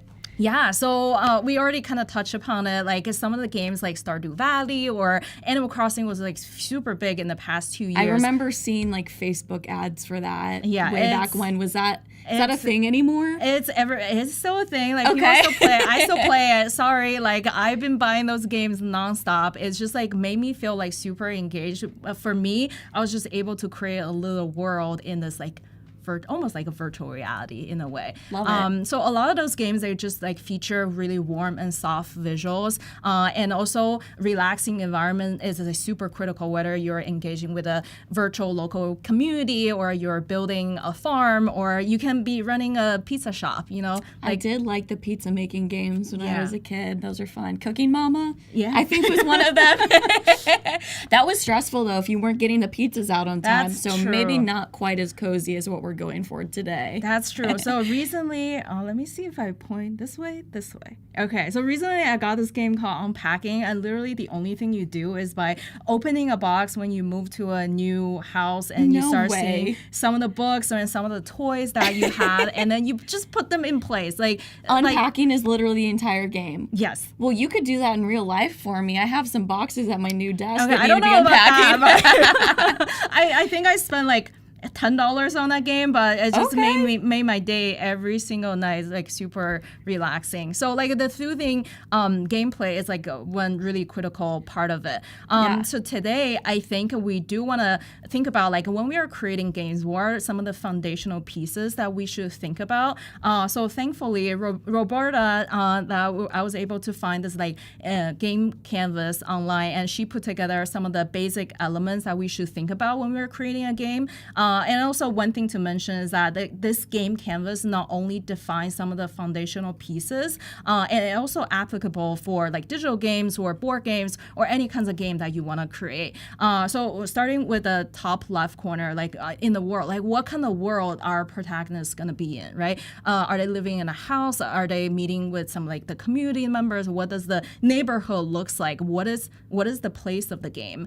And then moving on to the character, like who is the protagonist? Like what are some of the special capabilities that they have, and that's like super special to the game. But also we talked about NPC characters, right? Like non-playable characters. Who are they? What does that mean? I've heard that. That's like a slang term too, isn't it? It's just like I'm not cool and hip. Please enlighten me. It's like any of the character that's not playable by you. So it could be. But they're just out and about, like in the game. In the environment, in the world that you created. So you can meet them on the side of the road. Maybe they're gonna give you some kind of road. That's a little actions. scary. I think I was almost like envisioning the world in Animal Crossing. So okay, that so that's more harmless.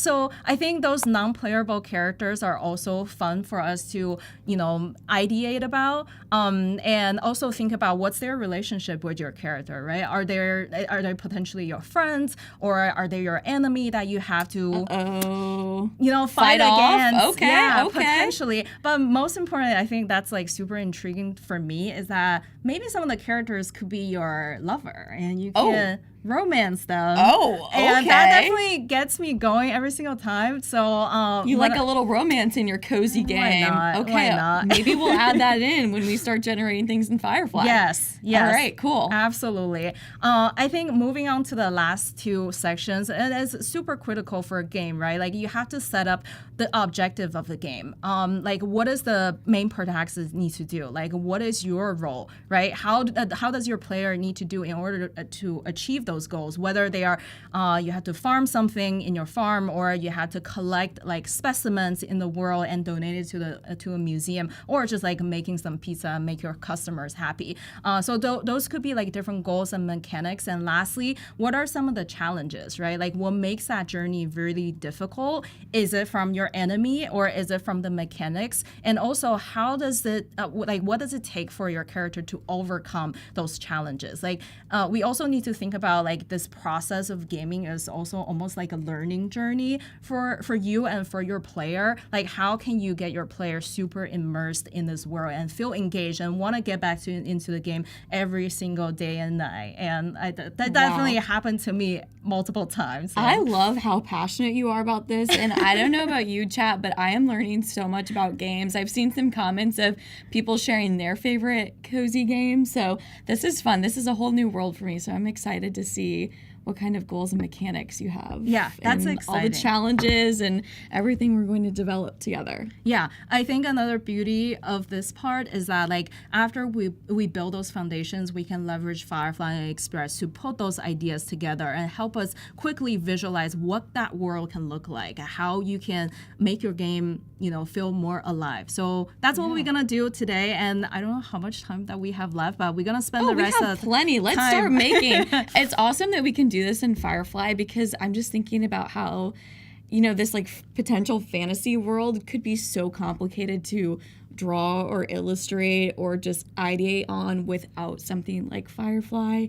It would take a lot of time. So this is fun that we have this tool at our disposal to use. Amazing. So let's actually dive in. So what we're going to do is actually look at this canvas and start to fill in some of the basic concepts that we wanted to put together. So in terms of the world, I was thinking maybe we can try something like a almost like a magical place. Yes, because I love that. What's fun about the daily world? I mean, I guess right. We don't need someone going to a 9 to 5 in this cozy game. I think we experience that every day. Not at all. But meanwhile, like in the chat, please share any of your ideas that maybe we can put together the concepts together. So yes, maybe so this could be a magical world. Magical, I love it. And so I have a question. Yeah. Will this canvas inform then how we're prompting in Firefly later? Absolutely. Okay. I think this. Cool. So using this opportunity, this is where we put all the stories together. It doesn't have to be super detailed. It just needs to be like, it could be simple words. It could be inspirational concepts that we can reuse and re-leverage in our later generation process. Cool. So just coming up with a general concept, framework, getting like our story solidified before we start adding visuals to it. Exactly. Awesome. Love it. So we got a magical world started. What else are we going to add? Okay, let's think about it. Maybe it could be like a little forest, like so that like our character can potentially like go into different areas of the forest and just explore. So Fun. It could be like an enchanted forest. Perfect. I feel like this is what I picture when you started talking about cozy games. I feel like magical forest is just immediately where my brain goes. Yes, exactly. Fun. And I think in addition to the forest, we want some livelihood happening within this world as well. So maybe it could be a town, like a town center. Okay, something I like it. That. Where all the people live. Yes. Or fairies or animals. Yes. Whatever our characters will be, which is next, not getting ahead of ourselves. I think this could also be an opportunity where our character can go and maybe like do some transaction or exchanges with like the local folks, and so that we'll be able to get additional types of resources. I think that would be fun. Anything else? Maybe. Ooh, Robert suggested some rolling hills. I like that idea. Ooh, yes. Robert came up with a really nice long prompt for us. He's got an old colonial house, 2 stories. Love it, love it. Love that. And maybe just to add some mystical elements to it, like for our character to explore. Maybe it could be a cave, like a magic cave or something like that. Okay, I like it. This is all coming together nicely. Nice. I think we already kind of like start picturing what the world can look like. So maybe we can jump ahead to the character creation. Oh, someone suggested a bunny, like for Easter. Ooh. I feel like that could go well with our magical forest theme, right? Maybe we can have, in addition to the protagonist, we can also have a pet character. Right? Okay, cute. Everyone likes a pet. Do you have any pets? I do. I have a little kitty. A cat. Oh, that's cute. A purple baby at home. Oh, that's very nice. So yeah, bunnies could be our pet. And in terms of the character, I was thinking maybe it could be somebody who's still relatively young, trying to figure out how the world works. Okay. And maybe they have some kind of like a magical power they just still haven't fully discovered yet. Oh, almost like a Harry Potter type character. Potentially. Maybe. Are you a Harry Potter fan? I watched a movie. That's like all the knowledge that I have about that. You understand the premise. Yes. I think it also just like reminds me of the feeling whenever we are going to college or move to a new city and like just facing the unknown yourself and trying to make new friends. I think that feeling hopefully resonates with many of you guys today.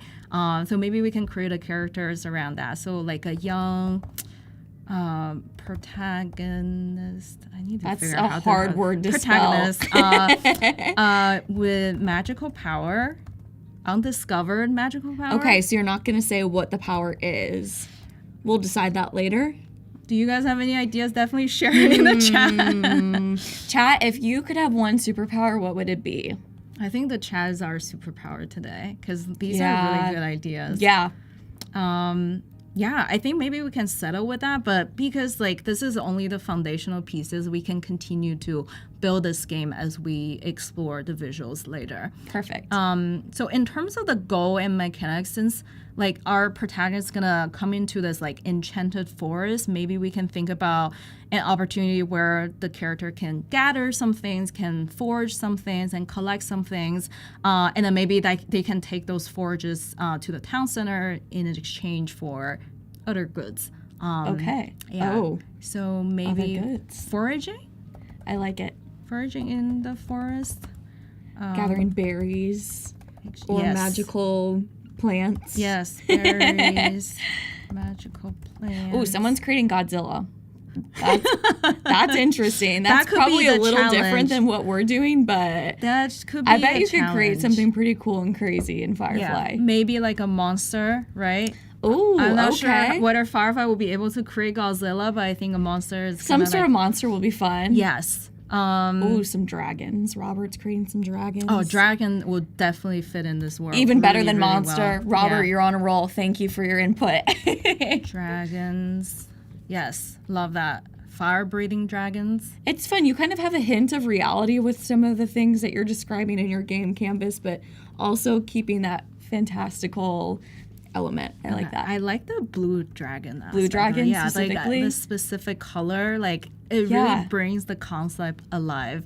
Okay, goods exchange. Maybe like since we mentioned like rolling hills and magic cave, maybe our character can also explore the world.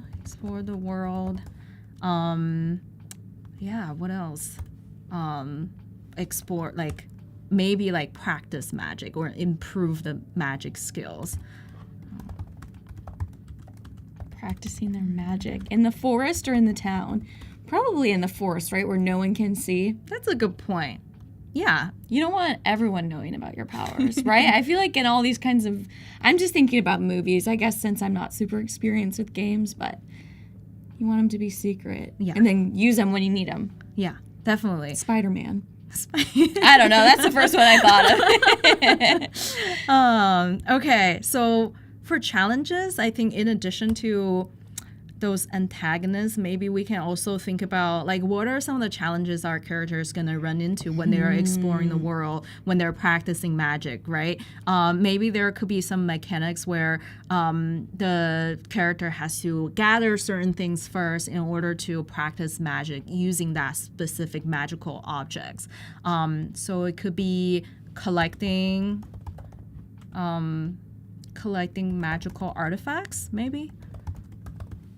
And I think if we have like goods exchange, I think we definitely need some kind of like currencies or like tokens where the characters will be able to use to go to the town center. Perfect.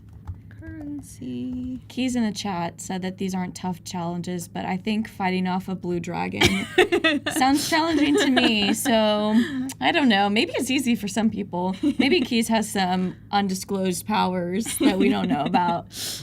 Keys, definitely share that with us because we are eager to know. I think these are pretty good foundations. Yeah, that this seems we like can a use. good start to just jump into Firefly. Yeah, definitely. Okay, we already have Firefly ready, but before we jump in, I think maybe the next step we need to look at is like having those foundational pieces. We should start to think about what would it look like, right? So what is the look and feel? This is where us as designers we start to geek out. This is fun. I like to think about this. Yeah, like what are the themes? Like what is the kind of imagery we want to evoke? Is it like a game that has like pixelated art style, or maybe it could be a little bit more watercolory. Like we can start thinking about the specific art styles, but also like what kind of color theme that we want to evoke or specific mood. I would think like it depends on like which sections in the world that you're at. Like we can evoke different types of feelings using that visual imagery. I think after we build the foundational look and feel, we can use all that imagery to inform every single aspect of the story, right? Like the who, where, what, and how. And now is actually a really good time for us to jump into Firefly for us to build together like this mood board for look and feel. So I'm excited. Yeah. And so this is our new text to image gallery. I think this is like very similar to I haven't checked this out yet, but I'm so excited. I don't know about you all, but I am on Firefly all the time, always generating images. So I'm really excited about all these updates. Absolutely. It's small but mighty. I think these images look even better than Image Model 2. Oh, So, yeah, this is awesome. absolutely. So, like, with this new release, we also added like structure reference. I believe, like, in the previous stream, we already touched upon it. And today, we're gonna connect all the workflows together and see how that look like to create those visualization. I think another updates we want to highlight is that on this page, you can actually see who's the person behind this prompt or behind this image, and what are the secret sauce for those imageries, right? Not only you'll be able to favorite those imageries, but also you can view them and bring into the module that we are very loving and familiar with. Yes. I love the prompt examples that it gives.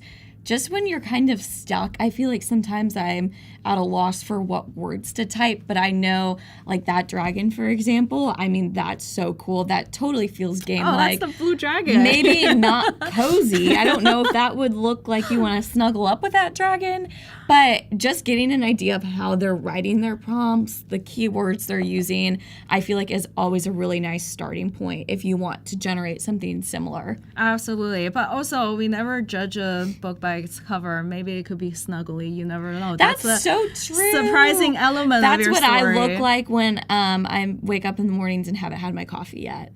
That's probably what I'm like. Bedhead, don't talk to me, but then can be cuddly. And I'm wearing blue, so maybe it's me. Yeah. I'm the blue dragon. Yeah. Exactly. Okay, so we kind of put together some of the concepts. Let me just bring up the menu so we can jump between the pages really easily. So here we have Magical World, Enchanted Forest. I feel like the Enchanted Forest can be a really good foundational piece that kind of tie multiple elements together, not only like the magical aspect of it, but like some of the key activities will happen in that environment. So maybe we can start typing into the prompt bar and Enchanted Forest. Am I spelling it correctly? Okay. Oh, yeah. Everything looks great. Typing live can be hard. Yes. So now we're seeing... this looks different. It's on the left instead of on the right. Yes. I've seen this in like prototypes and mock-ups, but this is awesome to see it in product now. Okay. Wow. Yeah. Sorry, geeking out. And look at these results. So pretty. It's oh my gosh. magical. I love this. Yes. And you can also notice, like, in addition to some of the familiar settings that we had previously, like aspect ratio, you can change the size of the dimensions of your image, or like content type. I think this is also something that a lot of people are loving and familiar with. Yes. This is the new feature that we added during this so launch. Excited about this. Yes. This is such a game changer. We're gonna delve into it and how you can use an image as a reference to inform the overall compositions and the look of the imagery. And we also have, like, similar to the style reference that we had in the previous launch, you can actually browse the numbers of galleries, and we already curated numbers of images for you, or you can upload your own images. Super cool. And these are the style effects that everybody loves. And oh yes, I love playing with those. Exactly. Again, it's just a great shortcut for when you know you like the look of something, but you don't know how to describe it. Right. This is here for you. And yeah, if you have your own images or artwork that you want to pull in and use that as reference, it's great. Precisely. So, like, for this concept, I think we do want to change the content type to art. By default, it's set to auto, and what the auto toggle does is basically it's going to analyze the prompt that you put into the prompt bar, and if you put in something like a photo of a woman, the auto will auto detect the contents of your prompt and just like selects a photo for you, so you don't have to worry about that parameter at all. For our story, we want to make sure every single generation is focusing on this like artistic content. That's more fun. So we're gonna make that selection. And aspiration, I think squares should be fine, like for visualization purpose. Yeah. I think another thing that we can definitely test is reference, style reference, right?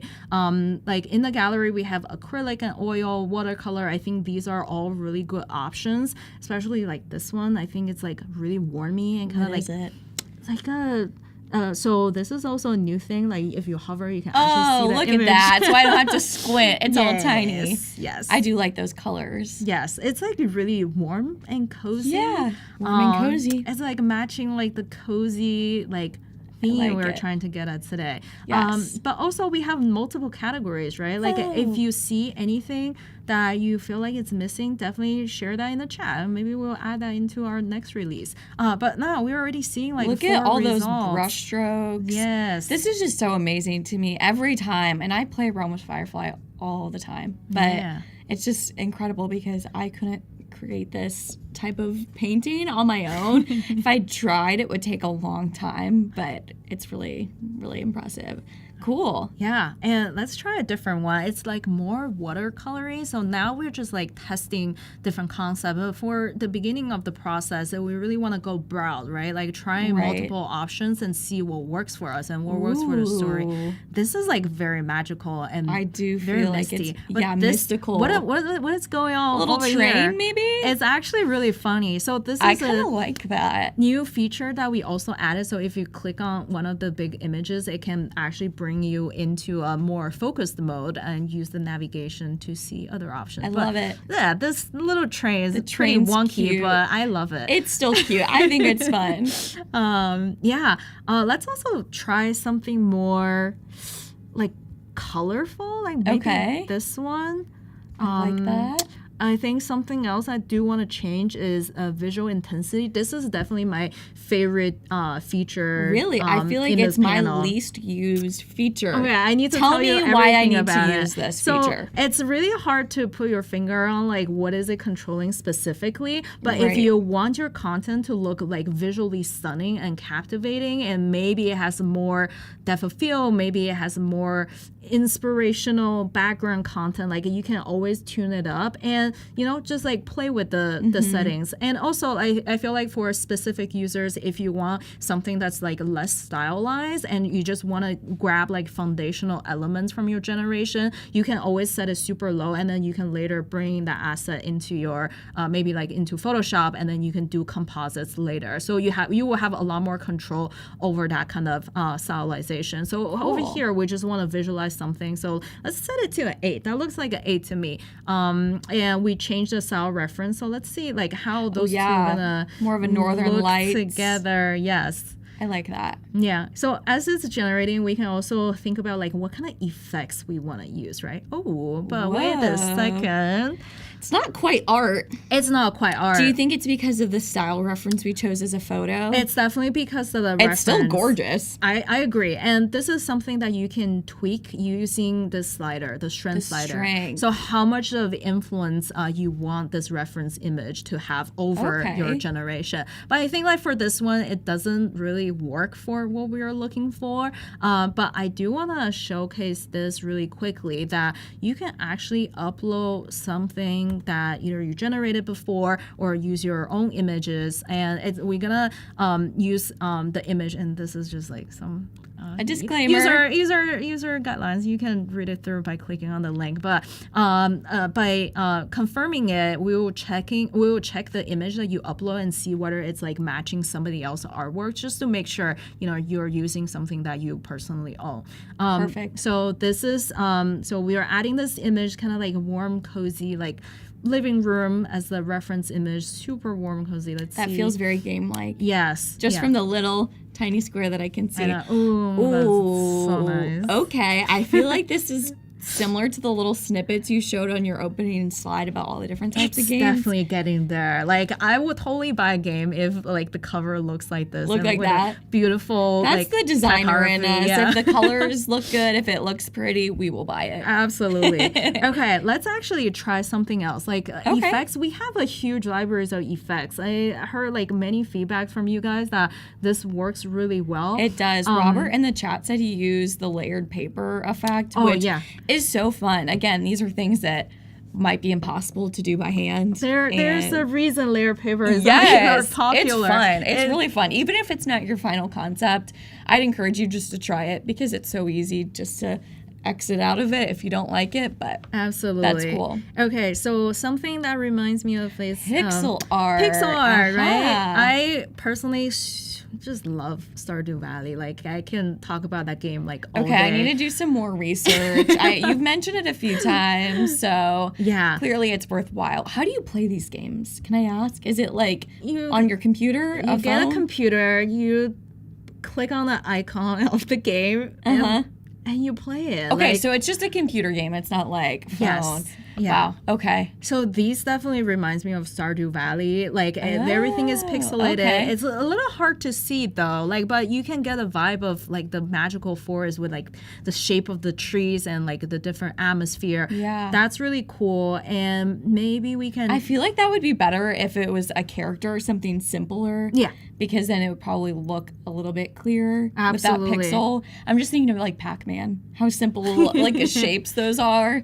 And the pixels look good. But this is fun just to explore all these styles really quickly. Yes. Iterate very fast. I think something else that's a little bit more pixelated, but also kind of like have a very old style looking effects, like fresco. Maybe we can try that. Oh, okay.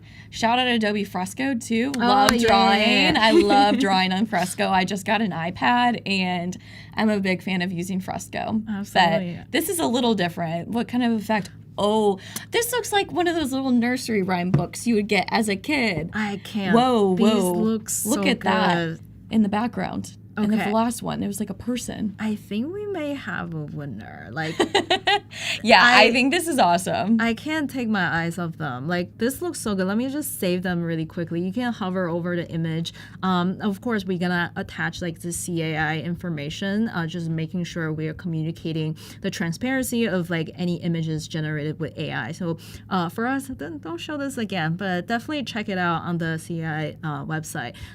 So we're gonna save that and maybe also save this one. I feel like it's like very cohesive. It doesn't have like a weird person standing in the middle of the road. And also, if you don't like specific results, definitely tell us you don't like it. Like press on the thumbs down button and tell us why, right? Yeah, people that work on this product, I know actually really value the feedback of like the quality of the generation. Also, if you see something that's like not super equitable, I know we have a whole team here dedicated to making this a diverse platform. So Absolutely. we do read that and take it very seriously. Yeah. So Absolutely. look at this. Yeah. I'm loving this style. I think this is the best generation we had yet. I know. Okay, let me just download all of them. I'm also You're like downloading image all hoarder, of them. yeah. Where are we going to put these images, or will we pull them back into Express? So right here. So we do have style reference, right? Let's just like reuse one of the images that we have earlier and as a so we can make point. all the images like of the characters and other environments look cohesive. So this is definitely a tip I want to share with all of you guys, which is like using style reference. You can actually making sure every single generation that you have from now on is going to have a very consistent visual look of it. And also we just created over here, so you can customize it whichever way that you want. So maybe we can move on to let's definitely take it to Express and go back to the look and feel, and maybe we should add that imagery. Perfect. So we can kind of see it all together, almost like a little mood board of what the game will look like. Yes. Fun. I'm excited to see all this come together side by side. Yeah. And I think using the style reference will just really make it cohesive. Yeah. I mean, look at how detailed these are. So I love pretty. little mushrooms, little forest creatures, the light in the forest that's somehow working without electricity. Yeah, and we can already kind of see like we have the foraging concept, right? We can see the mushroom in the background already. Yeah, maybe they're foraging a giant mushroom. Yeah. Maybe it's magic. So later in the live stream, we're also gonna talk about like magical and imaginary like cooking style. Maybe those are the things that we foraged from this forest. Okay, you never know. And that's in your later session, right? Yes. Okay, so stick around for sure after this. Make sure you watch Veronica's Magical Cooking. Yes. I know I'll be tuning in. Yeah. All right, so now we can actually move on to our character creation. So earlier we said maybe it could be a young female witch with a witch hat, maybe. Okay. Yeah. So like over here, like the more detail you can be like with your prompt, like the more specific your generation is gonna look like. But also we have this new like prompt suggestion feature It's so helpful. Yeah. You could just keep adding on and on and on. Exactly. And your Look at this, prompt like, could get long. holding and looking at a candle, that's like exactly the type of mood that we were going for, right? That's cool. But I like also, that. I know like some of you guys probably are super familiar with like prompting and anything like that. You can always turn it off like based on your needs. So let's try this. Yeah, so here we're already using the same style reference that we generated before. So let's see how visually consistent it's gonna be, because sometimes it's about rolling a dice. Pretty good. It's not there. I think it's probably because we have like, some of the style effects that might probably go against the reference image that we put together. But let's try again, just like with the style reference. Sometimes you have to do it a few times. Yeah, but always mix up the results. I know that's a part of the creative process, right? Like you gotta explore a numbers of options before you feel very confident. So yeah, it's okay. This is fun. Yes, I actually really like this one. That's cute, right? It's kind of like a good witch. Yeah, I know. Yeah. Like Wicked. We can go right? with a good Have you witch. seen Wicked? Yes. Okay, the new movie's coming out. That's kind of what it's... can't wait. Yeah, with Ariana Grande. Yes. That'll be fun. Okay, let's download this image. Actually, let's grab it over here and see what we can... And this is our main character, right? This could be our main character. Okay. And one thing I definitely want to highlight over here is this remove background feature. So whenever you're adding an image in, it will just like remove the background for you. Let's see how good the quality is. And if it doesn't work out, we can always bring it back to Photoshop. So this honestly, is pretty good. It's good enough, but from like, a distance. From a distance, yeah. But so luckily we do have... It's definitely really good though, I will say, with very simple like cutouts and things like that. Exactly. But sometimes Photoshop, you just need a little bit more robust of a tool. Yes. Let's see if we can use this subject selection tool. I use that all the time. Yeah. I think back to the days where I interned at my college's athletic department and I had to sit there and cut out by hand all these photos of athletes, and I would have loved to have had this subject reference tool. I know. It helps with hair, it helps with, there was like tennis rackets with tiny little holes, so this looks it works really good, and it gives you a great starting point too to just start doing touch-ups. Yeah. Okay, I think I'm happy with this, and yeah, maybe that I looks can great. Export it as a PNG, and then we can bring it back to Express. Fun. I love that we're all assembling in Express, kind of keeping it with the rest of your presentation. I know. So you can see us concepting from start to finish. Yeah, we can also add it. What would be fun? Like we can also add it back to our game Oh, canvas. cute. Yes. Oh, I love it. So you can really see the story start to come to life. Exactly. All right. See? That looks pretty good. And maybe we can also flip it. There you go. Now it's facing the nice. concept. She's looking at her description. Yes. Love it.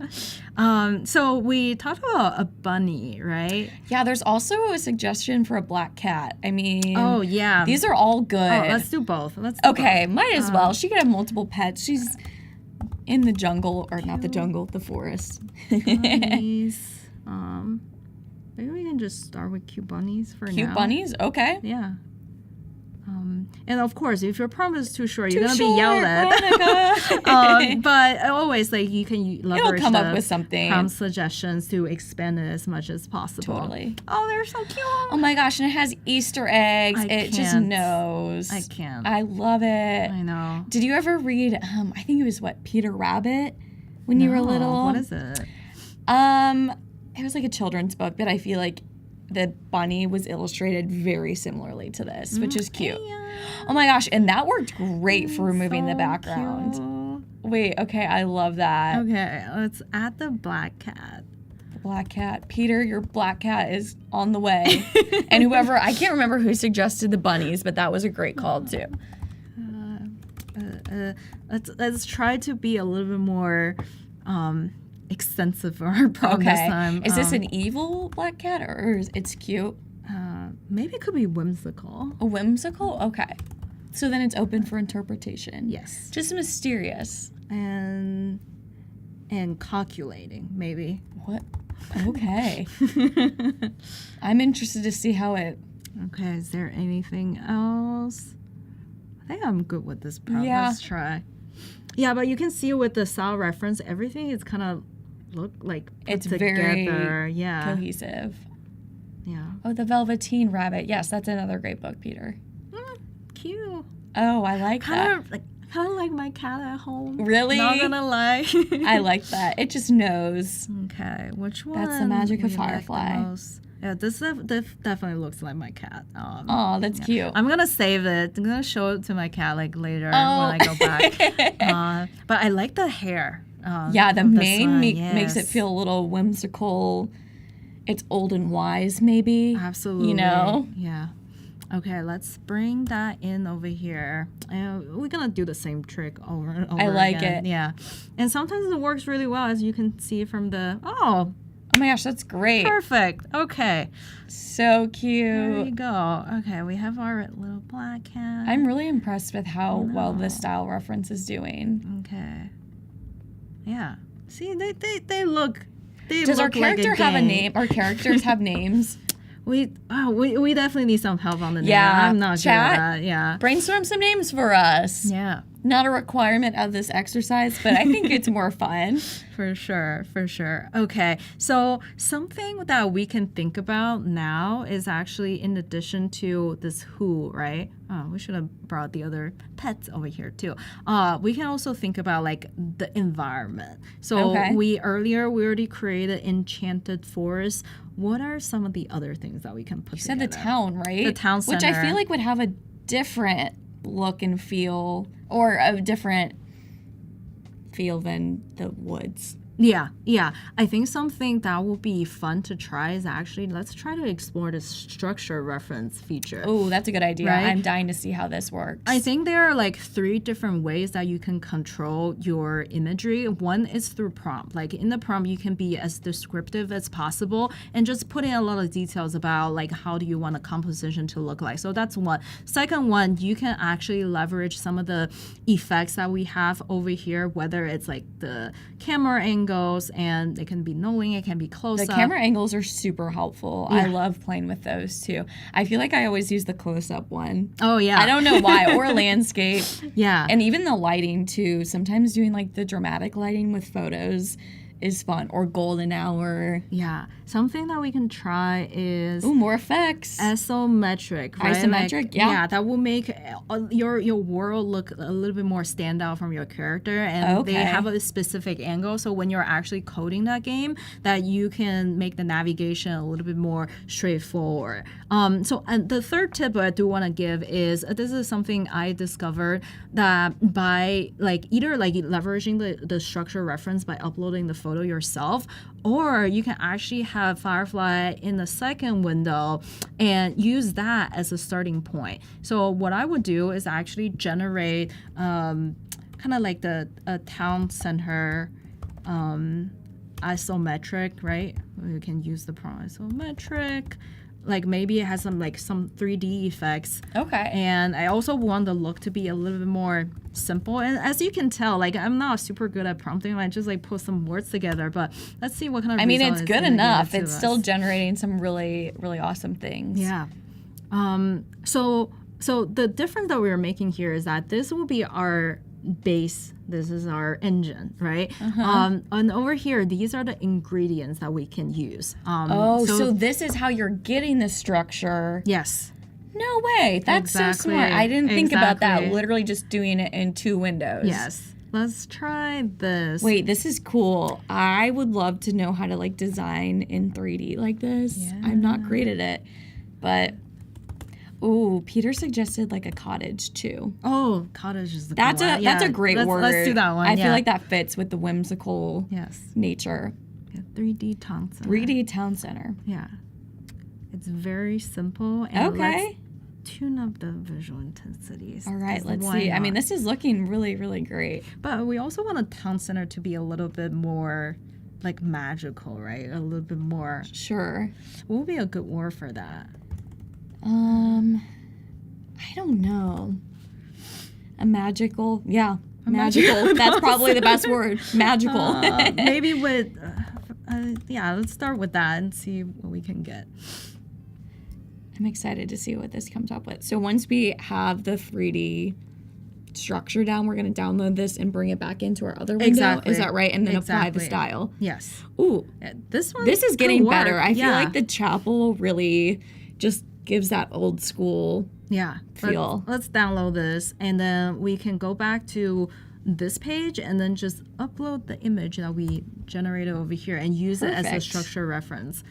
You can something else is that you can either leverage the gallery that we curated, but also if you're a really good artist, so actually you don't have to be really good. You can just be like simple sketches, like creating some simple line drawings and upload it as a structure reference. That can already give your amazing image a really good result. Yeah, I saw a demo earlier today of an artist literally putting in a pencil sketch, and then Firefly filled in essentially what her sketch could look like in a ton of generations, which is really fun. So even if you're not using that as your final output, it can give you some inspiration for, let's say you want to paint whatever your sketch is, or do it yourself in Illustrator. Yeah. I'm excited to play with this, and I will be playing with this after we're live. Oh my God. Whoa. Let's look at this. This is so fun. This feels so like a little bit cartoony, very game-like. But you can also kind of see like the fresco texture that we generated originally is still surfaced over here. I think I personally really like this one. I'm going to save this one. The isometric effect was a great call. Yeah. I've never explored that one before. I think I didn't really know what that meant, to be honest. Oh, it's like a very specific like camera angle. So I have an architecture background. So isometric is like, it's like so you're so an expert. That makes sense. So it's either like perspective where everything has a diminishing line. Isometric is everything in parallel. So you don't really see I love this look, and I've seen this for, I don't know, just random illustrations and things in the wild. Exactly. But oh my gosh, this is so cool. That really feels like the most game-like image I know, right? We've generated so far. And they all belong in the same world, right? With the witch and the little pets. I love them. That's really cute. I also want to showcase something else that if you have let's say you have a sketch, let's see what that would look like. So these are the images I generated ahead.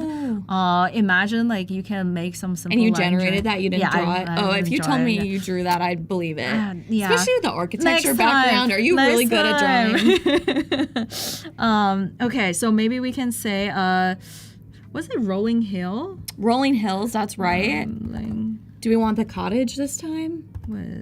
Did we do that already? Not yet. But okay, let's do it. Next, Rolling Hill. You all came up with great examples for us to try out. The background, maybe? Sometimes it doesn't have to be very specific, and it can already give you really good results. Yeah. Yeah. And also, notice over here, we also have a slider where you can control the strength of the structure reference image, like how tight you want your generation to be fitting within that imagery. So you can kind of see like the outline is kind of like matching what we have in the sketch. I see. Yeah. So if you're an artist, you can also definitely use this as a leverage point for you to. Oh, there's like a little tent in that one, maybe. Yeah. I think in the second. Yeah, that's fun. Oh, that's cool. It's like a little bunny family over here. Oh, there you go. Perfect. Yeah, this one is also really good. Have you ever played Settlers of Catan? Keys is commenting about that in the chat. Yeah. You have? Yeah. Is that how you say it? I'm actually not sure, but I have definitely played like similar games. Okay, like you're an expert, a game expert. I'm not a game expert. I'm like a cozy game. I love it. Connoisseur, maybe. Oh, okay. I like that. You're humble, but in my mind, you're an expert. Okay, so these two imagery looks pretty good. And what was the other one? Cool. The cottage. The cottage, yes. Cottage. Like this is where I need like suggestions. Yeah. Cottage with fog. What's thatched? Oof. Oh, I think it's like straw looking. Oh, I think that's the vibe we're going for. That could be right? cool. Yeah. Near the water, that's fun. Let's start with this. That seems like it would fit in place with the between like the forest and the town center. Yeah, and especially when you're in a game, like the more diversity that you're gonna have within the game, the more engaging it could be. Right. Yeah. So here, I feel like that roof was actually a perfect suggestion. I know. But you can notice that without the structure reference, we don't have like the perfect isometric anymore. And that's why I feel like it will be a good time for us to open a second browser again. And do the same thing. Yeah. And we can just add maybe like a 3D, right? Over here. And keep the simple and isometric. And that's also perfect. No guarantee this will work 100% of the time, but it's all about, trying. Sometimes, adding a word, deleting a word. Well, really. See, this is what we're looking for. Much better, yeah. So I like this one. I'm not sure whether the background's gonna influence anything, but let's just like. I'll be interested to see. Yeah. Yeah. So we have. This. My goodness, where has structure reference been all my life? Let's see. Okay, generate. I'm excited. And this is like also super cool if you have. I think they're demoing it on the big stage that if you have a side profile of a person, you can change the hair color, you can change the outfit, and look at this. Look at that. And that looks so great. That isometric. I love that. I love the lake. I love the environment. Oh my gosh, it's like in the middle of the lake. I feel like we can always like introduce new mechanics to the game. Totally. Where, the user has to, buy a boat in order to get or this the witch cabin. flies on her broom over to her magical cottage. I like that. Yeah. I like that. Okay. Did I download? Yeah. I think so, yeah. Let me just try. I don't think it will be 100% successful. Let's try. You're gonna try to remove the background? No, I'm a sucker for this feature. Sometimes it's it works fun. so well. Okay. All right. I love honestly the full picture that was really pretty too, showing the lake. Yeah. Or river or water. Let me add it in. Perfect. I love seeing this coming all together. It definitely comes together. I mean, and all the colors used feel so cohesive. Yes. I could totally see the characters living in this make-believe world and all of our like challenges coming to fruition. Yeah. So maybe we can think about like what are some of the items that this game need? Right. Are we going to talk about the foraging items? We should talk about the foraging. Okay, let's talk about it. So maybe we can just let's try to do this like using a structure reference, so we don't have to create like every single foraging item like one by one. Right. But this one is my new favorite, where you can use the abstract imageries as your reference image, and then in the prompt you can just describe maybe like a collection. All caps. A collection. A collection of fruits and vegetables. Maybe I don't need like this part. Okay. And mushrooms. Sure. Let's try. Yeah. Let's see what that will look like. So will it match where the circles are it will by try using to match the abstract? That. Okay. Yes. And I think this one is internally we just love this sphere like organized in a specific way, and it feels very corporate. I feel like you could use that in a PowerPoint. Whoa. Oh, this is like getting too out of our hands. Whoa. So let's tone down that visual fruit intensity. Oh, because you had the visual intensity up a ton. Yeah. Interesting. We can also go to concept and just like keep the simple there because. And in the chat, someone asked which image we're using as the style reference. We're using an image that we generated earlier on of that magical forest setting. Yes. So you can use an image you generated as the style reference. It doesn't have to be something not from Firefly. Exactly. So maybe let's try use this one. That's fun. I see this like really nice orange, and I don't know what is this, but cauliflower maybe, right? Kind of. That's like a ginger.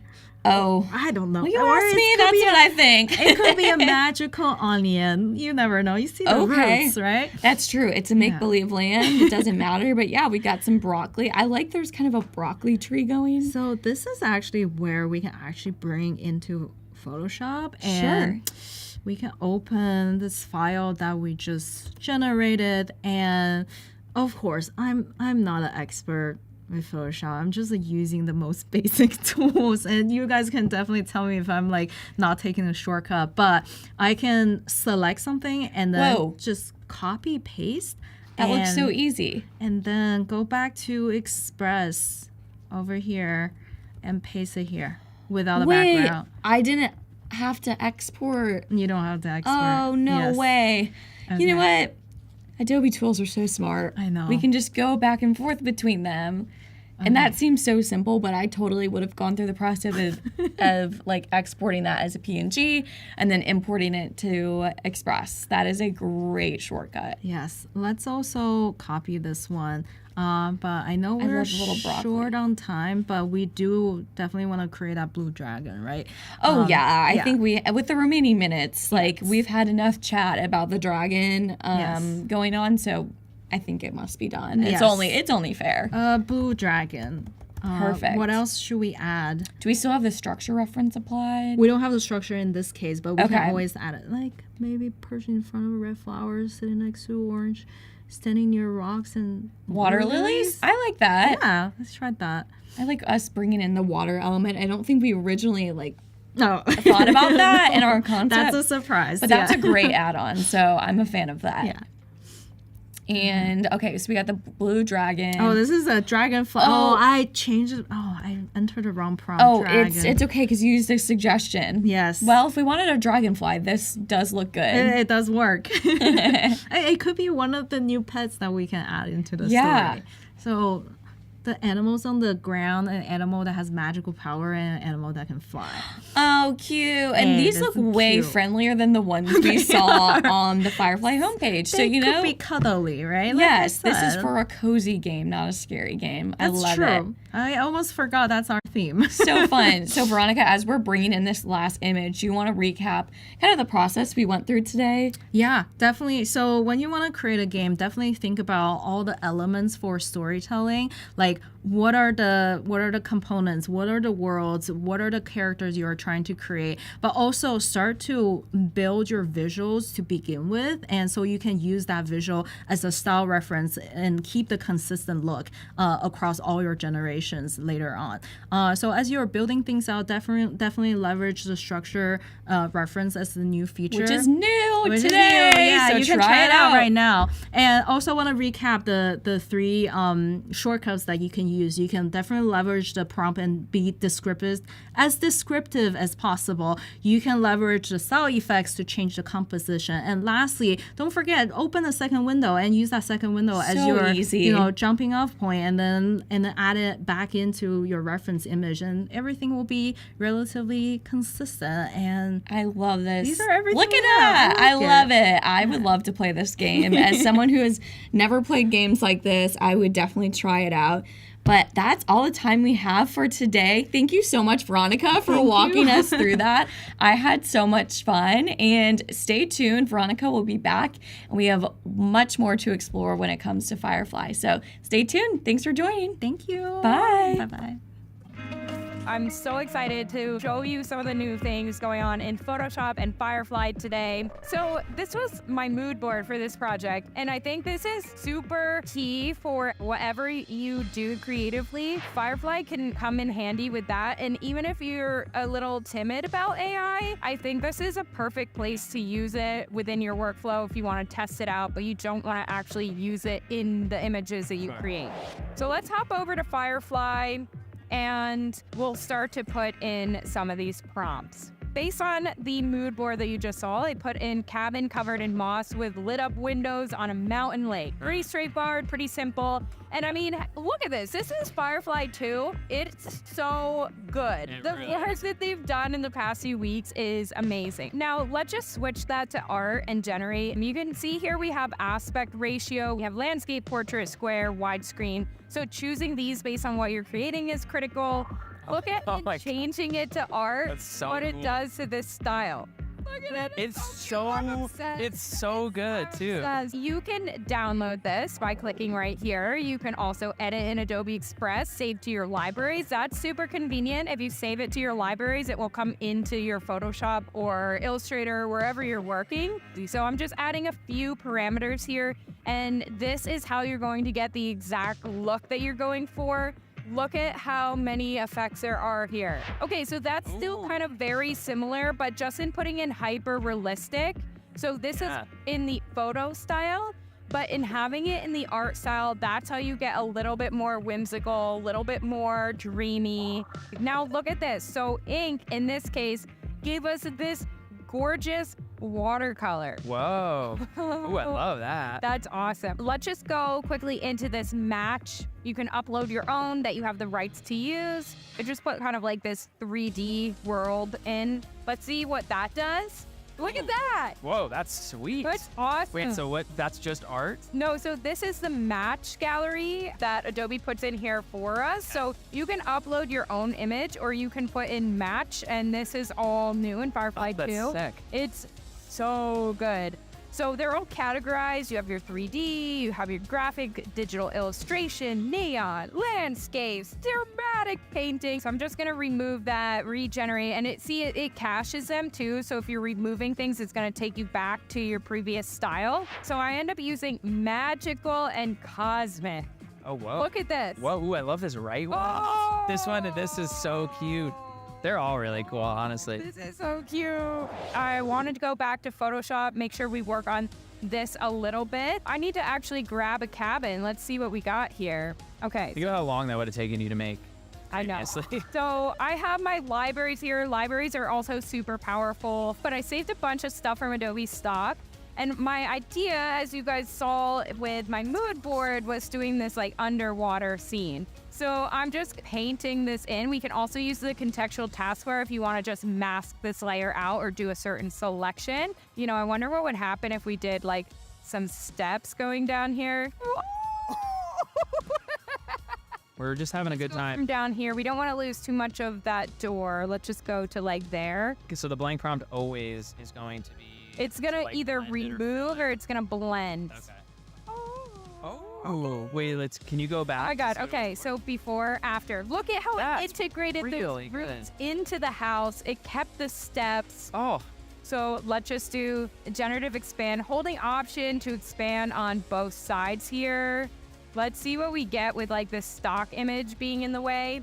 Look, that's so... That's crazy. Now from here, normally I would just like fully refine this and spend a lot of time like blending things and then putting in my own images because I like it to be this fully like created piece. But this is just to show how much you can combine these different elements in Firefly and generative fill in Photoshop and bring them into something that's uniquely yours and not just made by AI. Thank you everyone. So much, everyone. Take care. Bye.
Hello, everyone. Welcome back. We're on hour 5 of our Firefly celebration, celebrating 1 year of Adobe Firefly, plus some cool brand new features that we have live now. My name is Megan Billy. I'm a part of the Adobe Live team, and I'm so excited to be back with Olivia from the Adobe Firefly product team. We are super lucky today that we have a ton of the product team here with us to answer your questions. So, Olivia, for those of us that are just joining the stream like myself, I would love to hear a little bit more about you, what you do for Adobe, what you do for Adobe Firefly. Give us a brief intro. Totally. Hi, everyone. Good to see you again. So, yes, I'm Olivia Harolden. I'm a designer who works on the Firefly team here at Adobe.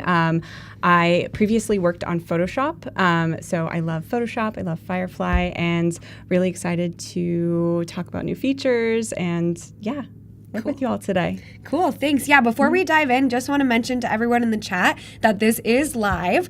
We have the Behance chat pulled up, we have the YouTube chat pulled up, and like I said, Olivia is from the product team, so this is your chance to ask the product team any questions that you have. We have moderators in the chat helping out to answer those questions. And with that, let's get started. What are we working on today, Olivia? So if you were here earlier today, you might have seen that we worked on a mood board together with Andrew.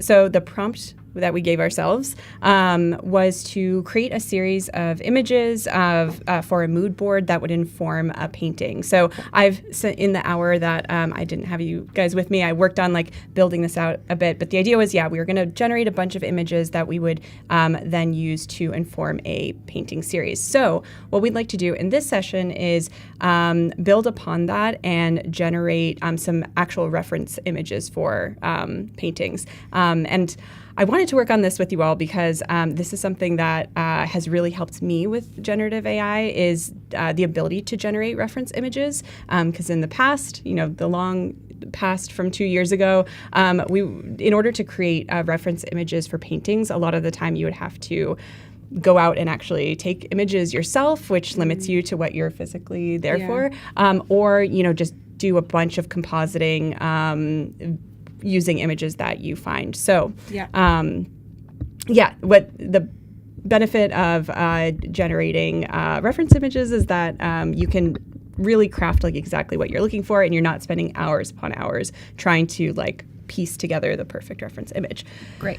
And I heard rumblings that you're a painter. Is that what I heard earlier? I am, yeah. So my day job, I'm an user experience designer, but outside of work, I love painting. So that's why I chose this too. Is I'm kind of taking an advantage actually of this time that I have with you guys because I'm busy as we all are. So I'm if we're going to be generating stuff, why not inform my real world stuff? So maybe the stuff I'll actually paint and we'll see. And you'll have to tag us on social media. Okay. So the team can all see it. My rate right now though is 1 hour or one painting a year. So don't hold your breath though. But I'm gonna try. By this time next year. By this time next year, maybe we'll I'll have a finished product for you guys.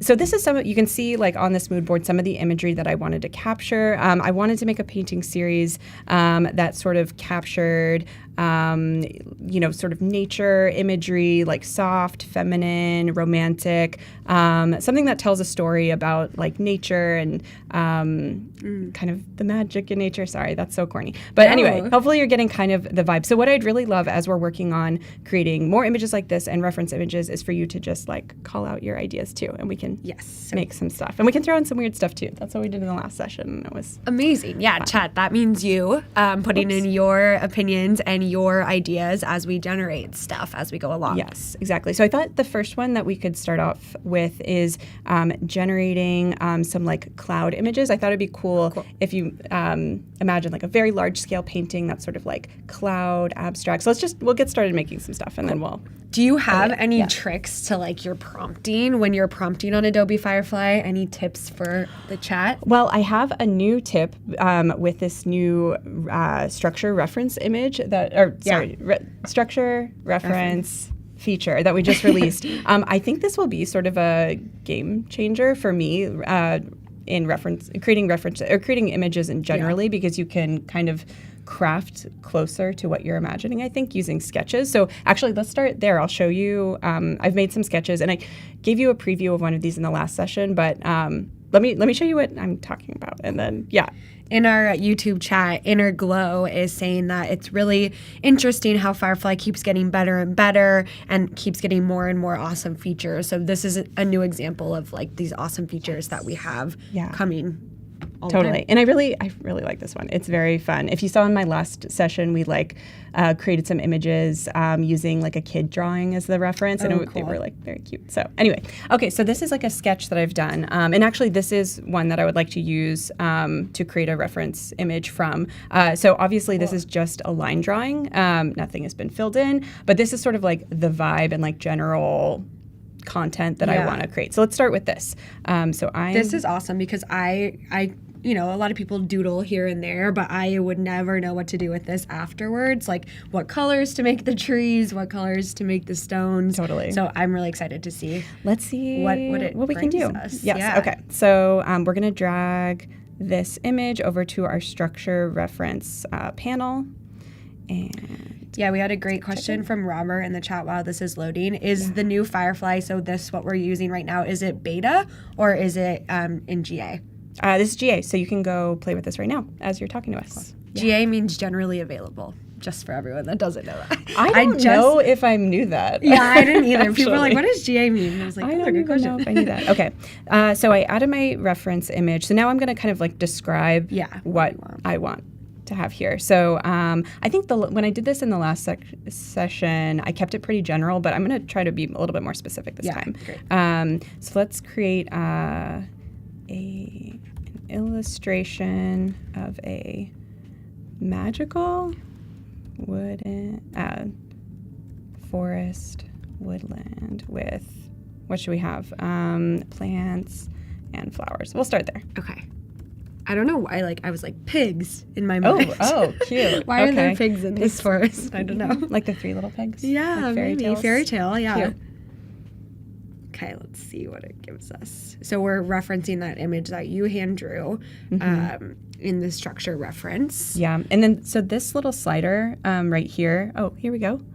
It's coming through. Oh wait, I'll finish my sentence. So this little slider over here, this tells Firefly how closely you want it to adhere to your original reference image. So it's kind of in the middle, which means it's going to take what you've given as an input and calculate that alongside some of its own understanding of what it should be. Understanding is the wrong word because it's not alive, but you know what I mean. Yes.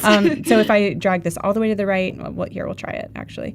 It's going to use my reference stronger than if I were to drag it all the way to the left. Then it's just going to take more liberties on the output. Yeah. So far, actually, this is pretty. Oh, that's cute. I like this one. Let's download that one. So you can see this general sort of outline of everything matches the input that I gave. Just to remind you, let's try it. I have to say too, while this is loading, that you said you were a UX designer for Firefly. Yeah, I am. For me, this UX is it hits. It is so easy to use. I love that it's so easy to pick your style structure. Everything is very easy to use. Yeah. Nice. And I'm glad to hear you say that. And let us know too, as you are working with it, maybe you're working with it as you're chatting with us, how you feel about the new layout, what's working, not working, etc. So I think these are pretty cute. One thing that it's missing though is that little door. Yeah. Do you remember Oops. I was curious if it was going to have that door. Do you think we can make it happen? Let's try. Yeah. Okay. Illustration of a magical forest woodland with plants and flowers. Large tree in the foreground with... What are you going to call that little hobbit door? Hobbit door? It probably doesn't know what a hobbit is, right? No. Maybe it does. Maybe. Tiny dwarf? Yeah. Elf door. You'll know what an elf is. Door. Okay. Let's see. Would you say that your overall vibe of your paintings is this magical, fantastical, or is it more nature inspired? Well, it's kind of all over the place. Since I haven't worked on an actual painting series with a story behind it, my images are my paintings are super disparate. So I have people, but I would love to have a cohesive story. So this actually turned out pretty good. It did, really Okay, well. I like the red door too. Wasn't there a trend recently with red? You put red in something and it elevates the design. Am I I don't know. imagining this? I Does know anyone that know what I'm red talking makes about? you hungry. Hungry? Yeah. Oh, and it's supposed to be good luck. And that's why there's like a lot of brands that have red, like food brands that have red. Okay. Now I learned what GA means, which I've already forgotten. Generally available and red. I'm here for all your random facts. Okay, this one's cute. I like this one. I wonder if we could make it more painterly, or if we could even turn it into like a photo. Because if it's going to be a reference, I'd want to be able to like. You know, one thing that I would do, just because like I'm not great with my words all the time and prompts and stuff, is I know that there's the style match. Ooh. And they have a ton of really good examples here that you can choose from. And like some of them are painty. Yes. Ooh, I like this one. These like kind of soft colors. Yes, What do you think? Should we try I love that. Yeah. Let's give it a shot. What that brings us. Okay. I find that is like a huge help for me when I'm generating stuff, just to kind of get an idea of totally what to prompt, I guess. Okay. Is there a certain, this is a question from the chat, is there a certain browser that works well for Firefly? It looks like you're using Chrome's. Keys is saying they use Firefly. Is there, or sorry, not Firefly, Firefox. Firefox. It should support Chrome, Safari, and Firefox. I think Chrome tends to be the quickest, but my go-to browser personally is Safari, and it's been working great. So, okay. Good pro tip. Cute. Okay. All right. These are pretty cute. I definitely see how it's taking that like reference image. In there. Let's do this one. I like this one. Okay, and we'll start making some others. So I'm going to just kind of compile these together in a new document in Photoshop, because maybe we'll end up doing some editing too. Cool. And you said you used to work on the product or the Photoshop team. What did you do for the Photoshop team? I was a user experience designer. Okay. Yes. Very cool. So it goes like nicely with Firefly. Firefly and Photoshop are fun. Together, for together, sure. Yeah. Okay, we'll just compile some of the images here. Okay, so I think maybe, unless you all have something you're dying to make, in which, please, I would love to like hear what you guys think. I kind of wanted to try some of these like cloud images. So let's try making sort of like an abstract cloud situation. Which is great for if you are photo compositing, like the background. Like I feel like stock photos don't always get the vibe that you're going for with clouds or like backgrounds or starry nights. Yeah, I feel like that is a great use case for this. Totally, I agree. Okay, let's see. We've got some people talking about Lord of the Rings now in the chat. Totally.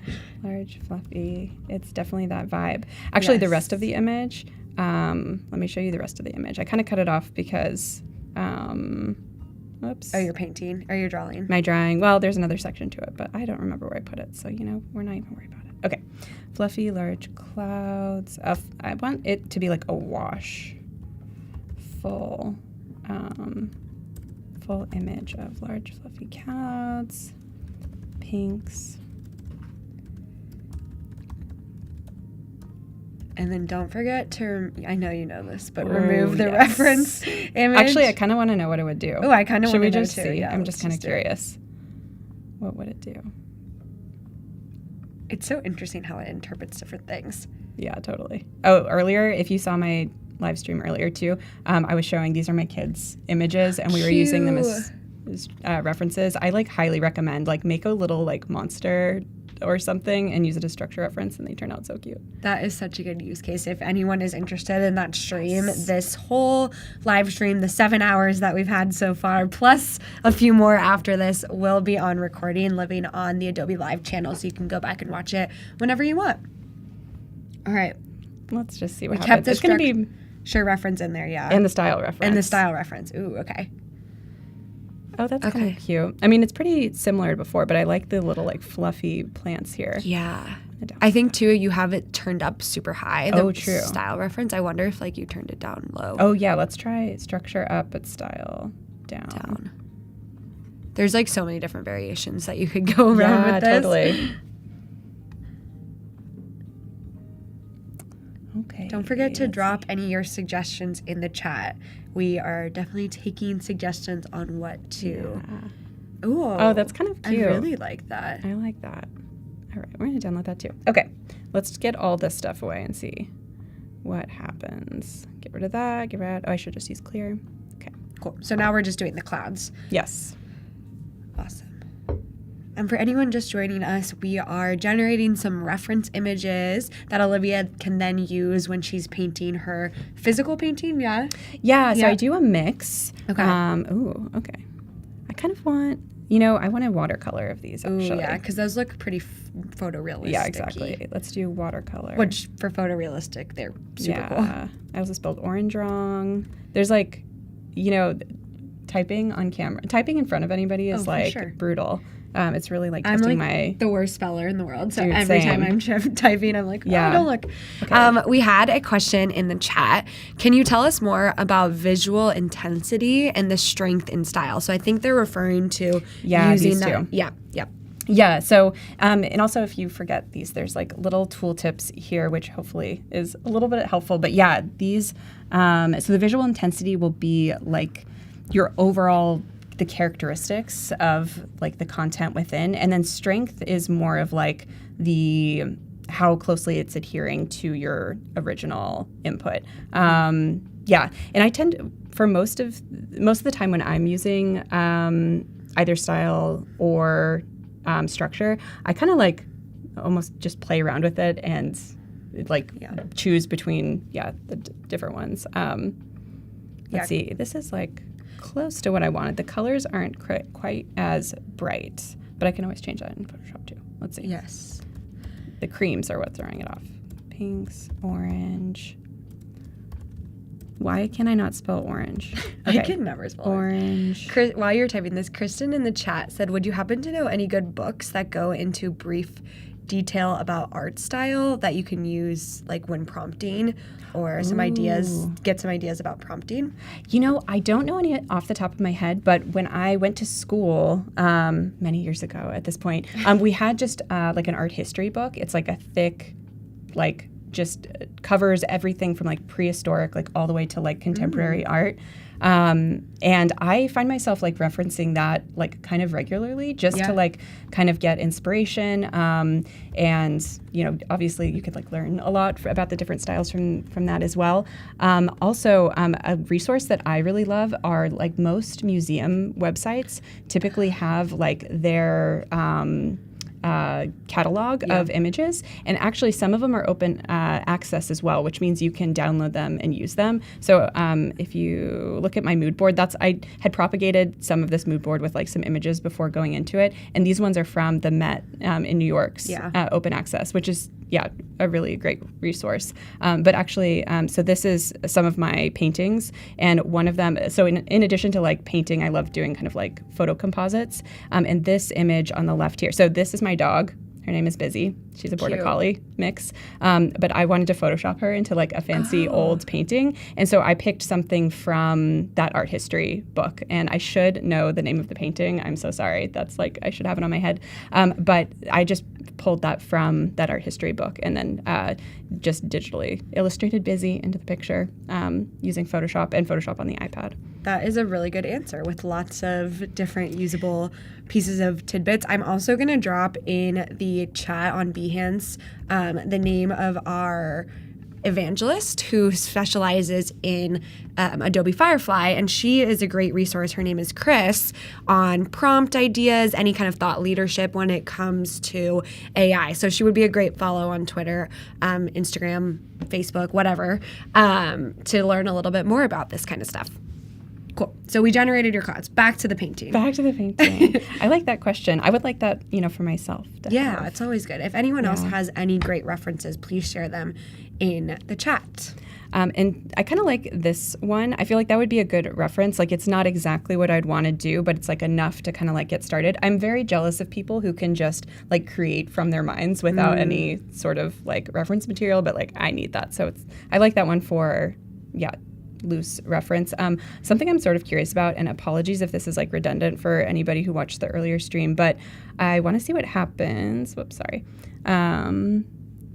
If we apply this to this scribbles that my son made, I'm just kind of curious what would happen if the clouds would Is it for structure or style? What are we doing? I meant it for structure. You totally knew what I was trying to do. Okay, let's try this again.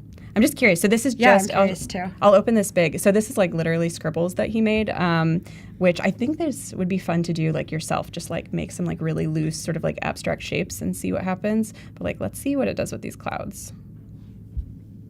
Oh yeah, Keys is saying it'd be interesting to see the clouds in like a cubism or pointism type of style. Totally. Okay, let's try that. Actually, we have some presets. We can try something similar to that. But let's see what this scribble makes. Okay.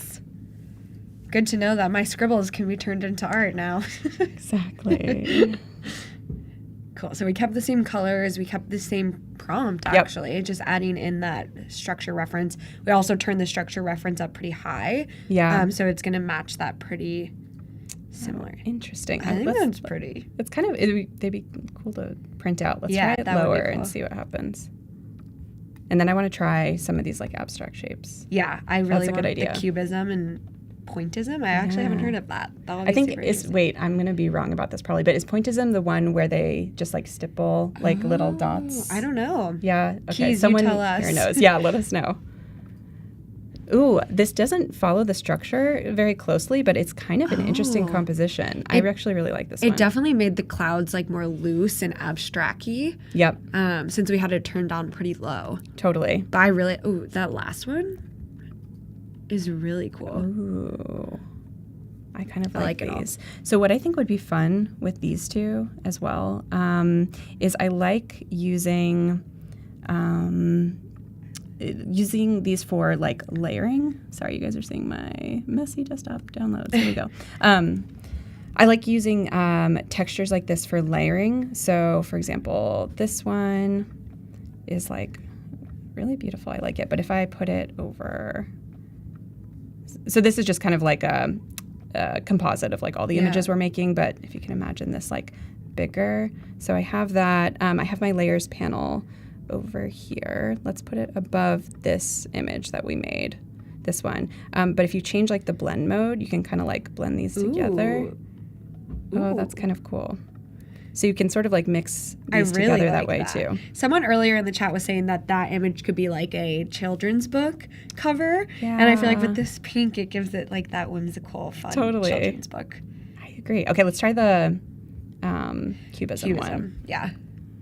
Let's see. So if you go to Browse Gallery, we have a number of presets here. Also, you could like mix and match like images that you generate. So if you generated like some interesting kind of like abstract shapes, you could then export that and use that as a reference image for another super interesting image. Let's try like this circle. Yeah, that's kind of cubism.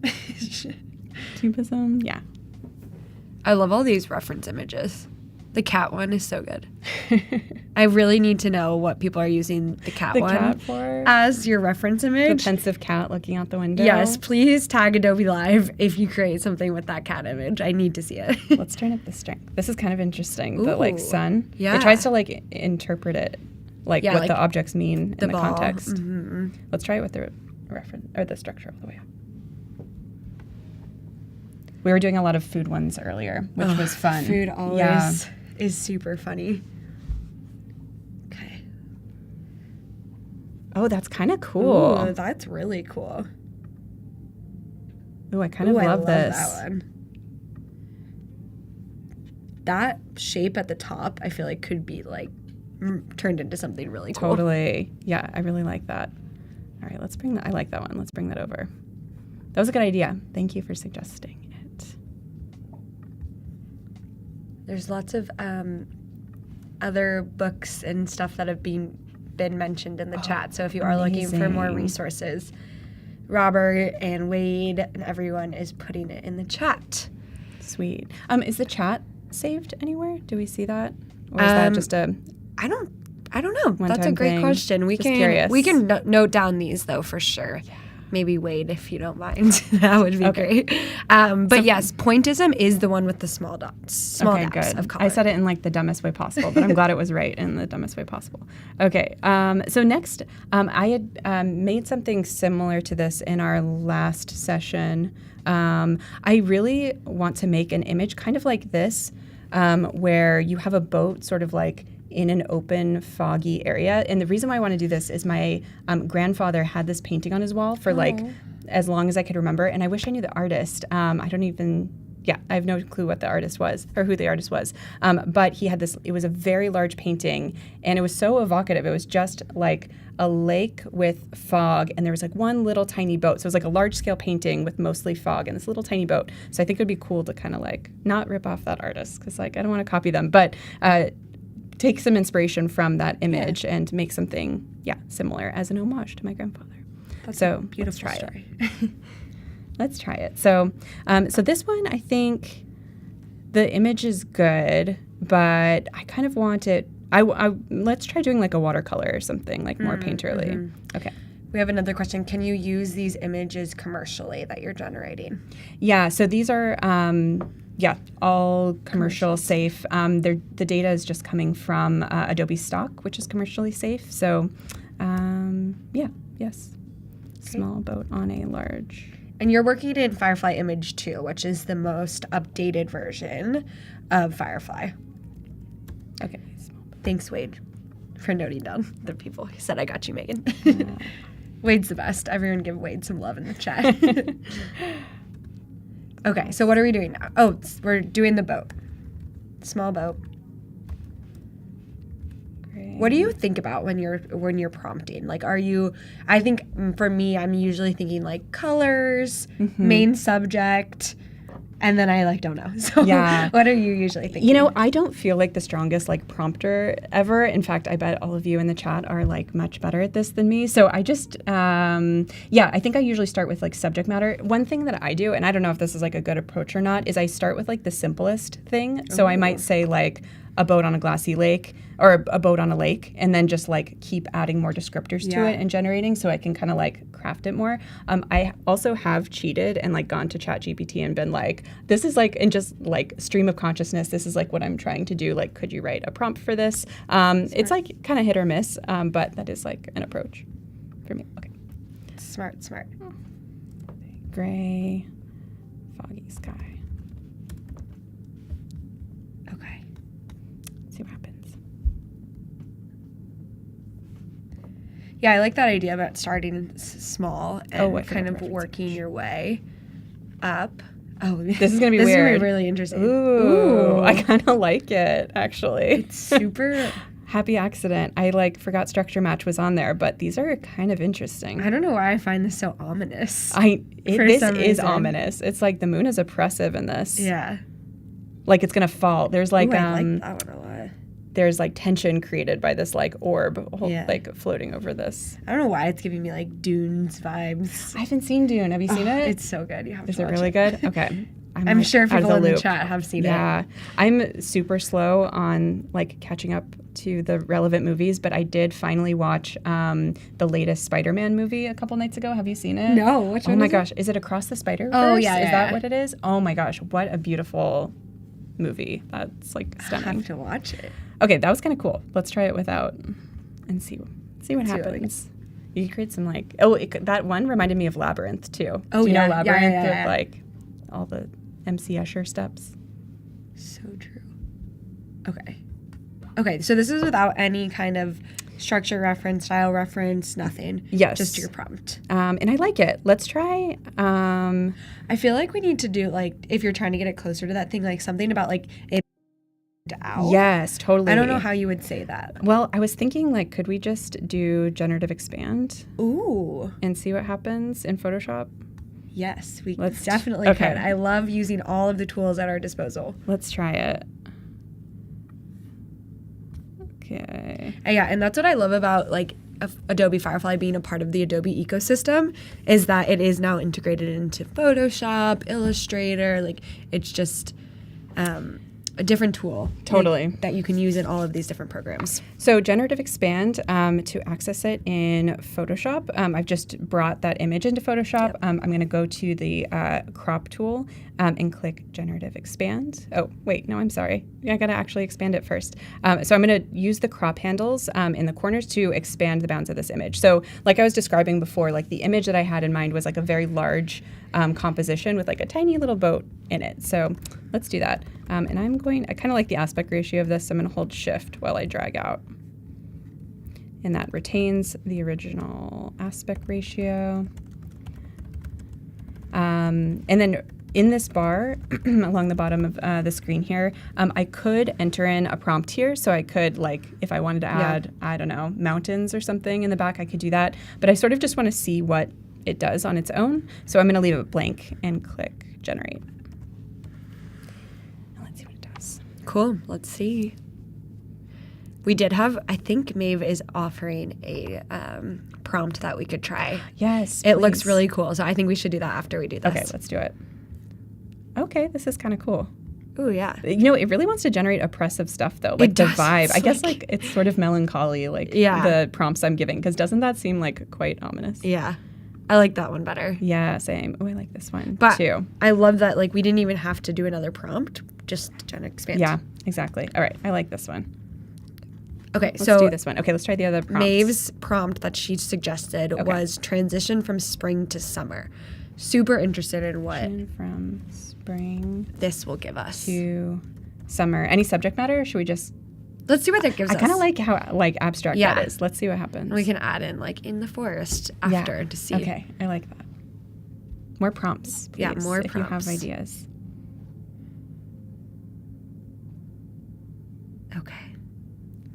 Ooh, Interesting. I like cool. that second one a lot. Oh my gosh, I love putting in abstract like concepts. Yeah. That's such a good idea. Oh my gosh, actually, will you download that one and send this it one? to me? Yeah, that's so cool. We got to keep that one. Yeah. Good idea. I like that. What is like another abstract idea we could like? Abstract theme. Yes.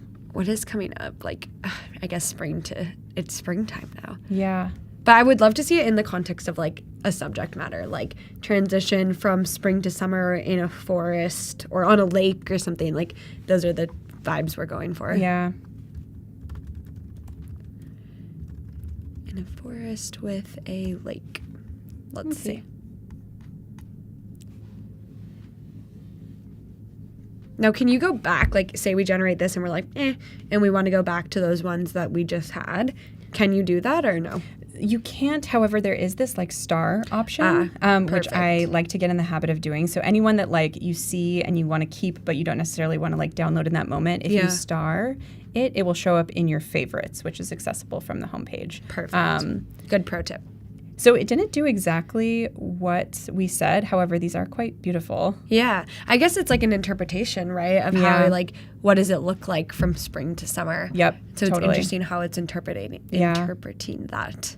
I kind of want to see like what this one would look like with like a little bit of sky at the top. I wonder if we could make like sort of spacey something and put it like at the top. Yeah, like I don't know. Is that too disparate? I'll try No, it. like some stars, galaxy. Yeah. I feel like Firefly does a really good job at, like I was saying earlier, stars, galaxies, clouds, that kind of stuff. Like space, like explosions, like space explode stuff. I don't know. Yeah.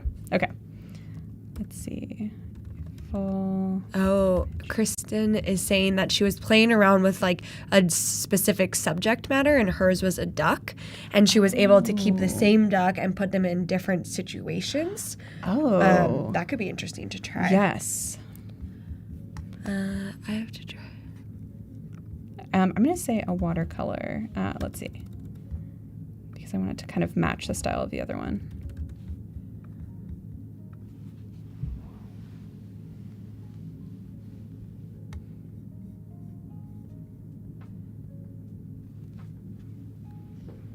Okay, let's see. Okay. So this is very cartoony. I kind of wanted something more realistic. Let's go with a photo. Okay. Yeah. Because I sort of want to composite it with the other image. And then I feel like maybe we should do more with these like abstract shapes, more like surreal stuff. Yeah, I like this. Cool. There's surreal stuff. What? They put a guy in here. Who is that? Who's that guy? Who are you? He looks happy. I know. He looks so happy. All this right. one's interesting at the end because it's kind of like photorealistic plus a little cartoony. Yeah, let's use that one. Yeah, I kind of I'm like like it. dying at this guy. That's so funny. He's like, "Hi guys, I'm here." What too." did you do? Watercolor of space and stars. Yeah. He's like, "Here it is." He's excited. That's really funny. All right. What I find so interesting about generative AI too and like Adobe Firefly is that you could type in that same prompt tomorrow and it's going to be different results. Totally. Like, I think that's so interesting. All right, so I want to kind of like composite. I don't know, this might be too disparate, but let's like give it a shot and see. So I'm going to add a mask to it and just kind of blend these together. So I've added a mask. I'm just going to use a gradient on it to show just the top part of the mask. So to do that, I'm going to grab the gradient tool. So dark will hide parts of the image, and black will hide parts of the image, and white will reveal. So I'm going to bring it up like this, and then use like another blend mode here. Kind of see how I can blend these together. Yeah, that looks good. Ooh. Oh, that's kind of nice. That is cool. Screen. Yeah, I sort of like that. And just turn the opacity down a little bit. Yeah, I kind of like that. That's cool. Yeah, it made it less ominous. Yeah, it did make it less, added a little hope. Yeah. I think that guy from the generation was telling us he was gave our us sign the that we energy needed something. that we needed. Yes. I would be super, super curious to see if you took that reference image of the stars, the one you just merged, like these two images, and did the prompt for the boat with the reference of the stars. Oh, what do we do? Yeah. Yeah, let's try it. Let's just get crazy. Let's try it. Wait, I wanted you to go here. Okay. I love these streams because it's just a great opportunity for us to try things and see how they go. I think that's the whole thing with Adobe Firefly is like there's so many opportunities and ways that you can use it, but you have to really play around with it and see what works, what doesn't work. Okay, so you were saying the image of the boat. Yes. Right? Or the prompt of the bow. Okay, the prompt of the boat. So remind me what the prompt was again. I think it was like small bow on a glassy lake. There we go. And then with a foggy gray sky. Yes. And then we could use the stars as style or structure. Let's try both. Okay, we'll start with structure. What is this going to do? I don't know. I do kind of like giving it sort of like conflicting information and like seeing what it does. All right, let's see. Maybe it's going to put it like floating in the sky or something. I know, that would be cool. Yeah. But just with any creativity, like trying these different variations, I feel like can get you these results that, other people might not get. Totally. Okay. Interesting. Let's try a watercolor and see. Ooh, okay. Yeah. Key has had a good prompt to a boat drifting on a sea of clouds that might be a little bit more let's try that in line with what we're trying to do here. Yeah, I like that. Yeah, keep giving us your prompt ideas. These are good. Ooh, interesting. Very interesting. What is this? There's like a robot over here or something. I don't know what that is. He's friends with the random guy. Yeah. Okay, let's try. Let's try keys. A boat drifting on a sea of clouds.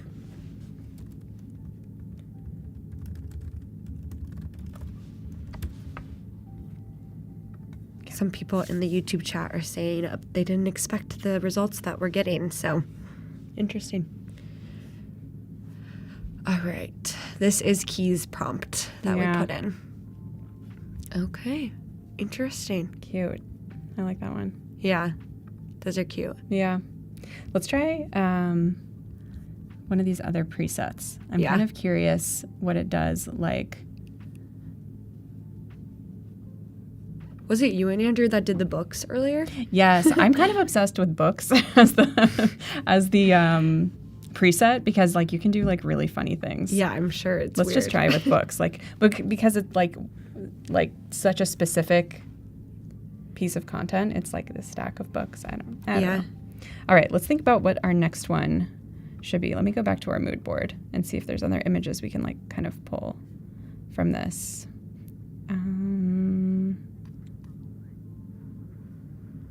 And for anyone that's just joining us, we are generating some ideas for Olivia's painting that she'll be painting hopefully soon. And we can see it soon. Yeah. But these are reference images that she's going to use when she is painting her physical painting. Cool. All right. This would be a really cute like bookstore ad or something like that. Yeah, totally. All right, let's maybe we should try some people. Should we be brave and try some people? Yes. Okay. Because I really like, sorry for my going all over the place. So this was one I generated. I think I generated this on image 1. Okay. But kind of like how it turned out. And these I mentioned before are from the Met's open access gallery. So it'd be kind of nice, I feel like, to put some, I don't know, some portraiture in this. Yeah, So I'd be let's give it a shot. interested in seeing like how the image 2 compares to that image 1 thing that you generated. Because as someone mentioned in the chat earlier, things are just keep getting better in Adobe Firefly. Totally. All right, painting portrait of a woman. Let's just pick a time period, Regency era clothing. Big brush. While you're generating this, Ronnie in the YouTube chat is mentioning that she didn't expect a lot of what we generated, especially I think she was referring to this spring to summer transition that we came up with. And that she's saying that it's kind of as like having another opinion or another point of view, using this as a way to like brainstorm or think of new ideas. It's kind of like having a partner in your conception ideas. Yeah. Oh my gosh. I haven't really thought of it from that like point of view, but that's like, a very good point. Because you can have something like in your head, but obviously people and the AI is going to have like a different perspective. And I think one of my coworkers, shout out Jeremy if you're watching, he mentioned this perspective to me of like working with the AI is less of like trying to control it. It's like less of, and I'm going to butcher his words too, but it's less of like control and more of like a conversation, which I really like. Yeah. Because that's how I tend to work with it in my like workflows is it's not like I am trying to hammer like a very specific output to it. It's more like I kind of have this in mind, like massaging in a bed and like having a back and forth like conversation. Yeah, that's a great way to put it. It's, again, just like another tool to use in your arsenal. I like this one a lot, actually. It looks like she's graduating from somewhere, which is cool. Not totally exactly what I was looking for, but I like her clothes. But maybe we can use generative fill to give her like a different. Let's see how you would do that. that. Actually, let's bring it into Photoshop. It does looks like she's like graduating. Victorian. I know, which I mean, we love an educated person, good for her. but like not exactly what I was looking for.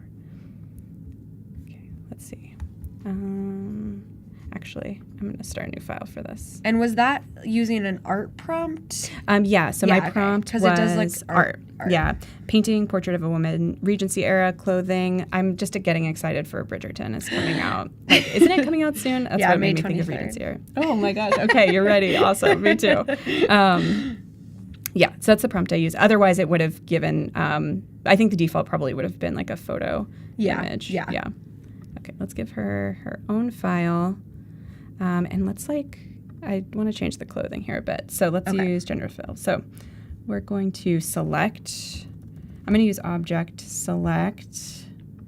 I've seen so many people use this workflow and I think it's brilliant to change the clothing either on like a painting or like your own picture if you hate your shirt or something. All right, so I'm just drawing a selection around her outfit here. Give it a second to think. Okay. And generative fill is right in this contextual taskbar in the bottom. Let's see. How about, I feel like she needs like a ball gown if we're going Regency. Let's say like historical, because maybe that will give us like more of an older ball gown. Yeah. Historical, decorative. I had to say it like that to spell it out. Okay, decorative gown. Okay. Let's see what happens. And I think I might want to change the colors of her background too. Or maybe we can composite her with one of the other images we made. The stars. Yeah. I'm so obsessed with the stars. Oh, that's pretty. I kind of like that. Whoa, this is like princely. I guess that is, I said like. Oh, that one's pretty. Yeah, I like that one too. Yeah, let's do that one. And then let's also, I'm just going to like merge these together, merge layers. I'm going to select her, and I want to change this background as well. So maybe we'll just add a mask to her. Let's see. Selected mask. Let's refine the hair. This will just like help get some of the pixels on the edge a bit. Mm-hmm. Okay. All right, let's give her a mask. Super quick workflow. Yes. And then I kind of like this boat image as the background. We'll just take the boat out. So let's bring that over.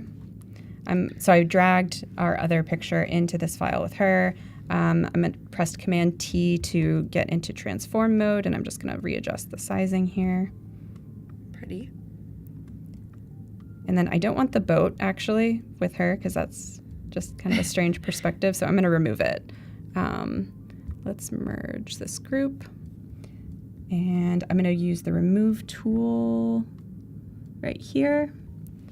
Adjust my brush size and just get rid of this boat. So I'm painting over all the area that I want to get rid of.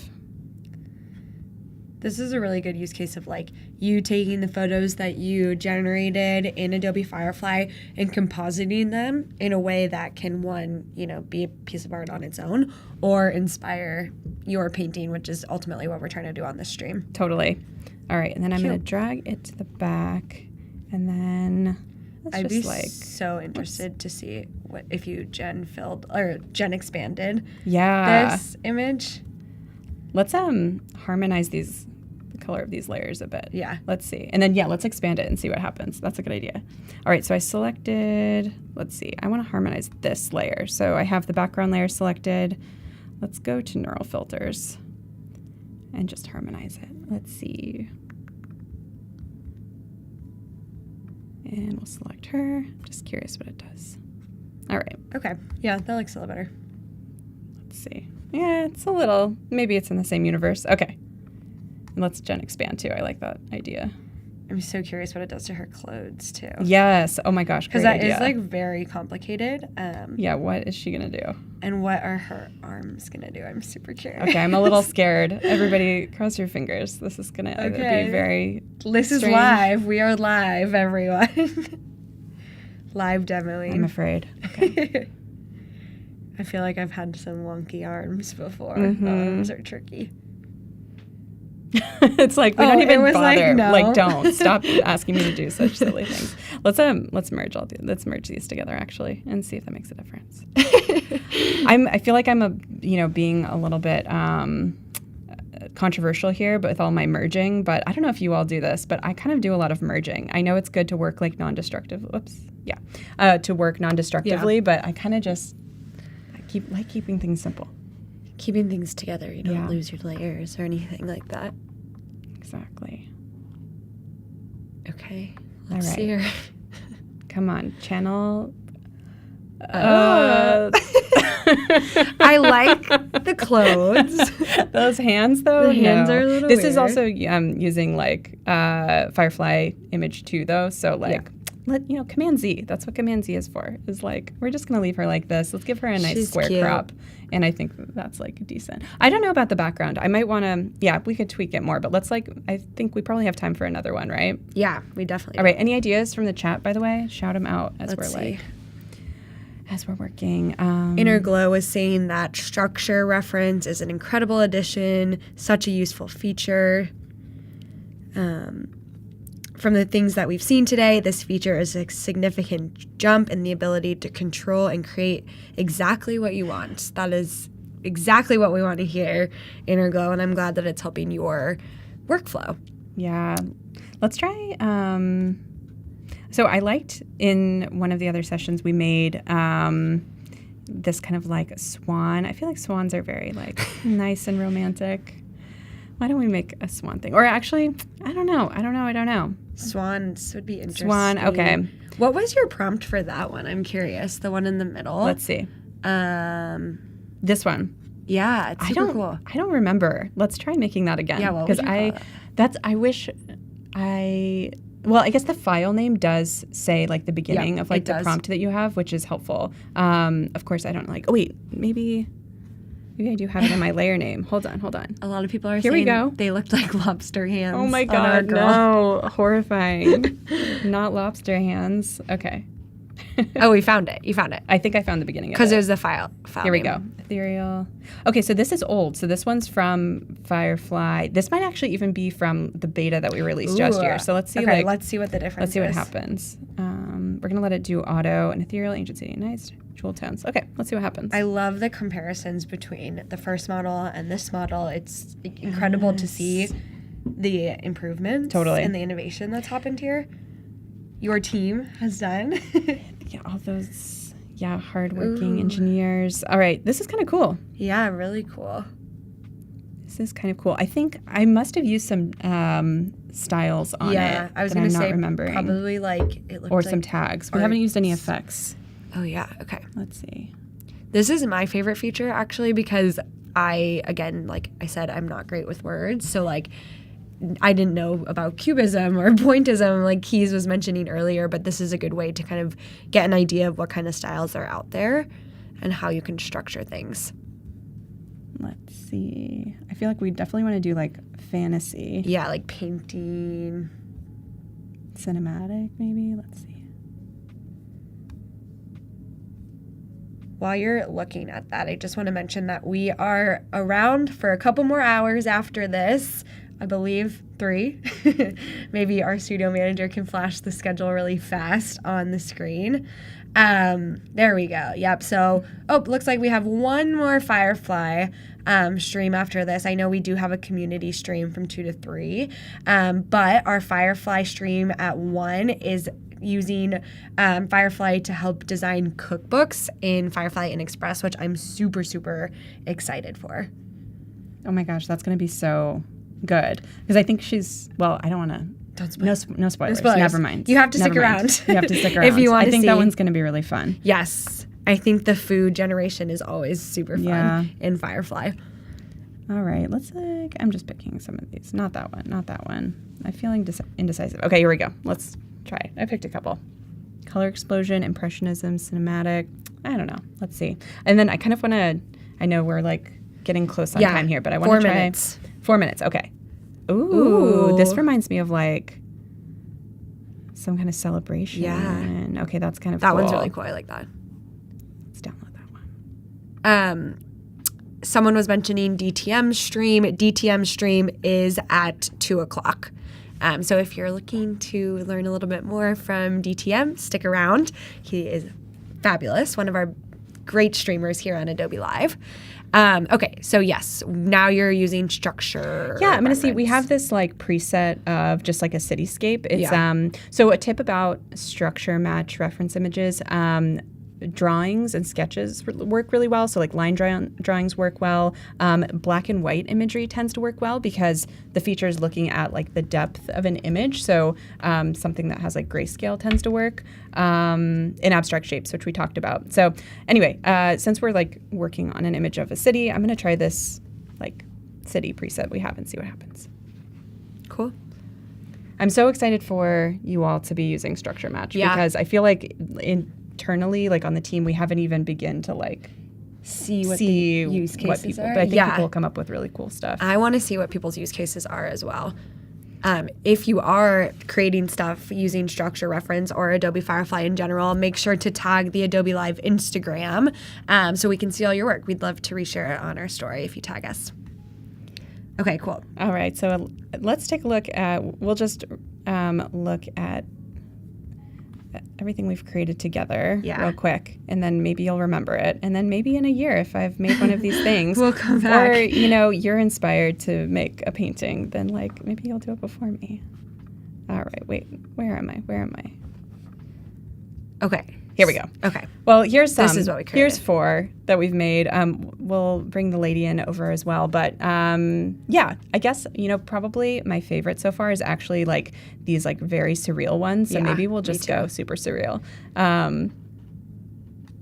Cool. These are great. These were reference images that Olivia is then going to use in creating a painting in real life, a real life painting. Mm-hmm. Olivia's going to share it with us when she eventually does it, maybe. But yeah, that's all of our time. Anything else, Olivia, you want to mention about Firefly, structure reference, anything? I think I already said it, which is just that I'm really excited to see what you all make, because you guys are the like experts at creating this stuff. So I'm just yeah, very excited to see what everybody makes, and I hope you'll share it with us. And also, when you get weird results, like I failed to mention this when we got our very scary hand situation, definitely give us feedback. There's a feedback mechanism like built into Firefly. If you hover, there's up and down arrows. Like, please use that because it does help make hands and everything else like much better. Yeah. So thank you. Thanks. Yeah, thanks so much, Olivia. And stick around. We have one more Firefly-centric session with, who is it with? I don't know. Veronica, yes. Yeah. It's a surprise who's going to be hosting her. I think it's Andrew. But stick around because it's going to be super fun. They'll be creating cookbooks using Adobe Firefly and Adobe Express. So stick around, and we'll see you all next time we're on stream. Thanks so much. Thanks, everyone. I'm super excited because I got permission to actually talk about my clothing business. So we'll actually be working with real life examples and creating some social media posts using Adobe Express. So yeah, we go into Adobe Express and we're gonna actually play with an actual post. So I released a black sling bag, but now we're doing a mango and a ramune color. Let's just pull that file up real quick. Yeah, let's take a look. So I just threw in the image of the bag. I took this at home. You can resize it. That would, be an extra click, an extra drag, but you can also just click here to set as a page background.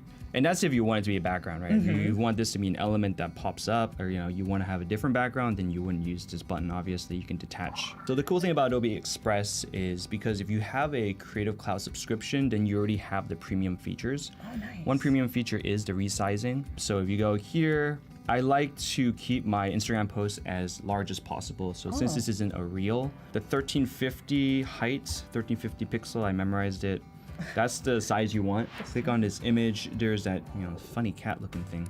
I love that. Generative fill. I know, right? My awesome followers said that this color should be a mango color. I'm gonna actually try to paint some mangoes in here. I think like putting a mango here would be really fun. Let's see, maybe some mangoes here too, just kind of introducing the bag, kind of pointing towards the bag. So we're gonna click generate. Okay. And if I want to stick with this composition, I can just click here to load a couple more if I'm not satisfied. I think I could do better with the composition. Okay. So there's this this kind of a none button. Okay. So you can kind of redo it. We can change the brush size here. Yeah. Oh, okay, with a nice little slider, so that's really easy. I think I'm just gonna throw a fat pile of mangoes here, possibly. Okay. Even like here. Okay, possibly. Maybe some at the top now. Mangoes. Let's try it. Let's try it. Give me some mangoes. I do like these results better, actually. I like this one because there's a shadow and it feels like a directed set, like if I were to do this at home again and throw in the mangoes. So I wanted to put some leaves. Oh yeah, kind of gives that tropical leaves. Foresty feel. Yeah, let's go for it. Ooh. This one is closest to what I'm thinking because it's got that shadow in it. So once I press done, I don't think I can retrieve the results anymore. You could simply just click on the download button at the top right. We can choose PNG. Looks like it's nice. It tells you for best images, PNG, best for small sizes, best for documents. So we could just take this and then we can go on Instagram and run with it. I think I'll still play with some text just to show you guys. So what's nice is, you get all these templates here. This one kind of stands out to me a little bit. Let's try this. So I think I would do mango sling bag. We can play with the line spacing and that's nice. This icon here, because you can see how earlier it was mashed up, like the G and the B. Okay, yeah, maybe creating a little bit of legibility issues. Give it some space. Okay. Use the arrow keys to kind of throw it down a little bit. So we could change the fill color. What's nice is there's a color picker too, so if you want something on theme with your image already placed. Should we do like an orange color, try to match the bag? I feel like this circle is a little tight. I wonder if, okay, yeah, there we go. We can go in and we can click on the shape size, so now perfect. Instead of being super tight on a limited edition, I think sometimes they suggest colors, which is great too. Oh. Yeah, recommended. Oh gosh, that's super I guess. cool. Yeah, I love Express for that. Yeah, that's like really it just nice. makes things easier. I wanted to mention that there's recommendations up here for even just fonts, but you can even look at more of their suggestions and like find fonts that you don't even know, existed. This is awesome though. This is a great post. Oh, thank you.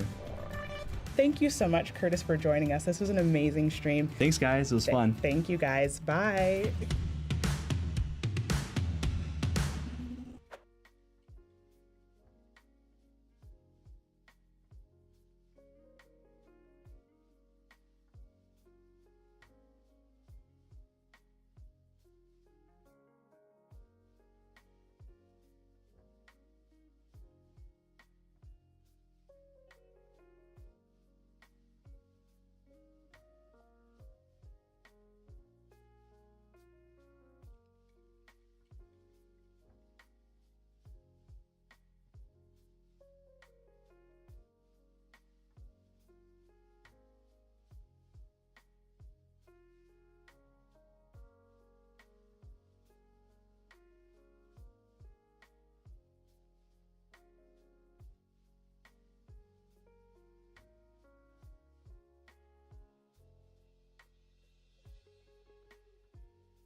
Hello, everyone, and welcome back. We are here. We're doing an all-day live stream to celebrate Adobe Firefly's structure reference. That's the celebration dance for this is the structure, and we're referencing it. So if you want to learn more, stick around. Today we are going to be designing an imaginary cookbook with our friend Veronica Chen. Tell us about what we're doing today, kind of the workflow. Tell us a little bit about you. And hi, chat. Nice to see you. Let us know where you're watching from. We are looking at the Behance chat, and if you're on YouTube, guess what? I got your eyes down here. So say hi if you have questions, suggestions. As always, this is live, so put your suggestions in chat. All right. Who are you? What are we doing? What's going on? All right, Please let's help get it us. going. Yes.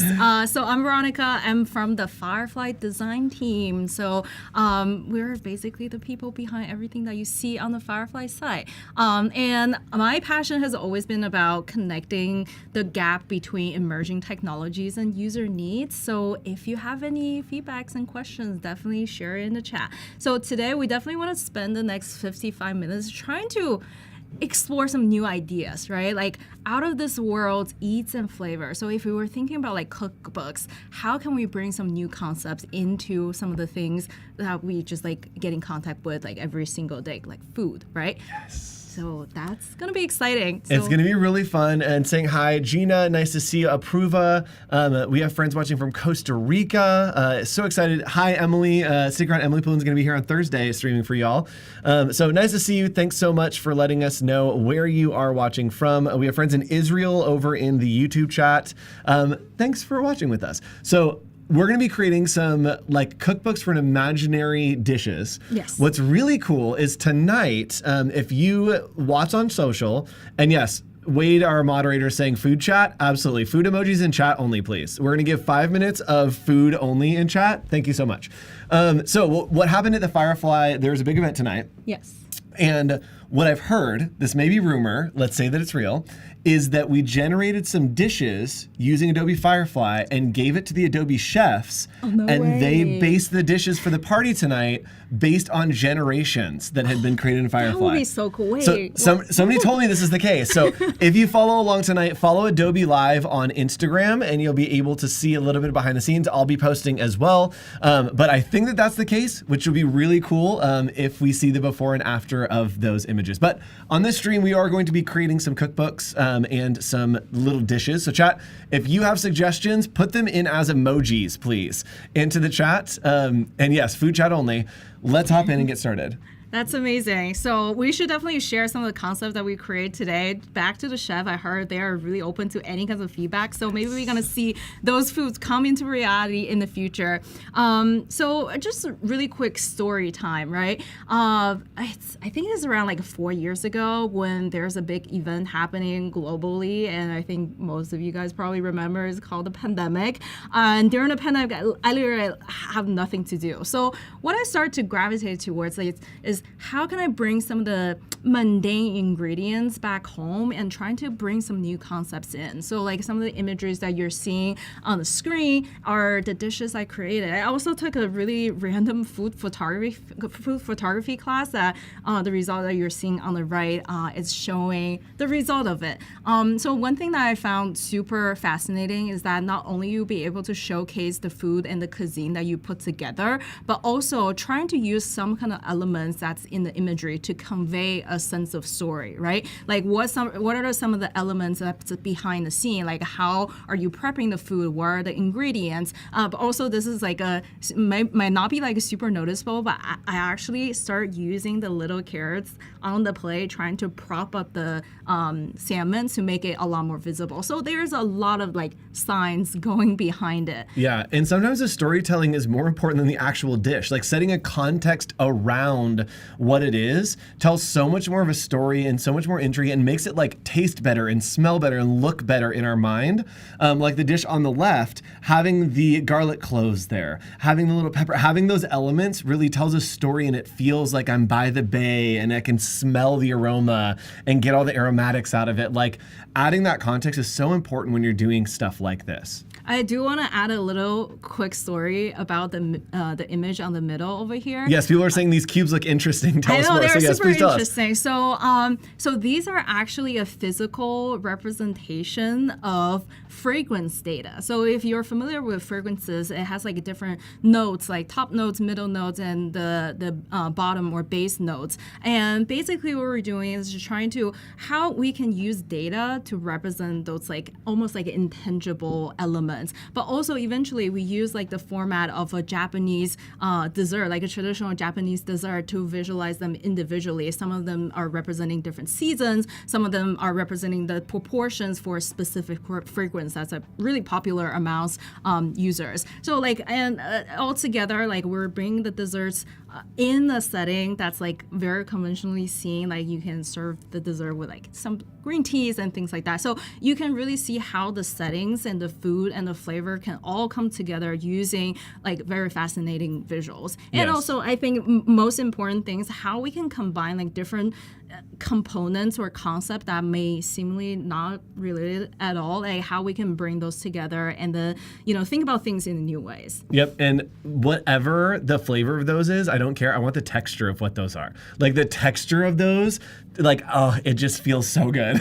This is making me so hungry, and we're literally on the first slide. Okay, where are we going next? Yes, so I definitely started to get a little bit more deeper into like cookbooks and more cuisines, how we can combine multiple chapters of different cooking techniques together. So you can see over here, there are actually different ways that you can put together a cookbook, whether it's like separate by cuisine. Over here, we have like classic Italian cookings, or maybe it's like some Thai cuisines, but also it could be based on specific ingredients. I have definitely seen like people just creating a book just based on the simple ingredients of potatoes. Like, what are the a million ways that you can cook a potato? And surprisingly, there are just so many ideas. I also love the ones on the right, on like above occasion. The I don't want to cook book, like that resonates with me every single night. And like I definitely need that book in my life just to make every night goes easier, even though I'm super passionate about food. And also flew back from Boston earlier today, and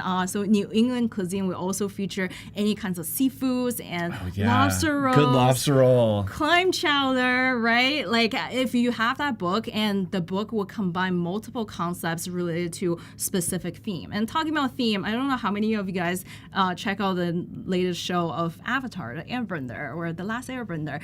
Surprisingly, they do have a cookbook, so you can find out like what are some of the dishes that's based on, let's say, the water tribe or the earth tribe, and see what kind of ingredients they're using, but also using a theme to tie everything together. Cool.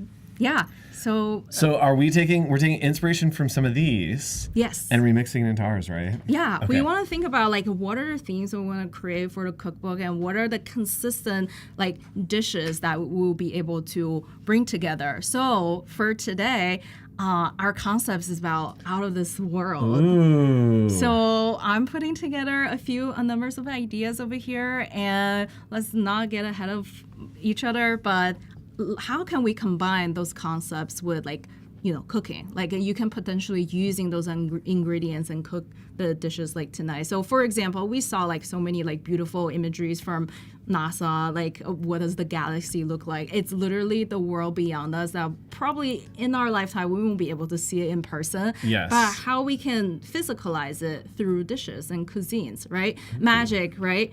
Like magic spells, magic potions. They're just different aspects of the concept that we can bring together, but also physicalize it into different dishes. Yes. This is a little bit of a tangent, but did you know, little knowledge for you, that any images that you see of space from NASA are actually not in color? So when we see these beautiful images, they actually take the frequency of the light data that they get and then recolor it using something like Photoshop to help us imagine what it would look like. And I love that we take it at face value. They're like, that's what space looks like. And it's like, that's the data. And then we get to interpret that into data to create these beautiful visuals, which is kind of what we're doing today. We're kind of take these ideas, interpret it using data and through Firefly, and then generate some images for us. Yeah. And, for example, like mermaids, we can think about the concept like mermaids like swimming in the ocean, but a lot of the time it's also about like the environment mermaids are in, right? Like the coral reefs, like maybe like the underwater castle. Like what are some of those concepts that will be able to inspire us today? I'm definitely very eager to try them out. And if you have some concept out here, definitely share it in the chat. We would love to test out some of the recipe ideas together. Ooh, fun. Yes, chat. Drop your suggestions into the chat, whether you're on Behance or on YouTube. I'll be watching both. If you have an idea of camera 2. We got camera 2. Hey, chat. You and me. If you have suggestions, go ahead and drop them into chat. We are looking for out-of-the-world recipe ideas. And we are going to be taking your suggestions, some of our suggestions, building a cookbook of these out-of-the-world ideas. So if you have a suggestion for a prompt, please put it in the chat and we will get to it as soon as we can. Camera 2, camera 1. That's camera. There we go. We're back to camera 1. All right. What's next? Where are we going? Okay, exciting. So what we're gonna do is take some of the ideas and put it in the prompt and try to visualize it in different ways. And along the way, definitely gonna show you a lot of tips and tricks of using Firefly and how you can bring those ideas alive. And then we're gonna kind of just organize it based on like the sequence of courses, right? Oh, we have to have a full dinner. Yeah, so we gotta have all of them, right? Appetizer, like we also gonna have like soup and salad. We gonna have the theme of pasta. Main course, and most importantly, we cannot miss that, which is like dessert. So today we're gonna go from the beginning to the end of the course and definitely share some of your ideas. And let me open up Firefly. Let's do it. We already have some great suggestions that I'm noting as we go through. We do have a cosmic cocktail, love that. Milky Way soup, awesome idea, Emily. A heavenly chicken salad. Lots of great ideas. Please keep the ideas coming. We have a floating island that is dessert. That would be an interesting name for a dessert. Absolutely. So please keep those coming. I'm opening a doc right now to write all these down, chat, so that we don't forget them because these are really fun ideas. Love that. So, all right, so we're hopping into Firefly now. And where can people find this? Is it available to everyone? How can they get here? Yes, the site is already live, and you'll be able to find it on firefly.adobe.com, and you'll be able to find the text-to-image module on the homepage. And once you enter this module, you'll be able to see this newly refreshed community gallery where like your submission can be featured over here. So by hovering over some of the images, you can actually see who's the author behind the brilliant idea of the imagery, but also the secret sauce of the prompt that's being used for generating the visuals. So definitely check it out. Oh, and I'm already seeing arrangement of dumplings that's looking really good, and this like a really dynamic donut shot like on the right. I think this is something we can potentially leverage in the next phase. So since we're looking at appetizer, what are some of the concepts that we can put together? All right, I am taking these down furiously. So we have a sky high marshmallow pie, that's for dessert. An asteroid disaster roll, a supernova gnocchi. That's fun. What if we did a little tostada? Could a tostada be an appetizer? We can definitely do that. All right, let's try somebody said a prawn tornado tostada. That's gonna be an interesting one. Okay, let's see. Okay, so now we're actually in the editor of text images. You can notice this is slightly different from what we have before, like the panels on the left, and we have the image that's like large and immersive. And now we're already getting some results in there looking very delicious. All right, chat, this is looking like something that we could get in a restaurant, but we want to go otherworldly. Yes. How can we put a twist on it? And yeah, chat is on fire and chat is hungry. Chat is very hungry. What could be an otherworldly... I have an idea, chat. Go ahead. Again, when you're putting in your prompts, try to keep them otherworldly. Give us a little twist on these ideas. I would love to have like a shrimp tostada underwater. Like, ooh. I am communing with the shrimp, and they just like roll up, and they're like, I'm gonna chill on this tostada. And I'm like, thanks so much. Let's try this out. And one thing I want to keep in mind is that maybe for this cookbook, we definitely want to feature food that actually looks legitimately real. So maybe for content type, we can keep it as photo instead of having it being auto-selected based on the content that you put into the prompt. And of course, you can notice over here, we have this little photo setting section, and it's also set to auto because photo setting, it could be a little bit more complicated. But opening up, you can actually control the specific aperture, shutter speed, and if you're feeling like particularly familiar with those settings, definitely go ahead. But for today, we're gonna keep it close and keep it simple. And we already got this like super otherworldly result. And for some reason, the shrimp is carrying this like. It became like that. It's not a shrimp tostada. It's like a tostada. It is the shrimp's tostada. Like he found a tostada and he's like, this is my tostada. Okay, so maybe underwater is a little too on the nose. Where else could we take this to make it otherworldly so that it isn't as on the nose with the underwater and shrimp? I feel like something that we can also do is to try to explore numbers of styles, but Let's do also it. this visual intensity slider. I talked about it in the previous stream. This is my favorite feature in this panel, but basically by tuning up the visual intensity, you can make an image look a lot more striking by potentially adding more elements into your imagery. And if you want to keep it simple, putting the assets into Photoshop and you manipulate it on your own, you can always tune it down. But for our purpose, we want to make it otherworldly and kind of crazy in a very good way. And other things I think potentially we can do, as we can see in many cookbooks, they want to feature the food very dynamically, and they want to showcase like the little like crispy details on the food for like the fried food. So that's something that we can potentially achieve with this camera angle feature, and surface detail sounds like what we're looking for exactly. And something else we can potentially consider adding, maybe cinematic. Oh yeah, why not? Be something. And hyper realistic, we definitely want that. Product photo. Yeah, why not? I'm not sure. You can have the let's try lighting it maybe a out. little bit from the cinematic. It'll hit it maybe a Yes. little bit more of a middle ground. Okay, let's keep the same idea and let's see how much of a detail of you see underwater is actually automatically added as the style effects. So let's see what the result's gonna look like. This is looking very Honestly, good. that second one is kind of interesting. I think I that's like interesting that like it's served in a bowl maybe that like you have to like get it out of the water and it's like salt water so it's like really fresh. Beautiful. Ooh, that sounds delicious. I can almost taste the ice and maybe it looks like caviar, like a weird type of caviar. Yeah, it looks like caviar and like a little bit of like jumping out apple of the or screen. cabbage on there. Ooh, I love this. Okay, let's download it. You want a little cucumber slice? Or maybe it's a lime. Chat, we're cooking. We're doing good. And chat has not stopped. Keep it going, chat, with your suggestions. We do have our appetizer, and the first one is going to be our prawn tornado tostada. It's very specific. It's very specific. Prawn tornado tostada. That's going to be my new warm-up before I stream. And we can also look at, like, from the imagery, we can get a sense of the ingredients, right? If we have time, we can definitely fill it up. But I can see, like, cucumber and, like, the different caviars and shrimp for sure. So let me see. So by selecting this image, you can use the header menu to copy this image. So you don't have to download every single time. I realized I made that mistake in the previous live stream, just like downloading everything. But this is like looking legit, everyone. Ooh, that's fun. Okay, I'm loving it.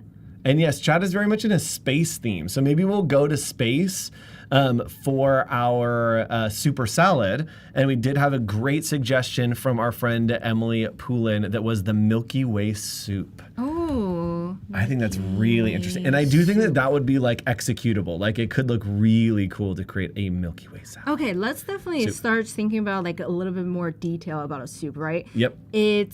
It could be creamy, like what kind of ingredients we can see in that soup. Yes. I could see like beans and corn. Beans and corn. And when you're running out of idea, don't worry, we have this like little helper over here. So on the bottom of the prompt bar, you can click open the prompt suggestions and look at like what are some of the tangible and relatable prompt concepts that you can add into your prompt. So here is on a wooden table, that's not necessarily an ingredient. It could be a porridge, it could be a bread, it could be chips. I feel like all of them are pretty good. Yeah. And I wonder if it has some kind of like dusting on it. Maybe it has like cayenne on top or something. Ooh, yeah. Covered should we say cover or dusted? Maybe dusted with like herbs and spices, and that way we can kind of keep it diverse, so it's like little stars kind of out. Sparkling. What was it? Spices. Yeah. Spices and herb. Okay. Ooh, and a dish for the upcoming eclipse. I forgot that's happening. Yeah, total eclipse. Is anyone here in the path of the eclipse? If you're in like Texas or like Louisiana, Nashville, I think, let us know if you're going to get to see the full eclipse. I think Boston just missing out. Just barely? Just barely. Ooh. That looks so delicious. I want that right now, and I just had lunch. I didn't have lunch, so this is like making it very difficult for me. Yes. Okay, so we have our soup. Let's make it otherworldly. What can we add to this to take it to more of like the space kind of theme? Let's see the chat. Anyone? Chat themes? Milky Way omelet? Planets instead of vegetables? I think we should do omelet. Omelet Omelet sounds great. Yeah. Maybe it could be like colorful, like the gas color that we talked about earlier. With blue and purple, maybe. Yeah. Blue and purple spice as well. Let's try it out. Yeah, when you're putting together a prompt, it doesn't have to be perfect. And also, it doesn't have to be grammatically correct. Like, it's like super easy. You can just put some concepts together. It's all a process of exploring. Okay, Ooh. now we're talking. We're getting somewhere. I like that we have the big star in the middle, like it's the sun. That's like Ennis, right? Ooh. What is it called? Yeah. Which one you like the most? Let us know. That's really cool. And so if we wanted to maybe reference space, we could also input an image of space to reference a photo, right? Yes. And I know we can reference the structure, but we also can reference a style or another photo, right? Yes, absolutely. Where would we do that?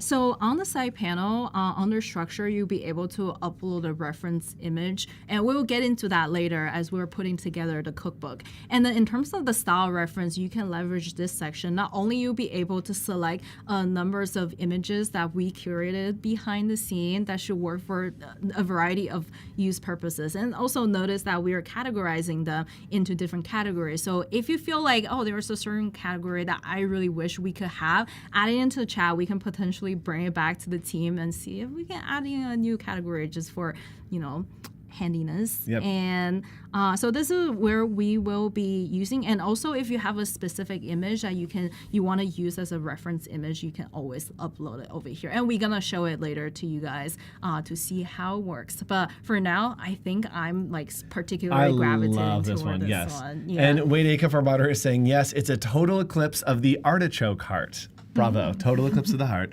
And yes, chat, served on a saucer. Nice. I love that idea. Okay, let's duplicate. All right, so we are here and we are now in our post appetizer having a soup or salad. We have chosen the soup and we have chosen a galactic soup, a Milky Way soup with beans and corn with chips on the side, dusted with sparkling spices and herbs, blue and purple spice. I love the bowl also. I know, right? It's like the sparkle. Should we move it to the second section? Because we have like a soup and salad. I definitely want to go back to the omelet idea. I'm like, let's move. Let's move it to the soup and salad, and then let's do an omelet here. Yes. So what kind of omelet we should do?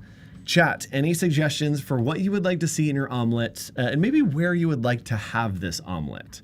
Okay, I have a super random idea. What if the omelet is made from dinosaur eggs? Ooh, that would be fun. And omelet. And like maybe it has like rocks, and maybe it has some bones. Oh yeah. Right, like omelet. Fossils. Yeah. Okay, I can't spell omelet. Okay, and omelet made of dinosaur eggs. Dinosaur eggs. Maybe I can also imagine like the edges could be a little bit rough edges with texture. And what was the idea that you were talking about? Maybe have like a background of like fossils. Oh, a background of And Marcy, it reminds me, Andrew needs to go back to do his book in the next chapters with the new Firefly. I do. If you haven't joined us before, we've done 6 chapters of creating a story where you fill in the blanks and I generate the prompts and we create a story together. We haven't done it in a little while, so thanks for bringing that up. I might bring that back to do a stream. Oh my gosh, it's so good. That's so fun. This is the power when you are bringing like irrelevant concepts together, and then you just like run into those like super crazy visualizations. Look at that. It almost like looks like quail egg. Yeah. But this one, I don't know what is this texture, but I don't want to eat it. I'm loving it. It looks too hard. Like it would hurt my teeth. Oh, this one almost like a soup, right? Yes, It's like this an one egg looks more drop like a soup. dip. Yeah, it does. Yeah, I like the background kind of look like a chip too. Yes, I do like the background on that one. I do. Yeah, same. And what's this one? Can't really tell. It's a little goopy. It's like a fossiled Yes. egg, right? So something that we can do, maybe we can select this one and use the same trick that we've been doing, copy image and send it back to Express. So something I do want to try just to adding some varieties to the cookbook that we have is let's leverage the remove background feature within Express. Like, oh yeah. Sometimes it works really well. So let's see how well it does. Okay, it's actually getting some of the elements out here, and But we can erase those. we can erase those. Yes. Yes. Yeah. And what I actually use the shortcut on Adobe Express. So if you go to express.adobe.com, on the homepage, you do have shortcuts for quick actions, and I use the remove background there more than I use it in Photoshop. The one in Photoshop, great. For some reason, I am more excited when I use it in Express. I just feel like it gets a little bit more specific, and so I tend to use it more in Express. Yeah, so we're using here, sometimes it works, sometimes it doesn't. It's okay. And we are trying to use the remove erase feature in Express. There we go. I think we got it. That Yep. looks really good. Yeah, done. And yes, this looks like an egg from the Forbidden Cavern in Tennessee. Yeah, it is. It is a secret cavern that we have found this dinosaur egg. There you go. I hope everybody's hungry because Everyone is so hungry. Okay, so we got about half hour left. Where are we? So we have our appetizer. We're having some prawns. Mm-hmm. Then we're going to our little. Maybe that's our amuse bouche. We start with a little amuse, and then we go and have the appetizer of the little egg omelets. Yes. And then we are going to continue on with our Soup Milky and Way salad. soup. Yes. And then we move, and I think we're on to Course 3. pasta. Do you want to go ahead? A little. This is gonna trigger me. I have a thing with spaghetti noodles. It makes me feel so gross when I see spaghetti noodles. So this is gonna trigger me. If I leave the stream, it's because of that. I'll be fine. Chat. Any suggestions here for what kind of pasta we would like to see? So something I've been gravitating towards is squid ink. Oh, but yes. but whenever I get squid in a restaurant, I never get actual squid. I just see it's a black color noodle. But what if we actually have some squid in there, maybe a kraken? Yep. I'm imagining what this looks like, and I'm already Ink pasta. okay. It's just gonna be so many tentacles and noodles and okay. Okay, so let's try it out and see what the result's gonna look like. And while we were looking at those, waiting for those results, I also want to talk about potentially we can leverage structure reference just to add in some dynamics. Oh no! Giant, I need to add giant carcass squid in pasta. Oh my gosh. Okay. Oh, chat. This is very unhinged. Oh my by gosh, the way. this is so unhinged, but I love it. Oh, yes. Oh. Okay, so now we notice, maybe we like the content of the pasta, but the shot feels like it's too close up. Potentially we can bring in some the environment back into the image, and this is where structure reference would be super helpful. So I already go ahead and grabbed some of the images I showed you guys earlier. Chat is totally on your side, by the way. They're like, sorry, Andrew, that pasta looks amazing. Okay, so we're gonna use the structure reference here. Yes. So what we're seeing here is that we have a plate on the kind of like to the right side of the imagery, and we have some kind of background. So we get more breathing room within this photograph. So let's see how is that, reference image going to impact the result. And of course, when you're uploading image, make sure you have the rights of using it, and everything will be checked against some of the CAI content that we have on the site. So let's press generate and see how much influence you can have with this reference image. I am so hot right now. Oh, that is just, it makes my skin squirm. Yes, and thank you. Marcy's on my side. Thank you. Okay, this is better. Look at this makes me feel a lot better. But where's my crack? Okay, I love this one. I cannot. Okay, let's talk about, so what happened here with structure match? Because these all look different. Yeah, so what happened? Basically, you can see like the basic composition is very similar to the image I just uploaded. And also you can hover over the tag to see the detail of the image. So every composition is having the plate on the right side, but also featuring some kind of ingredients in the foreground. So like I mentioned earlier, like when the more foreground or the more content that you have in your imagery, the better the story you'll be able to tell. Not just about you as a chef, but also about like the dish and the story behind it. So I know, Andrew, I'm sorry. It's fine. I love this one. It's fine. It's very unhinged, but I think we're living it. Let's copy this image, and I think this could potentially be a really good kind of like a chapter divider that we can add over here. Okay, and then we're gonna copy and paste the prompt. So something else that we can potentially do is that if this aspect ratio is not something that you are looking for, I know we can change the settings over here. Okay. But if you don't want to change the content, you can actually use the edit button, and either you can generate similar, or you can actually bring it into generative fill on the Firefly site. And this is like the same generative fill feature that you'll be able to find on Photoshop. But over here, you can add in some elements and, adding some ingredients. Yes, and someone's saying it looks like black licorice. I kind of agree. And it's funny because I'm like fine with licorice strips. It's something about specifically like pasta noodles in that shape that just makes me feel icky. Okay, that looks great. That looks terrible, but it works for it works for what we're doing. Some people think it's great. Okay, so we have giant Kraken squid ink pasta. I love that. Very fun idea. We're moving to a main course now? Yes, let's do that.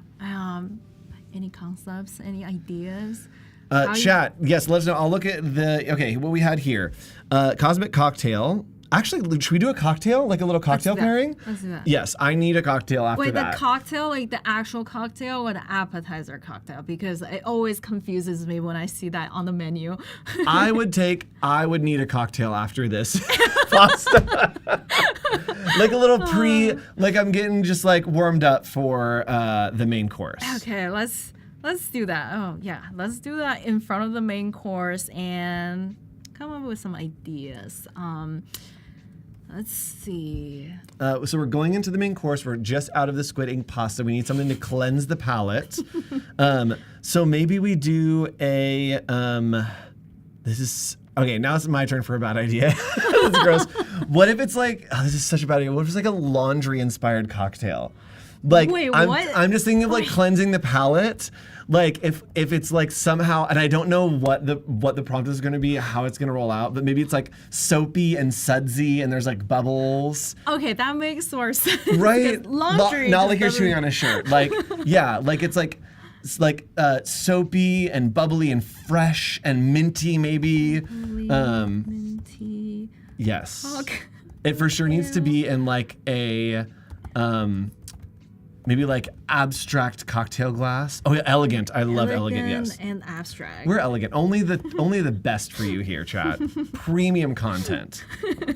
Oh, and someone's saying boba. We can put boba in it. Why not? With boba inside? Yeah. Let's do blue boba and make sure that it is like on brand for the boba. Like no soap, yes soap. Oh my god. Creme de detergent. Yes, thank you, Emily. Creme de detergent is what this cocktail is going to be. I do want to add detergent into the prompt. Let's do it. For some reason. Let's do it. Let's see what happens. Creme de detergent. Okay. That's so much. But what's really fun is to do stuff like this into Firefly that is weird, that like kind of doesn't make sense, and see what happens, because you can get some really fun results without being super specific. If you're broad, wild, kind of put in random stuff, sometimes you get some really cool stuff out of it. Okay. Oh, that looks so good. I love it. Look at the boba. That looks so good. Wow. I actually never seen a boba with this size, but I can imagine how good it would taste. Yes, and they're little, maybe they're like little like blueberry pearls where you bite it and it like has the pop to it. And also no more choking hazard, right? Yes, exactly. Oh my goodness. Oh, wow. I want to put pop rocks on that. Like a little like, so it has like the little like cold. Is it gonna do pop rocks? Can we put pop rocks on top? Why not? Let's see what happens. Let's try it. Sea breeze freeze. Thank you. Clever. Oh, that's beautiful. That's great. Sea breeze Yeah. freeze. I love that. Let's see what happens here. Adding pop rocks on It top. needs a shot of something. This is what we're getting. Yeah, someone bring me a shot if you're watching the green room. Okay, I love, and I love the little garnish on top of that I know, one. it's like minty, right? Yes, and it's a lot of foam, blackberry. Yeah. and then it gets down into the actual like water detergent. Okay, I'm so happy with this cocktail as a palate cleanser going into the main course. We're Chat, gonna go with this one, again, right? as we put this in chat, we need your suggestions for the main course. Please put the suggestions for the main course in the chat, because we are now having our cocktail. And while you do that, let's do a recap. You have seated at our restaurant. Welcome. What's our restaurant called? Out of this world? That sounds kind of boring. Let's do, I like Out of This World. I don't have anything. Chat, name a restaurant. If you don't have ideas, we can just give it to chat, and then it's their fault. So let's recap what we have. They've sat down. What are they getting as they sit down? Where do we start with our menu?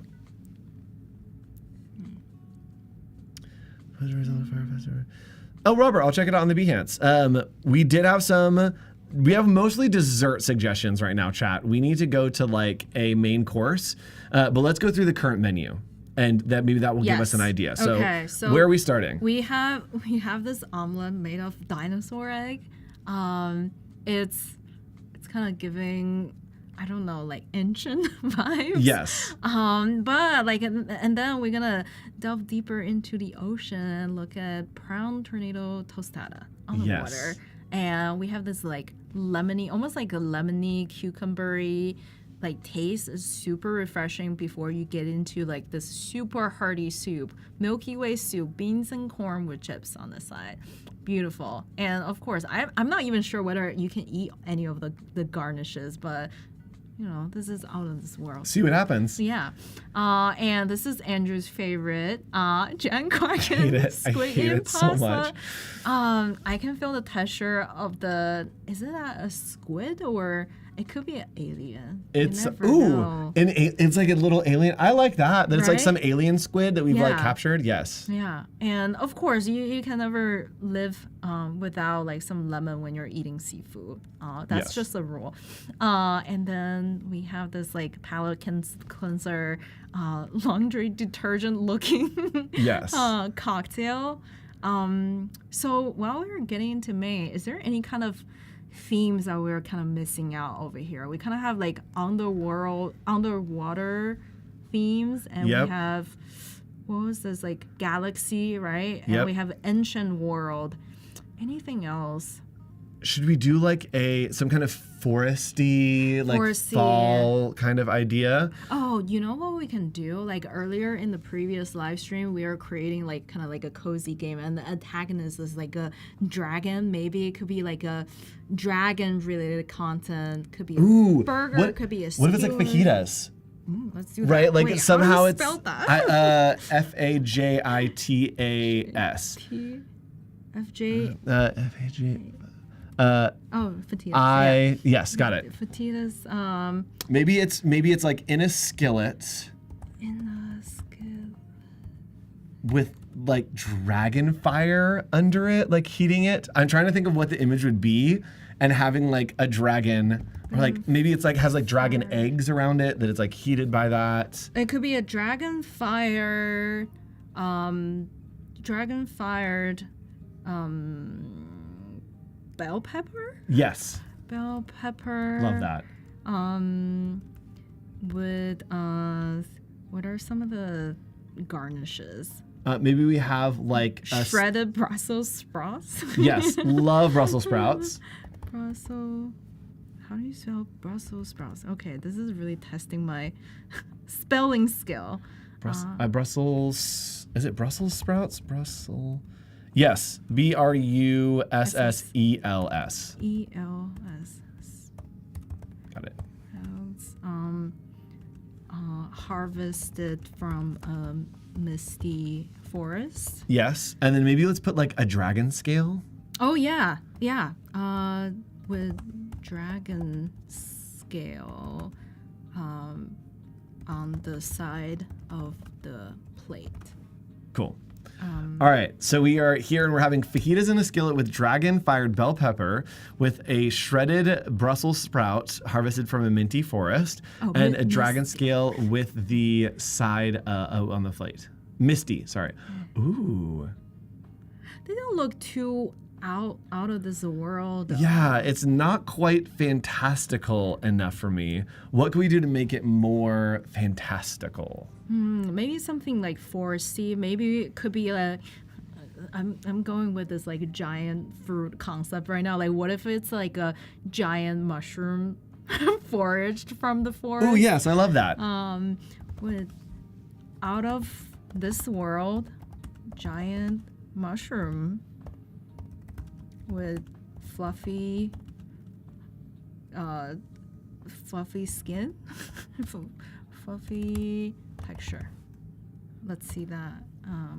And we got a long prompt here going, but Firefly is capable to handle long prompts, right? Yes, definitely. And also, actually, the more detail that you can put into a prompt, the more realistic and more adherence you'll be able to see in the result. And we see a giant mushroom in the background. But also, I feel like this shot is very similar to some of the shots that we had previously. So maybe we can also, again, use the structure reference over here. Oh, and I do think we have a bunch of filters still on. We still have the cinematic, we still have the surface. We do. That's what it was. Okay, so maybe we can change something. Probably not product photo. And let's see what else will be good. Chiaroscuro? Have you heard about that term before? It's kind of like a technique in Renaissance painting, and it's just gonna create super dramatic light and dark background. It's like a super moody type of like effects. Yes. So I'm gonna use this image potentially as our structure reference, so we can have a top-down view potentially, and you'll be able to see every ingredient that's being used. So that might be a good potential for us to showcase the mushroom in this story. So let's see. And Chad is very mad that they don't see a dragon. Chad is concerned about the lack of dragons in this. So Chad, we'll address that. We'll see if we can get some dragons in there as well. Maybe we can do like a fire-breathing dragon. Yeah. Ooh, dragon teeth. Yeah. I love that. Ooh, the texture of that mushroom on the third one made me feel gross too. Look at, all the little like, what is this? Why does looks like a bug on that the looks top? like a bug that's like coming to eat that. Oh. Okay, that one at least has some embers. Yes. So maybe we should just go with this one and adding some dragon teeth on the side. Yes, for sure, dragon teeth. Teeth on the side. Big dragon teeth. Yes. Maybe we should. I remember seeing one of your live stream and you were adding like fire on top of a fiery imagery. Maybe that's what we should do. Yes, just fire on fire. And yes, Firefly is attacking me. I feel personally attacked. Okay, chat, there you go. You got your fire. We've got our dragon. Okay, I think the first one probably is the closest to being dragon fired. I think so. Let's copy that. Copy image. And then we're gonna add it into our main course section. All right, this looks tasty. Also feels like kind of vegan, maybe? Is there anything in here that wouldn't be vegan, chat? No, it's vegan. I have no issue with vegan food, honestly. Let's say that this is the vegan option. We have options on our menu because we want to be inclusive at this restaurant. So, vegan. Okay, so we can actually reduce the size a little bit so you can see the full kind of like a recipe. Yes. Right? And Chad is saying the mushroom is burned. No, it is charred. It's charred, yes. When it's expensive, it's charred. When it's cheap, it's burned. Oh, you know what we can do? We can also do activated charcoal in our next dessert. Yes. Yeah. Okay, so where are we going? We have our main course. Now we're into desserts. And we had so many ideas. And I actually had one, a sky-high marshmallow pie. That is a great prompt. I don't remember who gave that, but great prompt. And Emily says fire is vegan. Yes. Marshmallow. M-A-R-S-H, yeah. Yeah. What is it, pie? Yes. I think it's A, marshmallow. Right there. There you go. Pie. Marshmallow pie. What's the texture? Could be like... I think, like, what do you think? I was gonna say like maybe something like cloudy, fluffy. I was thinking that too, or maybe it's going through the clouds. That it's like stacked so high that there's like clouds around it. A cloud with, pie with fluffy texture. Oh, chat's pointing out that the fajita beef is definitely not vegan. Yeah, it does have like pretty hefty beef in there. Sorry, chat. But you can get it without. You can get extra veggies, and then it's vegan. We have options. Let's see. And this is a good opportunity for us to explore some of the structure options. Oh, yes. Because I did find out like the abstract section can give you some of the very crazy ideas. Oh, I don't think it's picking up the pie concept, or maybe like it's a little too pie. But we can try using a structure reference to make it more geometric and more structures and see what was that gonna look like. And maybe because we were putting like sky high as the environment, so like it's kind of raising to the top. And maybe it would be like, stacked marshmallows in the sky, that we need to lead with what the main thing is. Ooh. Wait, this looks really cool. Wow. Oh, I love this. This is cool. And it's definitely marshmallow texture. Yes, and it's served, and the orb is kind of just floating above it, and you kind of just take bites out of it. Oh my god. Ooh, I love those. Okay, how can we make it more delicious? Maybe with some rainbow stardust. Yes, and maybe a little bit of chocolate. Oh yes, stardust and chocolate garnished on top. And one thing I do want to point out is that because we're adding this structure reference, which is like a sphere and a cube on the bottom, we're getting a very similar image composition in the results. And also potentially you can use the strength slider that you see in the panel to control how much adherence you want the result to be. So let's... Yes, and someone said I would be sticky yes, this would be the most insane dessert to try to eat, because you have to like flour up your hands like before you go in. Oh, okay. Yes. Oh, what? This is actually really pretty. That's really cool. That's really pretty. That looks tasty. I'm gonna... The texture of that, I'm in. Yes. I'm in a texture zone right now. Right? Because I talked about the orb, the little cubes you had at the beginning, and then throughout the rest of the stream, it's all been textures. Okay, let's add this into our menu. Yes, and we have about, like 8 minutes left or so, and someone's saying it's so soft and fluffy, it defies gravity. Yes. Okay. Ooh, that one's fun. Okay, chat, is there anything else that we haven't put on our menu that you'd like to see included? I did like the idea of the supernova gnocchi was an interesting idea. Chat, do you have anything else? We have a cumulonimbus dumplings. The texture makes it realistic. Yes, I agree. Let's try to do a gnocchi. Oh, yes. I think gnocchi would be interesting. You can never do too many pasta Oh, dishes, right? and we can use the structure match. There's Yes. one that has like the floating orb. There's like 5 orbs. That one. The This top one. Yeah. Top middle. Oh, this one. Yes. Oh, yeah. Right there. And then we can create, like, match it to do the gnocchi. Okay. So fun. what is Okay. the ingredients? What's the sauce? Yeah, what's the sauce? What's in there? Let's see. Oh, actually, let me look at what else they put in here. We got the tornado. We got the marshmallow pie. Someone is saying, like, heavenly. I don't know what that could be. We've gone ocean. We've gone desert. What We've gone about space.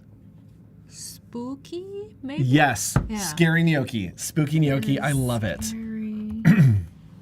Gnocchi. Maybe we can have some like, I don't know. This might be like too unhinged.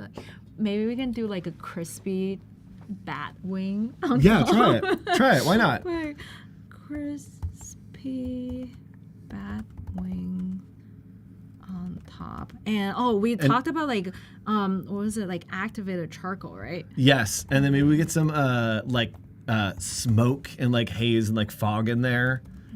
Smoky and foggy. Yes. Let's see what happens. What else? Let me also add a structure. Oh, we have the structure image. Okay, let's see. I think this structure image is definitely internally just one of our favorite because it always gives you really unexpected results. Yes. Yeah. In the first stream, we made a charcuterie board, and it put little like brie cheeses. Oh yes. Oh my God. Wow. That third one is pretty good. I know, right? And you can even see like the gnocchi texture, like from potatoes. Yes. And the crispy. Oh, okay, I'm loving it. Let's I love that. share, copy. Okay. Ugh. It like looks delicious, but also gross. Like I don't know how to. Do we have time great. for a beautiful cover image for this Yes, cookbook? we have about 4 minutes left, so we totally have time. Chat, thank you so much for joining us. We do have more content coming up right after this. I believe Delta Tango Mike is going to be taking over with his community show, so you can stick around for that if you are a fan. And somebody's saying, I ain't afraid of no gnocchis. Bravo, Clever. That's great. Okay, cover image. Where are we going for cover image? It should definitely feature some out of this world concept, but sometimes the cover image is super important because that's the reason people buy those cookbooks, right? Yes. So how can we potentially combine multiple concepts together? I think this is the theme of today, right? Like combining concepts that are seemingly unrelated, but it's like giving us very surprisingly delightful results. So I was thinking maybe we can change this to landscape. And maybe we can use some of the composition that we have here. Maybe this one. We definitely need some ideas for this cover page. I do think we need activated charcoal gnocchi. Yes. On the cover. That was great. Like maybe a skillet with the like a little bit of the fire. Skillet with let's just go back to the prompt and see what we have. Like particularly in the skillet. Okay. Can add this into the prompt. So adding as many detail as possible. Yep. And then maybe we do kind of like a stacked, put in like, stacked display so that we get like the different then maybe we should use some of these. Let's try this one. Yeah. And what else we should feature? And then the prawn underwater prawn tostada. And then I think we got about a minute left, so let's generate and see what we come up with. This is going to be our cover image, which is going to be real crazy. Let's see what happens here.